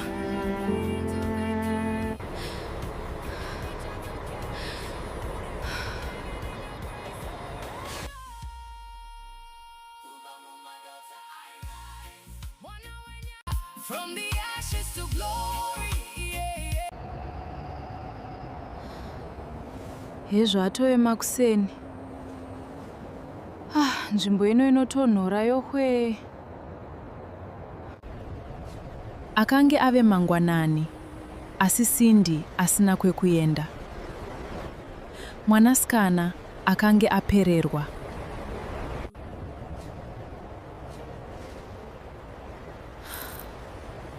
Mari yasarai ishoma kuti nditsvage imba yekugara.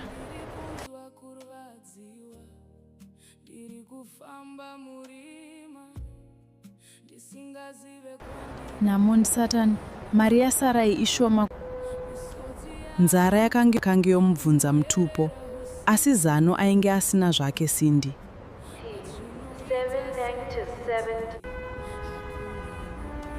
Akatanga kufamba, asi kwaaienda chaiko aisatozivawo.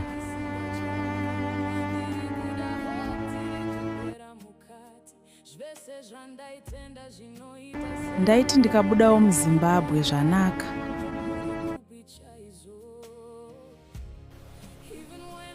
Dai angondiudzawo kuti akafamba zvakanaka here, moyo wangu uzorore.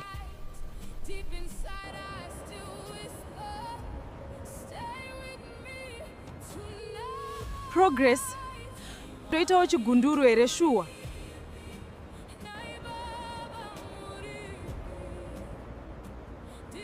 Progress, ndibatsirewo. Ndoita sei chokwadi? The number you have called is switched off.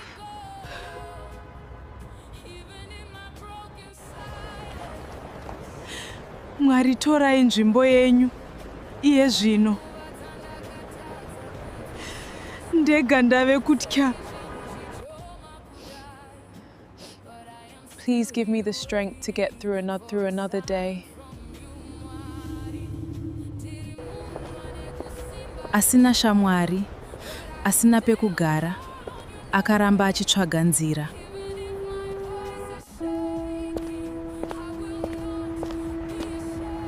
Pakutongoda kuita gindagoria, ndikumbire help. Vanhu vakawanda vakapfuura, asi hapana aiziva what Cindy was going through.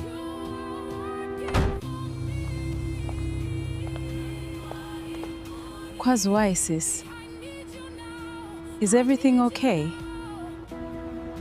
Ndauya kuCape Town kuzotsvaga basa, asi munhu wandaivimba naye haasi kubatika. Zvinotika kakawanda izvi. asi ndichakubatsira.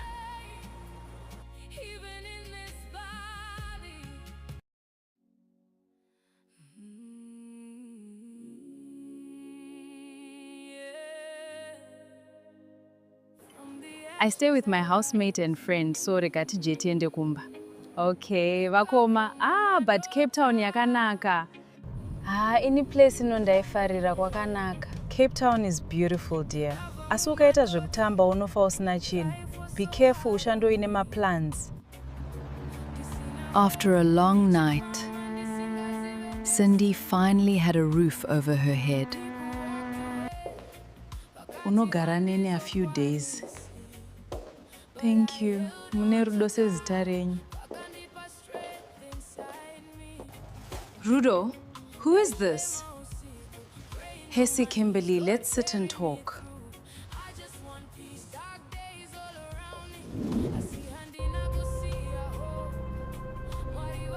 This is Cindy. Kopano pamba ari kudei. Kopano pamba ari kudei. I can leave if it's a problem. Hapana kwauri kuenda. Sit down izvezvo. Fine. Just don't make this my problem. Thanks, Kimberly.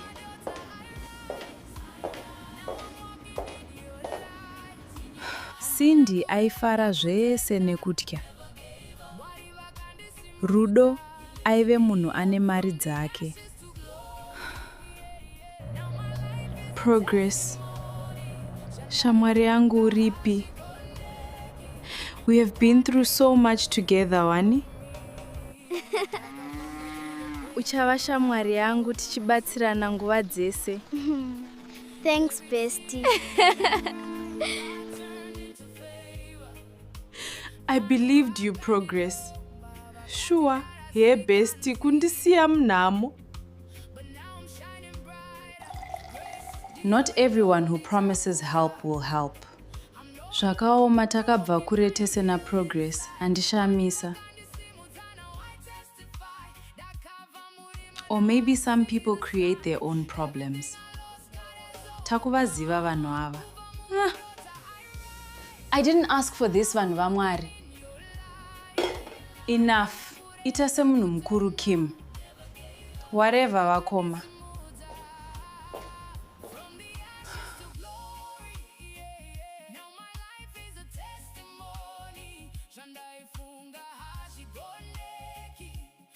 Cape Town looked beautiful, but inside, she felt lost. Progress akanga aramba kubatika. The person who abandoned her, akange ave kufona. Kochiko Cindy? Ndiani ari kufona?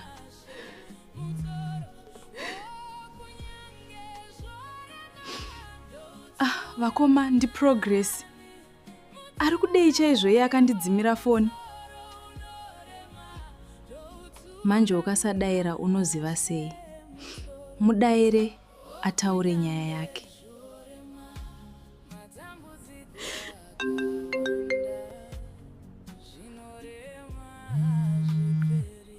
Hello?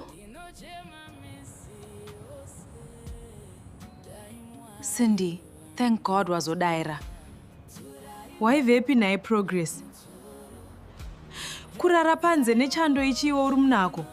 Ruregerero shamwari. It's complicated zvekutodaro. You left me wewe. Munyika yandisina wandinoziva kunze kwako P. Sorry Cindy, ndinoziva ndakakutadzira sawira wangu. I trusted you, Progress. Wakaita hutsinye. Koidzo mbavha kodai ndakabirwa. I'm sorry Cindy. Ndiregererewo please.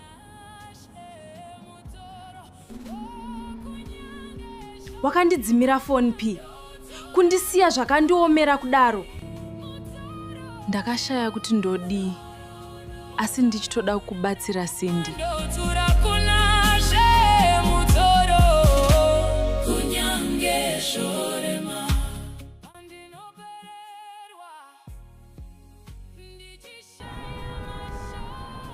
pane zviri kuitika saka ndaitotya chaikosha. Sorry.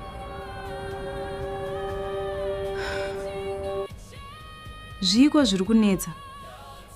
You were scared of what? Zvekuti ungandirasawo inini. Handina kukuudza zvese. Pandimire pakaoma.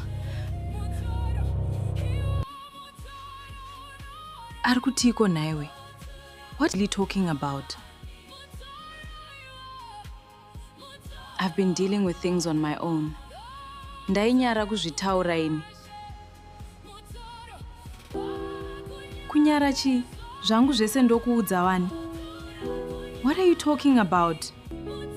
Ndakazviparira. I made choices I wish I could change. Something still doesn't add up. Haasi kutaura nyaya chaiyo.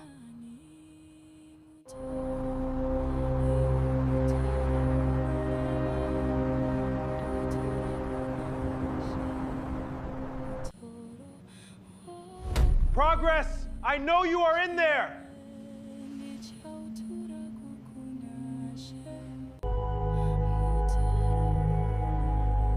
Oh no.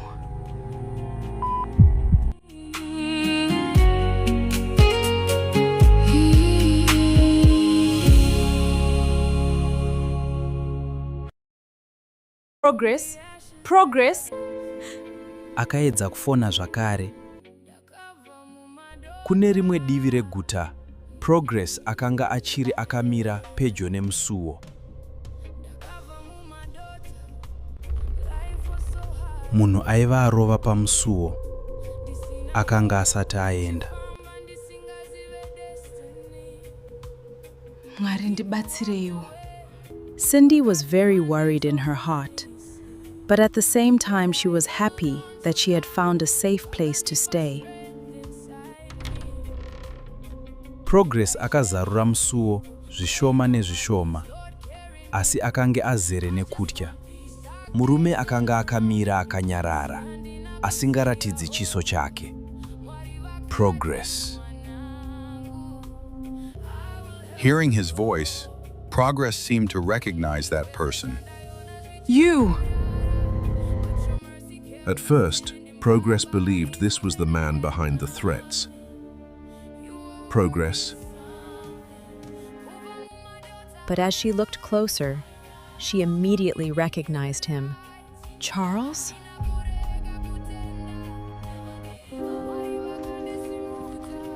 How did you find me?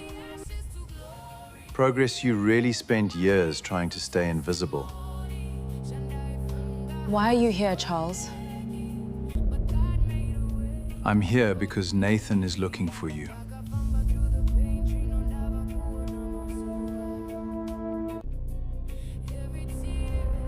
The mention of that name instantly brought back old fears.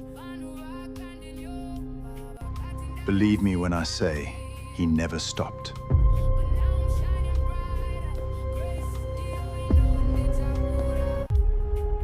It's been 4 years, Charles.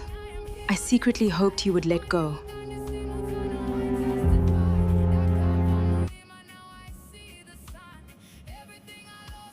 I know. I hoped so too. You should have stopped him.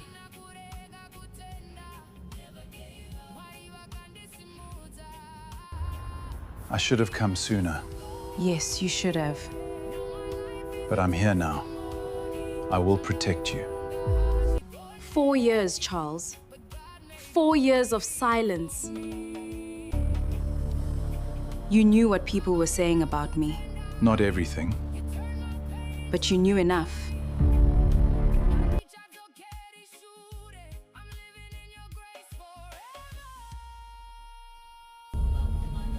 I lost friends. I lost opportunities. I lost peace. I never wanted that. But it happened.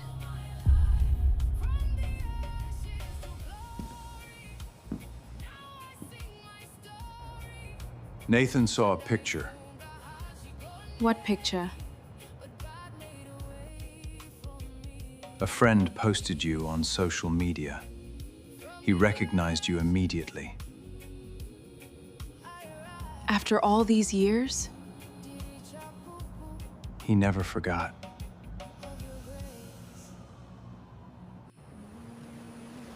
Why is he still doing this? I wish I knew. All I know is he's asking questions again. What kind of questions? Where you live, who you're talking to, what you're doing now.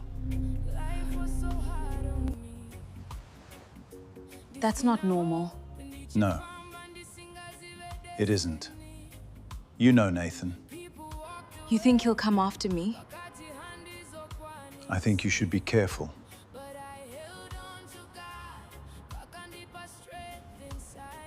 That's why I came. I've arranged security.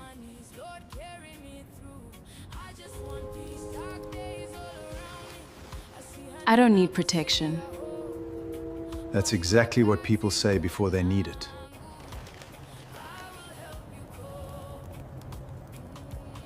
I don't want to go back to living in fear.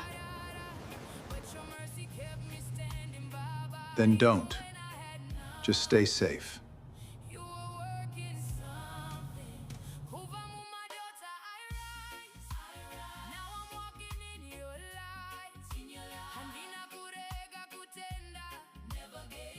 Mangwanani akasvika. Asi mibvunzo yaive mumusoro maSindy yakanga ichiri yakawanda. Today kubasa handiende. Let me prepare breakfast and work from home.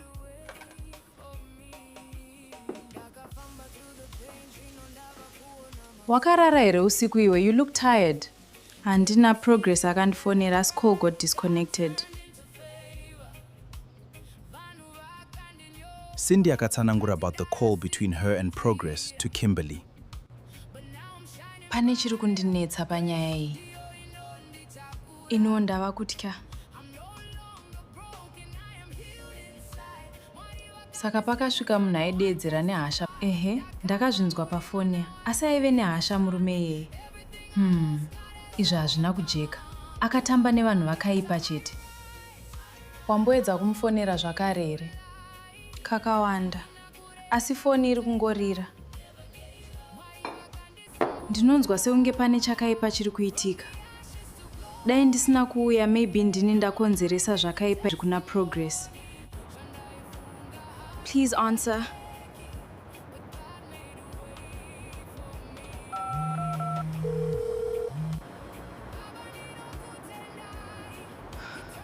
Uripiko naye Progress?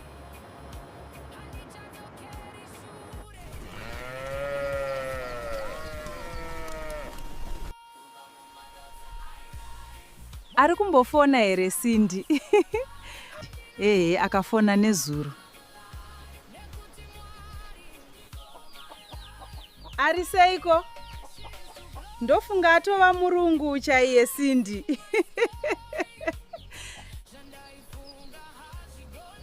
Ari kuzama. Ndoziva kuti ari strong kupfuura zvaanofunga. Uri kudya zvakanaka here kana kuti watoonda? Mama. Vanobika chirungu ava. Ndiri kudzidzira pashoma. Ndichajaira. Zvinhu zvese unozojaira. Asi uri kufara here Sindy? Ndiri kuzama mama. Ndinovimba zvichanaka. Zvichanaka mwanangu. Laptop yasisi Rudo is complicated. Regai ndirambe ndichizama. Nhasi une interviews here? Kupiko? Ndoda kufamba ndichitsvaga basa.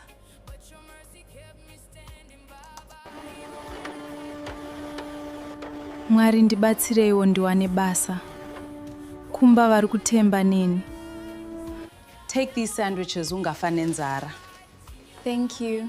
Mandigonera. Kim playing big sis role.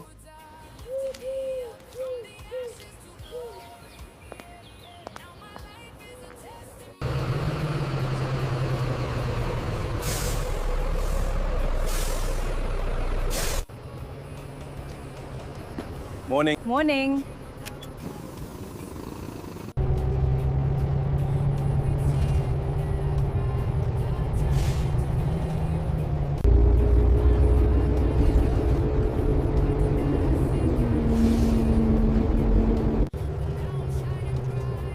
Please let today be different. Good morning. I'm looking for vacancies. Please leave your CV.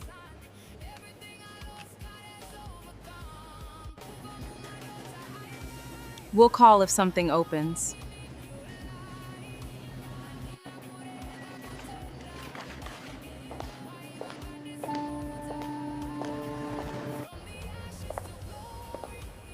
Are you hiring?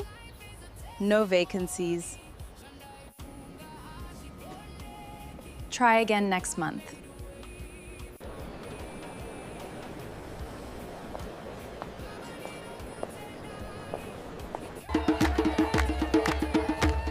This is incredible!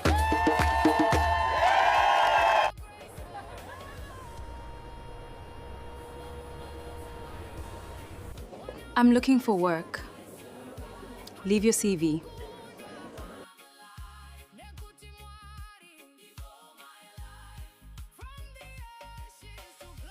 We'll keep it on file.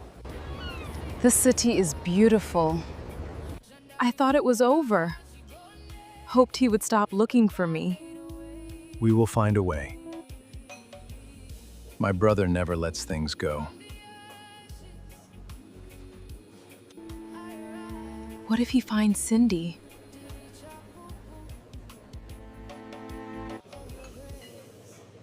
He doesn't know about her. Progress, this is Marcus. He will go with you wherever you want to go. Hi, Marcus. That serious? Yes, the Nathan you remember isn't the same anymore.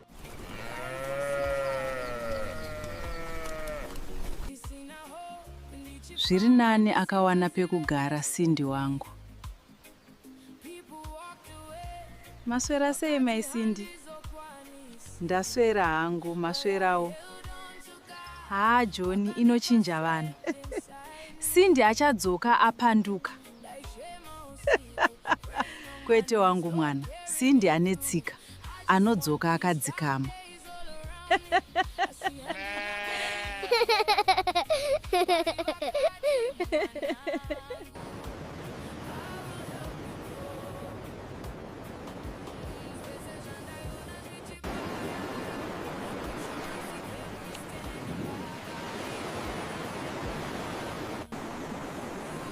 Still no calls. Mwari pindirai ndiwane basa.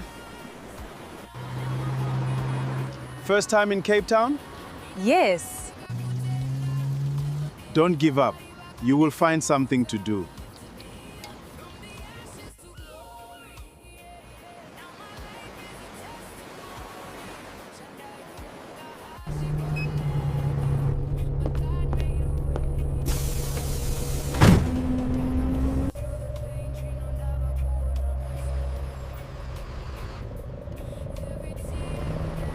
Hey babes, are you winning? Hakuna kana promise mfunge. Don't worry, Cindy. It takes time. Uchawana basa. Mangwana ndozama futi.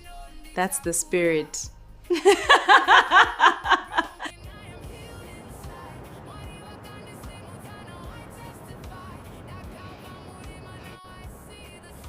Uripiko nae Progress.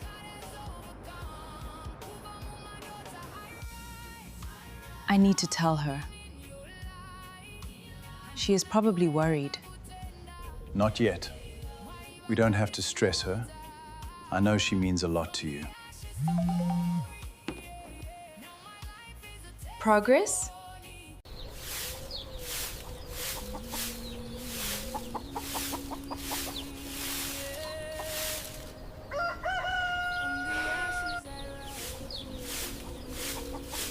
Nai mama mari mazoiwana here?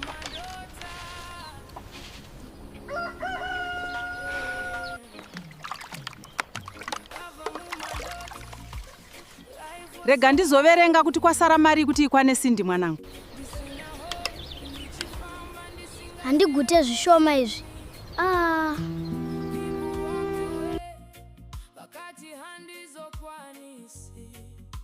But I held on to God, pakandipa strength inside me.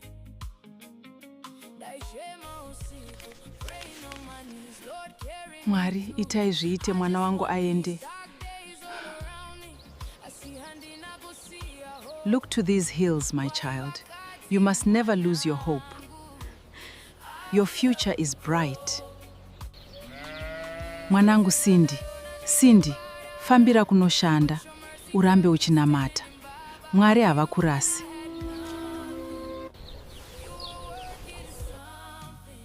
Kubva Mumadota, I rise. Now I'm walking in your light. Handina kurega kutenda. Never gave up. Mwari vakandisimudza. You lifted me up from the ashes to glory. Now my life. Muri yangu inofanirwa kusimuka. Imari maputi nemvura, dola zvese. Ndipeiwo zvese.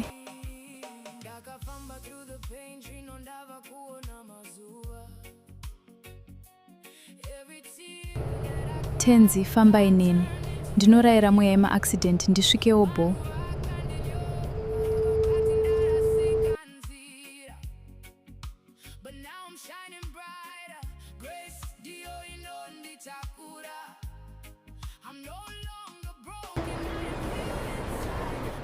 Let me tell Progi kuti ndasvika auye to pick me up.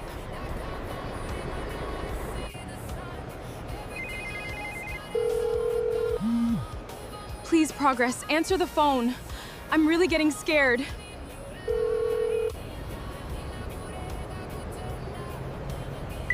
Nai Mwari, zvino akasadayira foni ndodi.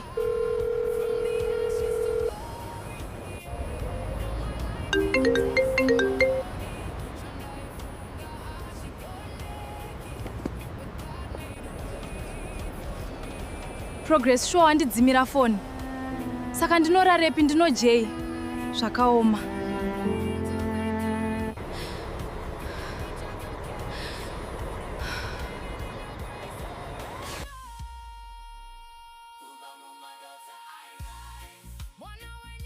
From the ashes to glory. Hezvo atove makuseni.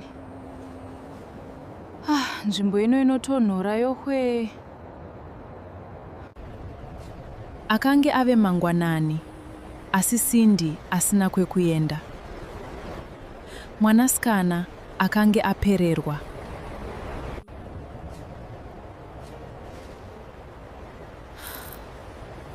Mari yasarai ishoma kuti nditsvage imba yekugara.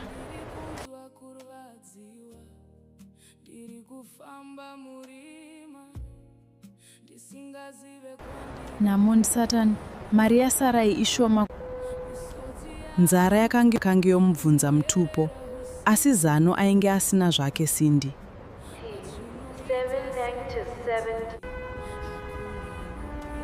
Akatanga kufamba, asi kwaaienda chaiko aisatozivawo.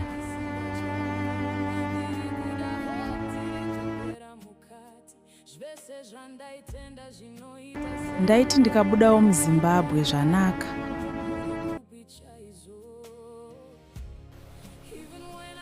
Dai angondiudzawo kuti akafamba zvakanaka here, mwoyo wangu uzorore.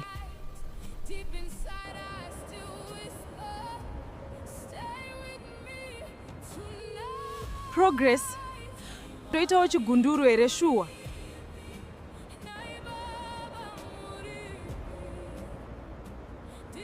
Progress, ndibatsirewo. Ndoita sei chokwadi? The number you have called is switched off.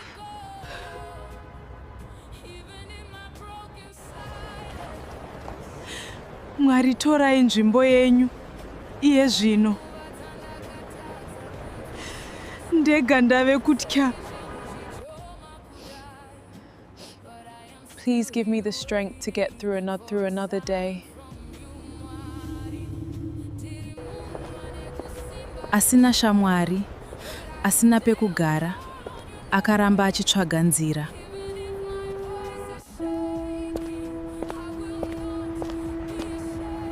Pakutongoda kuita gindagoria, ndikumbire help.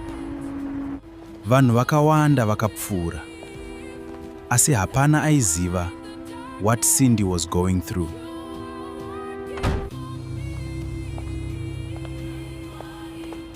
Kwazwai, sis. Is everything okay? Ndauya kuCape Town kuzotsvaga basa. Asi munhu wandaivimba naye haasi kubatika. Zvinotika kakawanda izvi. Asi ndichakubatsira.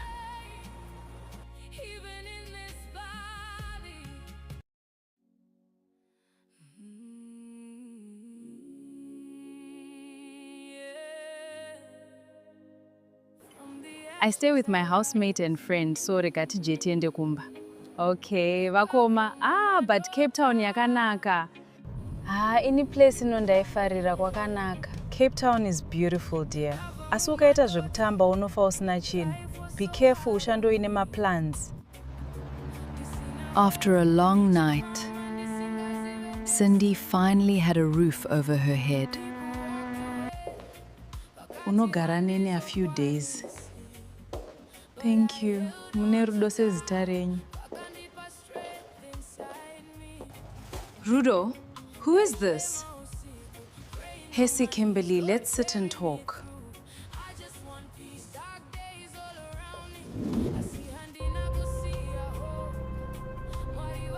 This is Cindy. Kopano pamba ari kudei. Kopano pamba ari kudei. I can leave if it's a problem. Hapana kwauri kuenda. Sit down izvezvo. Fine. Just don't make this my problem. Thanks, Kimberly.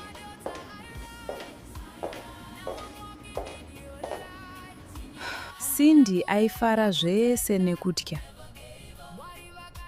Rudo aive munhu ane mari dzake. Progress. Shamwari yangu uripi. We have been through so much together, wani?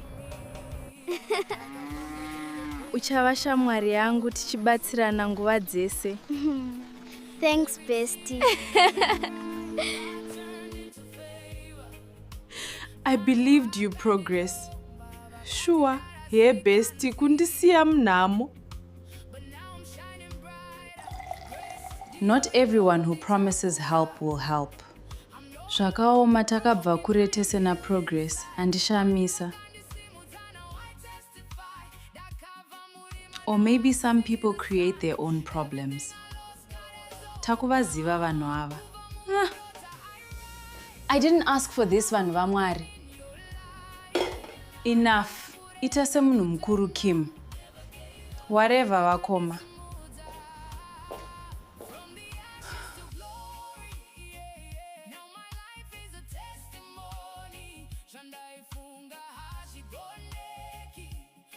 Cape Town looked beautiful, but inside, she felt lost. Progress akanga aramba kubatika. The person who abandoned her, akange ave kufona. Kochiko Cindy? Ndiani ari kufona?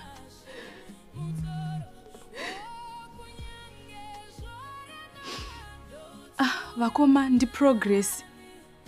Ari kudei chaizvo iye akandidzimira foni. Manje ukasadaira unoziva sei. Mudaire ataure nyaya yake.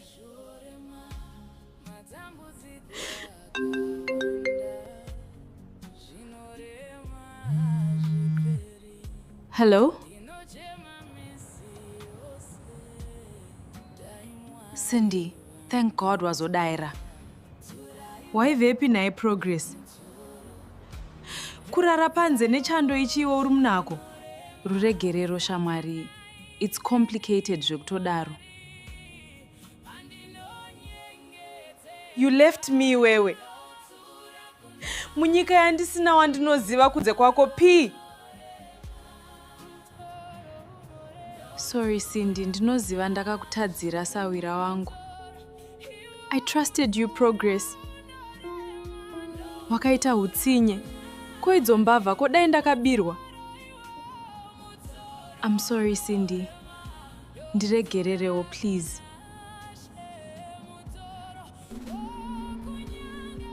Wakandidzimira phone P. Kundisiya zvakandiomera kudaro. Ndakashaya kuti ndodii. Asi ndichitoda kukubatsira, Cindy.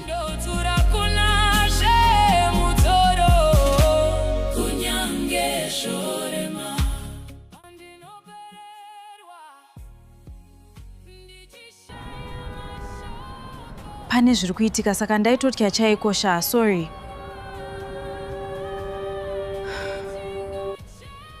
Zviko zviri kunetsa. You were scared of what? Zvekuti ungandirasawo inini. Handina kukuudza zvese. Pandimire pakaoma. Ari kutiko naiwe? What are you talking about? I've been dealing with things on my own. Ndainyara kuzvitaura ini. Kunyara chi? Zvangu zvese ndokuudza wani. What are you talking about? Ndakazviparira. I made choices I wish I could change. Something still doesn't add up. Haasi kutaura nyaya chaiyo.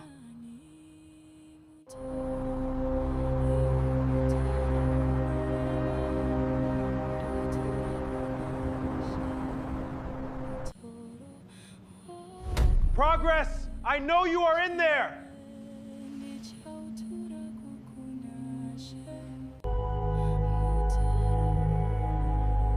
Oh no.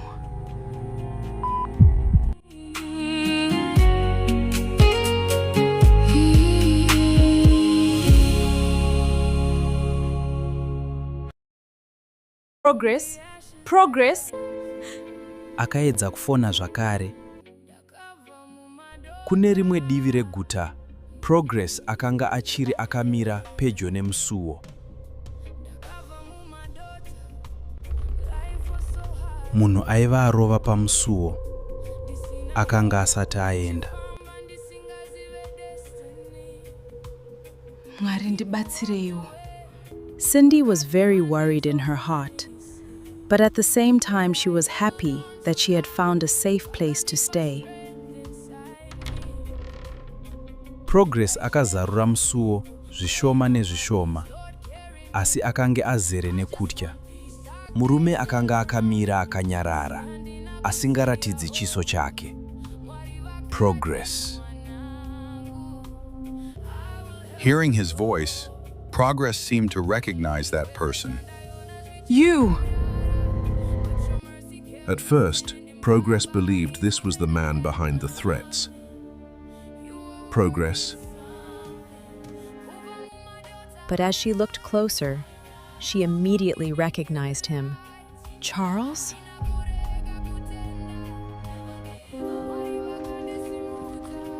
How did you find me? Progress, you really spent years trying to stay invisible.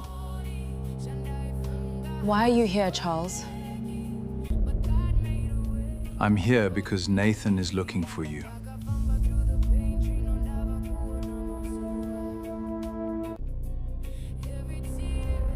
The mention of that name instantly brought back old fears. Believe me when I say, he never stopped.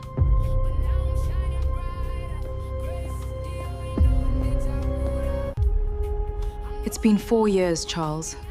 I secretly hoped he would let go.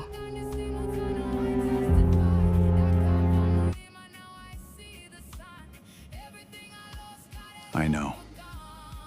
I hoped so too. You should have stopped him.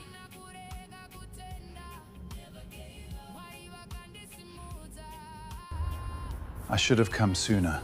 Yes, you should have. But I'm here now. I will protect you. 4 years, Charles. 4 years of silence. You knew what people were saying about me, Not everything. but you knew enough.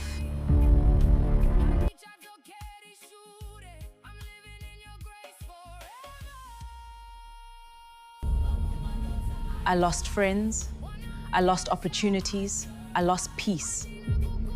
I never wanted that. But it happened.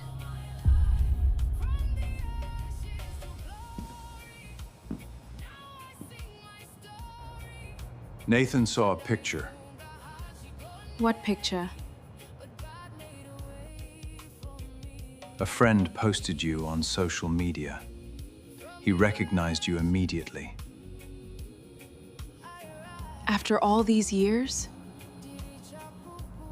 He never forgot.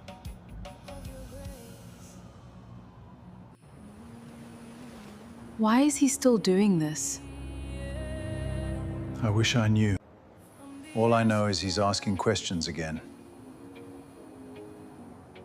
What kind of questions? Where you live. Who you're talking to. What you're doing now.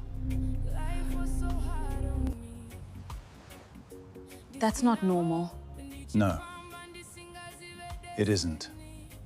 You know Nathan. You think he'll come after me? I think you should be careful.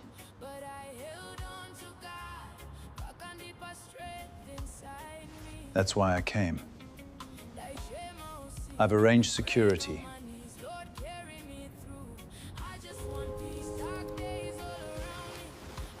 I don't need protection. That's exactly what people say before they need it.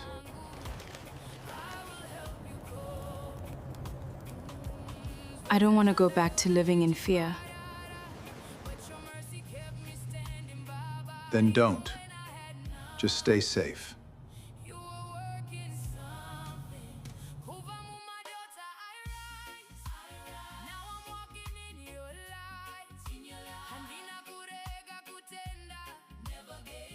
Mangwanani akasvika. Asi mibvunzo yaive mumusoro maSindy yakanga ichiri yakawanda. Today kubasa handiende. Let me prepare breakfast and work from home.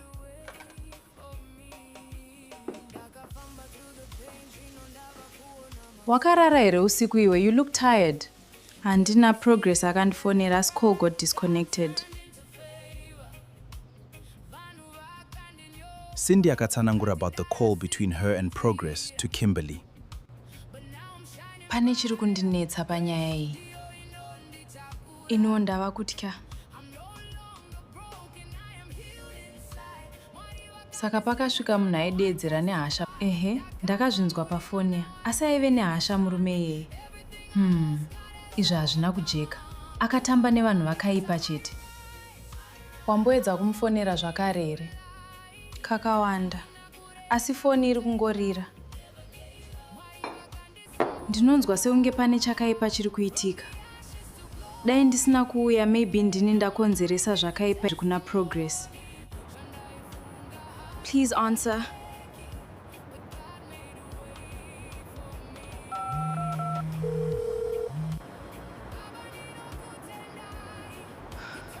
Uripiko naye Progress?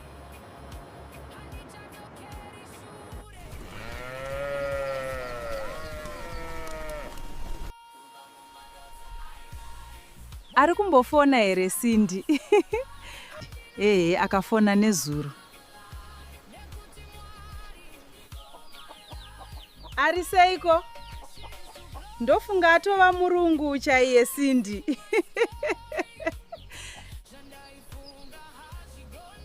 Ari kuzama. Ndoziva kuti ari strong kupfuura zvaanofunga. Uri kudya zvakanaka here kana kuti watoonda? Mama. Vanobika chirungu ava. Ndiri kudzidzira pashoma. Ndichajaira. Zvinhu zvese unozojaira. Asi uri kufara here Sindy? Ndiri kuzama mama. Ndinovimba zvichanaka. Zvichanaka mwanangu. Laptop yasisi Rudo is complicated. Regai ndirambe ndichizama. Nhasi une interviews here? Kupiko? Ndoda kufamba ndichitsvaga basa.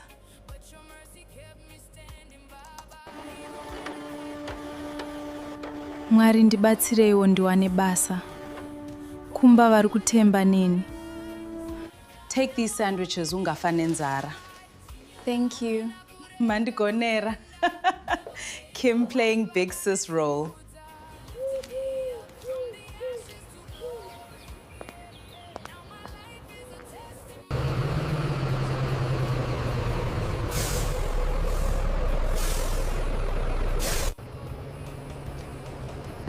Morning. Morning.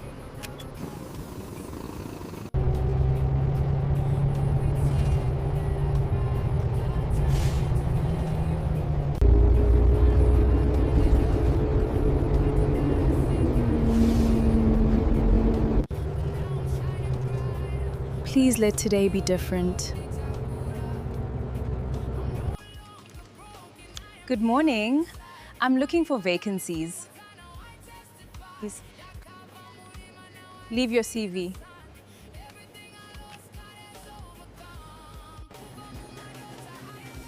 We'll call if something opens.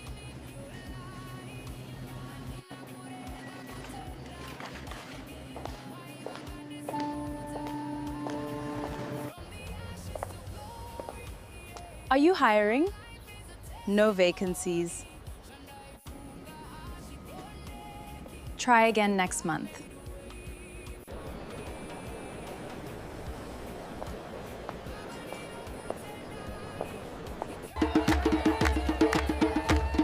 This is incredible!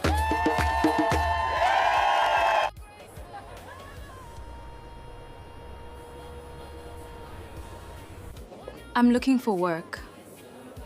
Leave your CV.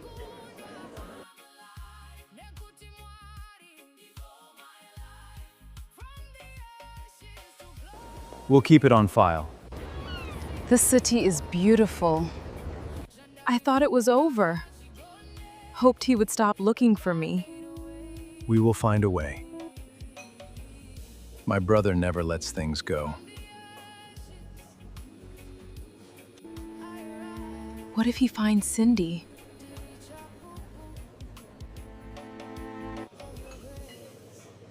He doesn't know about her.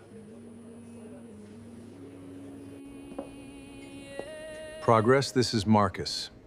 He will go with you wherever you want to go.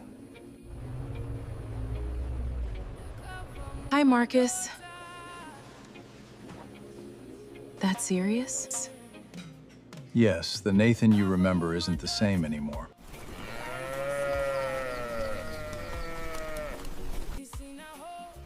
Zviri nani akawana pekugara Cindy wangu. Maswera sei mai Cindy?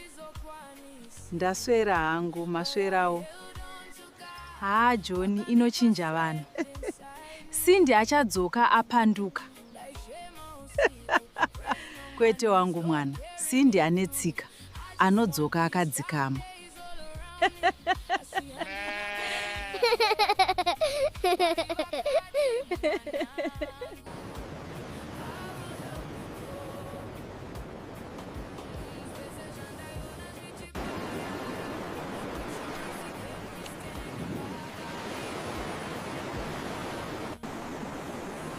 Still no calls. Mwari pindirai ndiwane basa. First time in Cape Town? Yes. Don't give up. You will find something to do.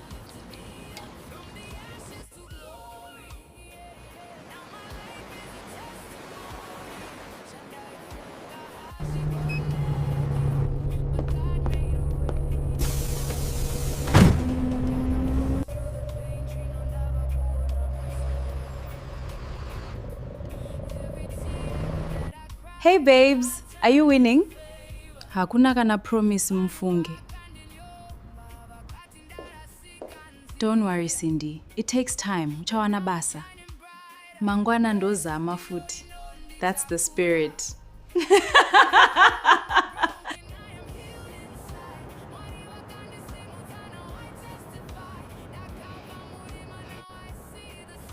Uripiko nae Progress.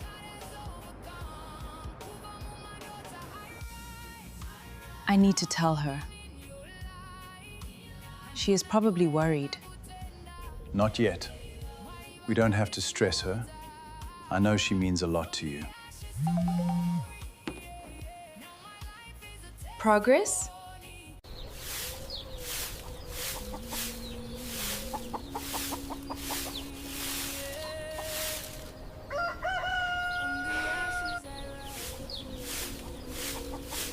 Nai mama mari mazoiwana here?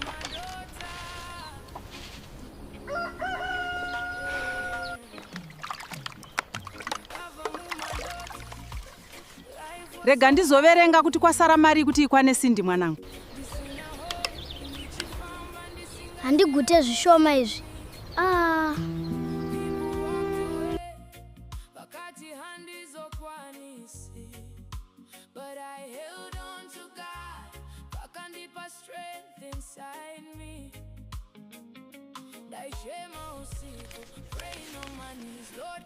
Mwari, itai zviite mwana wangu aende.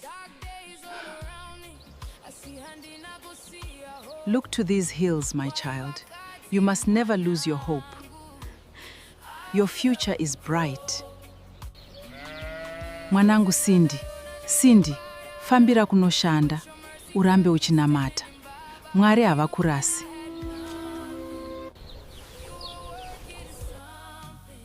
Kubva Mumadota, I rise. Now I'm walking in your light. Handina kurega kutenda. Never gave up. Mwari vakandisimudza. You lifted me up from the ashes to glory. Now my life. Muri yangu inofanirwa kusimuka. Imari maputi nemvura? Dola zvese. Ndipeiwo zvese.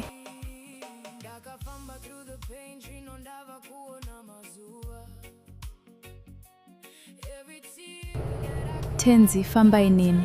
Ndinorayira mweya yema-accident ndisvikewo bo.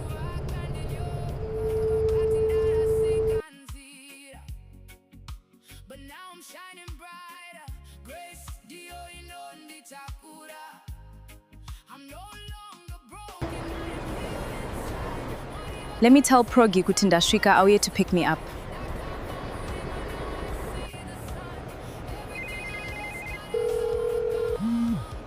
Please, Progress, answer the phone. I'm really getting scared.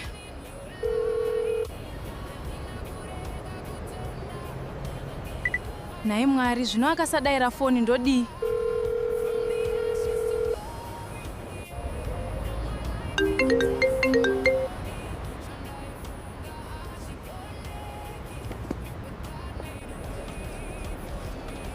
Progress, sure wandidzimira foni. Saka ndinorarepi ndino J. Zvakaoma.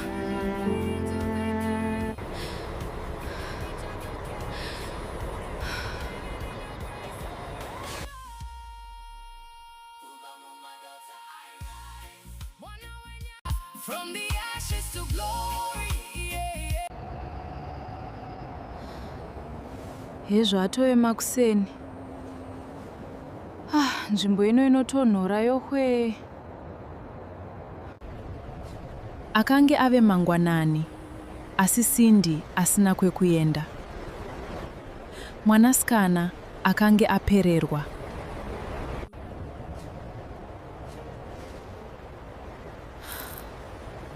Mari yasarai ishoma kuti nditsvage imba yekugara.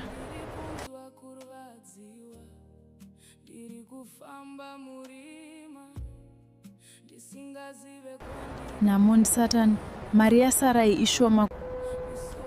Nzara yakange yomubvunza mutupo, asi zano ainge asina zvake Cindy.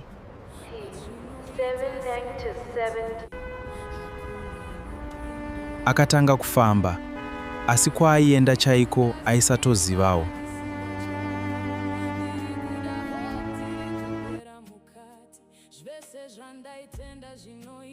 Ndaiti ndikabudawo muZimbabwe zvanaka.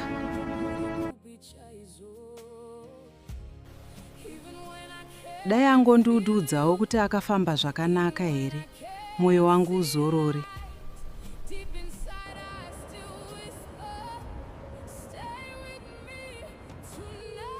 Progress. Toitawo chigunduru here shuwa.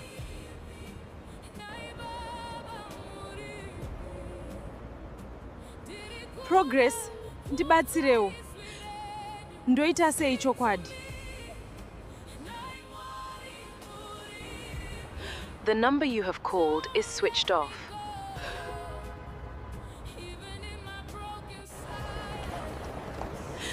Mwari, torai nzvimbo yenyu. Iye zvino. Ndega ndave kutya. Please give me the strength to get through another day. Asina shamwari, asina pekugara, akaramba achitsvaga nzira.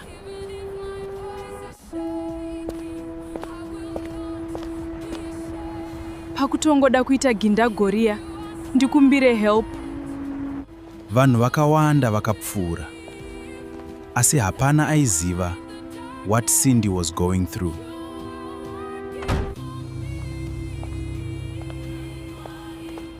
Kwazwai, sis.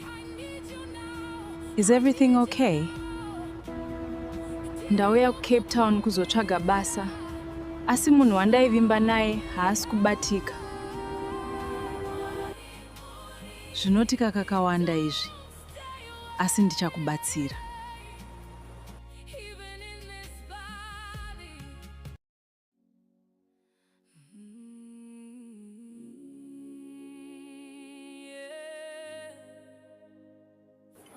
I stay with my housemate and friend, so regati jeti ende kumba. Okay, vakoma. But Cape Town yakanaka. Any place inondaifarira kwakanaka. Cape Town is beautiful, dear. Asi ukaita zvekutamba unofa usina chinhu. Be careful, ushandoine maplans. After a long night, Cindy finally had a roof over her head. Unogara neni a few days. Thank you. Mune rudo sezita renyu. Rudo, who is this? Hesi Kimberly, let's sit and talk.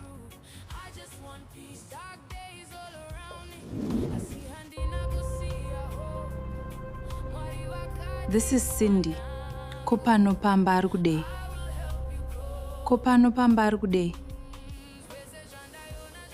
I can leave if it's a problem. Hapana kwauri kuenda. Sit down izvezvi. Fine. Just don't make this my problem. Thanks, Kimberly.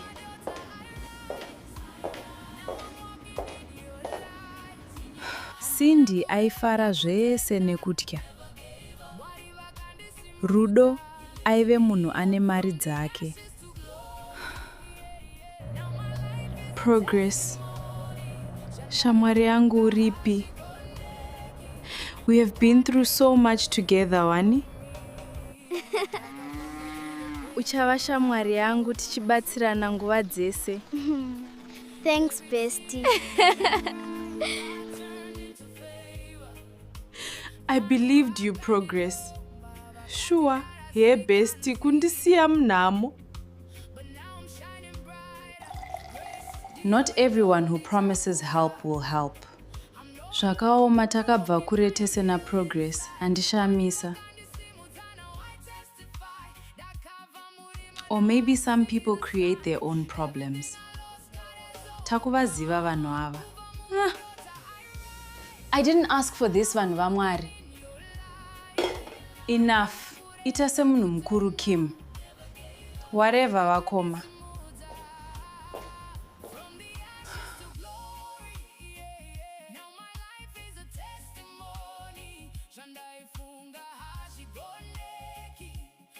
Cape Town looked beautiful, but inside, she felt lost.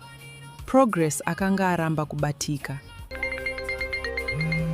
The person who abandoned her akange ave kufona. Kochiiko Cindy?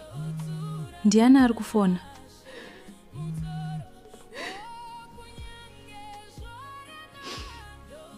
Vakoma ndi Progress. Ari kudei chaizvo iye akandidzimira foni. Manje ukasadaira unoziva sei? Mudaire ataure nyaya yake.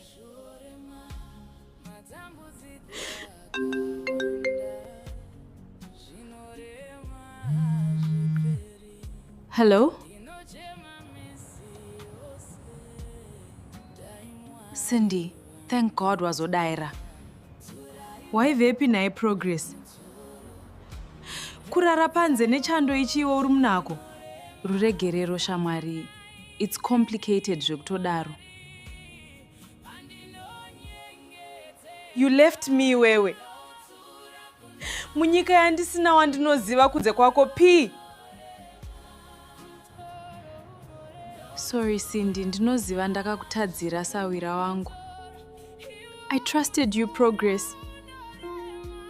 Wakaita hutsinye. Koidzo mbavha kodai ndakabirwa. I'm sorry Cindy. Ndiregererewo please.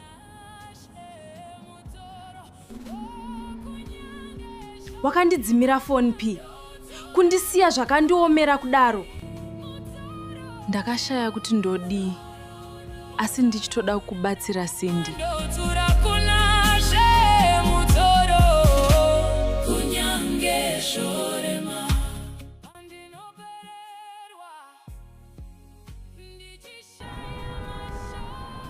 Pane zviri kuitika saka ndaitotya chaikosha, sorry.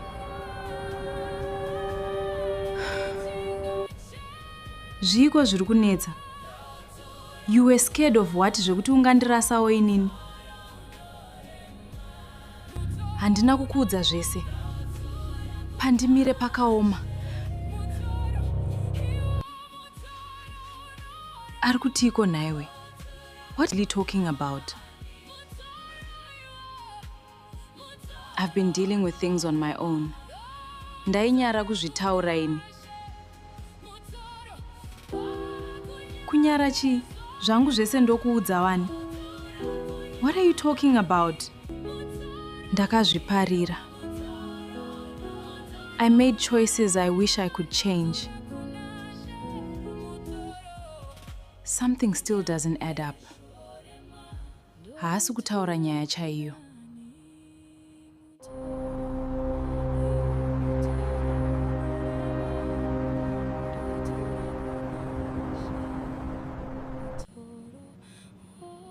Progress, I know you are in there.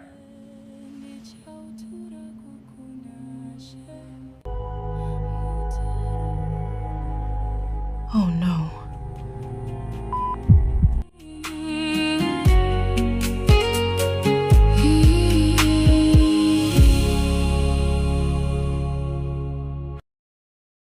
Progress? Progress? Akaedza kufona zvakare. Kune rimwe divi reguta, Progress akanga achiri akamira pedyo nemusuwo.